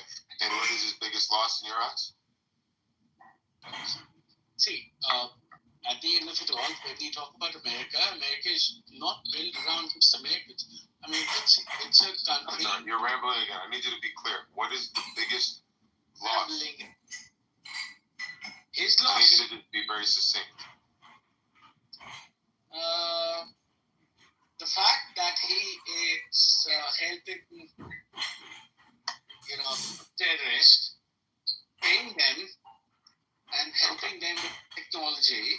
Okay, so you're echoing what you mentioned the first time about Turkey and Pakistan. Okay, but wait a minute. When Abby and Anthony say that he's helped through his policies, his strength on the border, bringing illegal border crossings down over 90%, why don't you view that as a win? Before I move on to the next person, I need you to answer that quickly, please. So real quick, for them, for a country, yes. When we look at US, of course, it's been a power through and through. But then what US and what Trump is doing is playing a dual policy. He's a freaking piece of shit who has to make sure that the war happens. So I asked you a question. Why don't you view the border crossing reduction as a win? I just answered it, sir. If he's helping Turkey, if he's helping Pakistan, and still saying that no, I'm with India and Modi is. I can't follow you. I said, why don't you think it's a win that the border crossings have gone down? Why is that not a win to you? Yes or no? Or not yes or no, but tell me quickly why. Am I living in States? Okay, thank you. All right, so you're saying because you're not in America, that's not a win to you. Okay. Moving on to Mike Moon. What would you like to say Trump's biggest win is and his biggest loss? First, I like this question a lot. I like this question a lot because it really challenges me to think about it. Congress, your turn is over, Congress. I need to move on. Hang on a second, sir. So simply put through, you're living in a particular country and so am I. Right? Okay. happened with country is a different thing I altogether. got it. So Congress, so you should listen more and have less opinions about the United States, because you're clearly saying that you can't have those opinions because you're not here. So let's just listen now, okay? You listen. Thank you, Congress. Now we're moving on to Mike. Moving on to Mike Moon to tell me. I like the question. It really challenged me to think. The biggest wins are DEI attack on. Big win. Give me one big biggest, win and one big loss. One big win, attack on DEI. I'm sorry, Congress. If you can't control yourself, I'm going to move you to the audience. Please go on mute. Go on mute, Congress. Congress, go on mute. Going once, going twice, going 3 times, moving to the audience. All right, go ahead, Mike. The attack on DEI across the board, transgender issues, big business DEI programs and departments, the laying off of DEI positions in general. I think DEI has been a tremendous win for him. I am not going to say the border has been a big win, and the reason why is that I'm not clear we even know the truth about the border. I think that there was a lot of deportations done before he was president as well, and I'm not convinced that we even fully know. What about the border crossing? Yeah, the border crossing is just because people are afraid of him. But that's not really any policy thing. That's just him being president already defaults by having way less border crossings. It was the same way in his first term. So you don't give him the credit for that? Yeah, I don't give him the credit for it because I think it's a nice I think it's a bonus that we get in having him a president. I don't think it has anything to do with his policy really. It has to do with more of what he says about the policy, about them in general. And what's his biggest loss? The biggest loss, hands down, no question about it, is his support of Putin and Ukraine. He just said the other day, I thought I really knew Putin, but what's he doing? I'm like, wake up, motherfucker. We all know he's a fucking scumbag. So if he starts coming to that opinion, finally, he might know the real Putin. He is a scumbag. So the idea that he supported Putin and that Putin is now showing his true colors and that Trump is somehow surprised by that, and the fact that Trump said he would solve Ukraine in a day, and right now it's his biggest failure, hands down. I think he's doing a horrible job by siding with Putin and bashing Ukraine all the time. That said, I don't think we should give any more money to Ukraine. Okay, thank you. I'll come back to that. Jarl, biggest win, biggest loss for Trump? Yeah, I'm being generous calling it a win, but I think the fact that the rest of the world is building up their military could be an indirect win for Trump or for America or for the world. And I don't know, there's so many losses, I can't pick one. I think Ukraine is definitely, yeah. Okay, Ukraine. Alan? Well, people have echoed a lot of what I think are wins and losses, so I'll just say, yeah, I agree. His biggest loss is probably Ukraine and Russia in that he didn't solve it as quickly as he wanted. And his biggest win is Ukraine in that if we're not sending money to Ukraine the way we did, then I'm okay with that. Let Ukraine and Russia work it out and let Europe work it out. And they can solve their own problems. So, thank you. Dr. Responsible. Dr. Responsible going once. Dr. Responsible going twice. We'll be back. Cry Rachel. Can you tell me what you believe Trump's biggest win and his biggest losses so far? His biggest win was saying that he could relate to black men. That mugshot saying, yeah, he had the black experience. Yeah. That's his biggest win? Yeah, he said he's a criminal like y'all. Okay, and what's his biggest loss so far? Having sex with a porn star, yeah. Okay. You are exposing your Trump derangement on full display. And we're moving on to Bill, I don't even know how to say your last Asian name. But Bill, are you within the sound of my voice? I am here. Yeah, I would agree with Anthony and Abby. That was absolutely immigration is his biggest win. And the loss so far, I think she's been about great because he has been like a yo-yo up and down. He's been inconsistent on his messaging. Inconsistent on what front is he inconsistent? But tariffs. So all good about bringing manufacturing back to the States. Absolutely correct. But just the gamesmanship on trade and tariffs has been inconsistent and it's caused a lot of chaos, especially not even for big businesses, but for small businesses, which we all know employ most Americans in this country. So that's my input. Thanks. And one thing about that too, the tariffs. So I did the research, and you can tell me if I'm wrong, but I'm pretty sure I'm not wrong because I did do the research. Not many people can answer this question. The question is, what were the tariffs on China and U.S.? How did they compare to one another before, like for the last basically, 15 years? And what are they now today, as of now, in this 90-day period initially? And I looked it up, and it's pretty shocking. And so it sounds like he's going all over with tariffs, and he is, by saying, 130, 145%. But what he did is he successfully scared the Chinese, right? And when he went back and settled with them for this 90-day period initially, and it might extend, hopefully it will, the before and after numbers, I wish that people talked about them, because I don't hear anybody talking about them, but it's a win. Before, it was 2019. We were getting 19%, they were getting 20%. Now, it's 10-30. We're getting 30%, they're getting 10%. So he literally flipped it around and cut ours in half and cut theirs by 2/3 and made us the leader in the equation.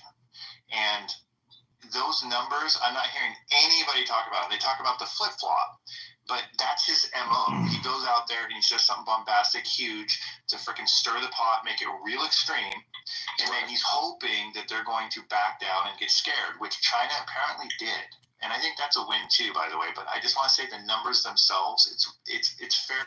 He should be getting more credit for that. Thanks. Any reaction from anyone? What he just said? It's good to know those numbers.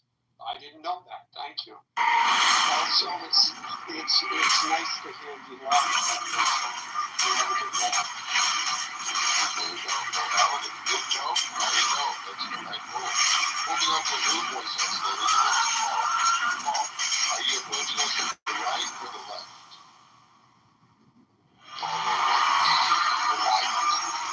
You're approaching us to the right. Can you explain what you believe his biggest win is since he's been in office, and what you perceive to be his biggest loss? Let's go on out.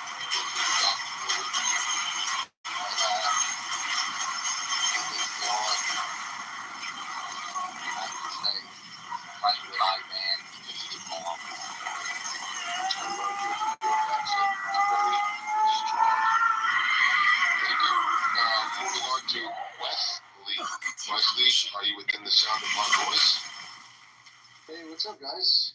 Thank you, sir. Are you approaching us today from the right or the left of the political spectrum? Are you approaching us today from the right or the left? I've been a Trump fan since,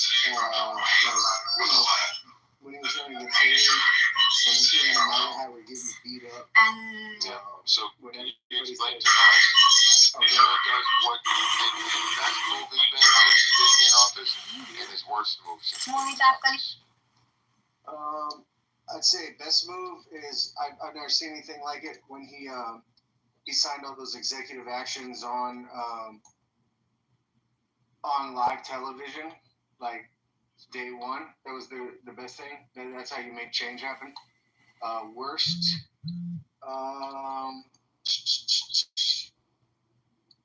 Well, I mean, nothing really comes to mind right off the top of my brain.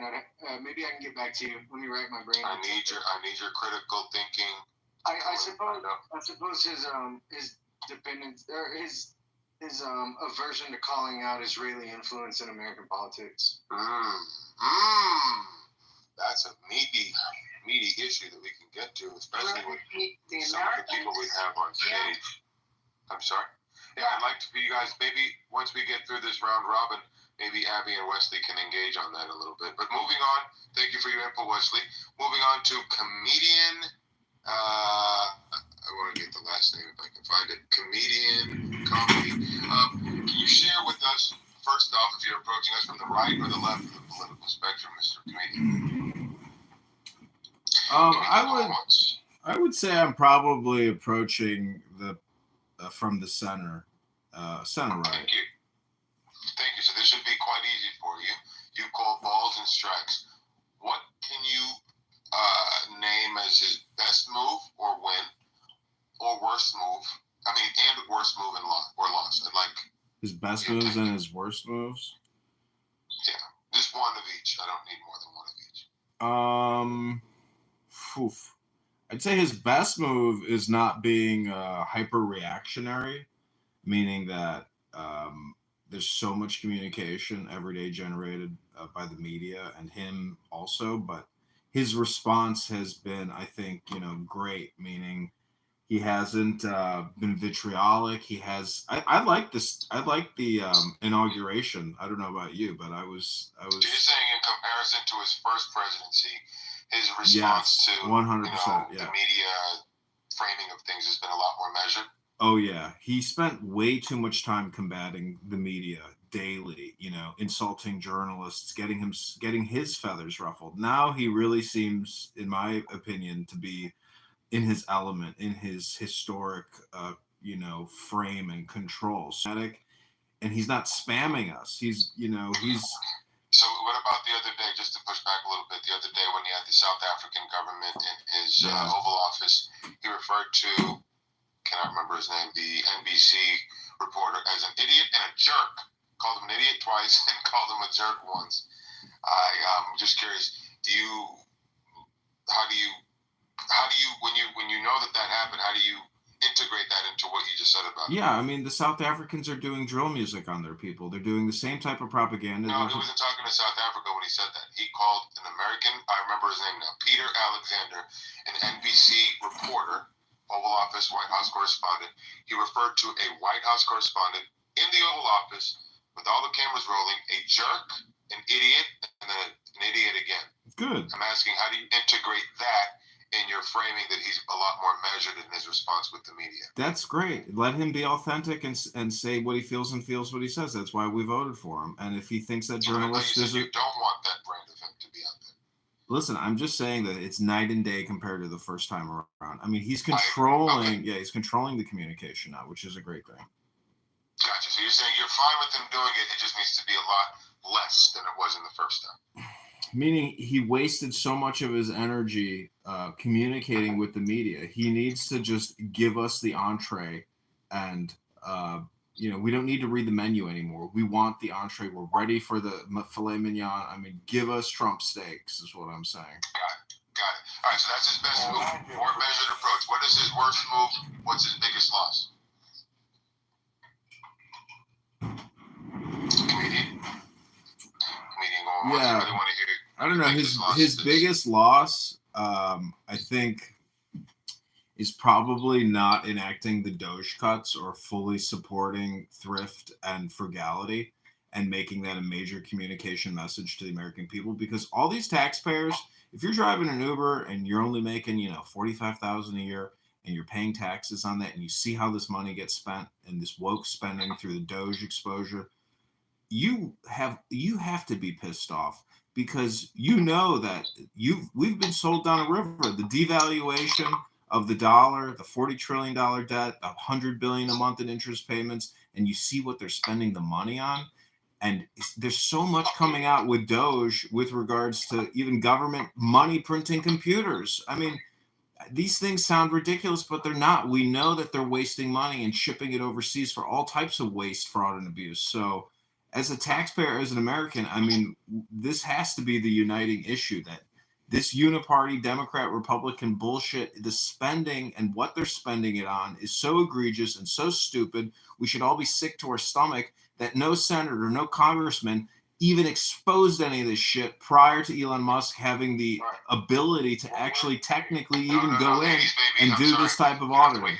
So I'm complete. Whoa. Comedian was still finishing his input, and then we can move on. He's almost there. Comedian, I know you're rounding the. Just I need you to land. Yeah, I'm just saying that the X platform. So his biggest win is his new and improved demeanor, and his biggest loss is the fact that he's not fully embracing a uniting issue, which is this being more thrifty in government spending. Is that meaning that we're borrowing all this money when we should be cutting spending, lowering taxes, raising tariffs, and really just doing pragmatic things, eliminating government. The government is huge. What do you say to people who say that cutting spending removes vital services for people who depend on it to survive? Listen, I'm on the treadmill next to a doctor. He's talking about how to scam Medicaid Advantage. So these doctors aren't doctors. They don't provide medical services. Maybe a therapist is what a lot of people need, but I'm talking physical therapy. Going to the gym, reading books, eating right, stop getting vaccinated with 2 vaccines and triple boosters, and eating Pfizer for dinner. I mean, we all know that the COVID-19 and the vaccine. I want to stop there and get some more voices involved. I do want to just say, excuse me. Can I get my worst? I didn't do that. You want to do what here? I gave you my best. I didn't give you my worst. Can I give you the loss? Or what I did this give me a quick, before you give me a quick loss. I just want to say, is there anyone who's been, before Abby gives us her loss, was there anyone, I wish I had reached for a pen to write these things down, because I'd like to review them after. Has anyone been keeping note? I'm just curious. Anyone? Can I do my thing? Before you go, 80s baby, before you go, we want you to go. I'm just curious. Has anyone been writing down what they've been hearing so far? Yes or no? Please, I'm not your secretary. All right, cool. Thank you, Cry Ratio. All right, nobody's done that, but I'm gonna. Yeah, I didn't know there would be a test later. I like what I'm hearing so far, especially some of the things that comedians said. But anyways, Abby, before 80s baby goes, because 80s baby is dying to go, I'd like for Abby to finish her submission by providing to us. By providing to us what she's saying is Trump's biggest loss since he's taken office. So I was thinking about this. I told you I need a minute to put it together. So from a legal perspective, I don't like the fight on the birthright citizenship. I think it's a losing battle with the Supreme Court. I think constitutionally it's not a strong case, and I really wish he wouldn't put a lot of his emphasis on it. It's different than the immigration issues that he's dealing with in closing the border and deporting criminals. But I think that the birthright one probably loses in the high court with SCOTUS, and I just think it's probably not a good use of the energy. That's my loss. I do want to push back a little bit on that. So why wouldn't you want to try to close a loophole where right now the status quo is that people are coming here with their status being questionable or illegal, and they marry a citizen or whatever they're doing? Why not try to force the courts or force the Supreme Court to clarify what they mean? What does birthright citizen truly mean? And let's clarify that. Even if he doesn't get everything that he wants, at least there'll be more clarity around the issue, because right now you have women who are coming here pregnant taking advantage of a loophole. So to the extent that it closes the loophole, why do you think that's wasted effort? And then we'll move on to 80s baby. I think it's wasted effort because you could end up, I don't know if you'll get clarity if they lose at the high court. You may end up with more floodgates on it. I just don't see the constitutional strength. What do you mean we end up with more floodgates? Well, I think that if the Supreme Court rules that in fact there is the birthright, then I don't. Floodgates is the wrong way to say that. I think that you don't close that loophole. I just think that there may be another way to approach it. I just think that the going through the 14th Amendment argument and looking at it's basically free, and so it's like, okay, well, how can you use that in the best sense for basically the hardest fields in the world, right? It's like, how can we speed this up? And sort of just like this reminds me of a paper Google released. Did you see Alpha Evolve, I think? Did you hear that? I know, just talk. Yeah. By the way, Alda, did you watch the thing that I tagged you on in the group chat? The video, the Transformers thing. I saw that. Yeah.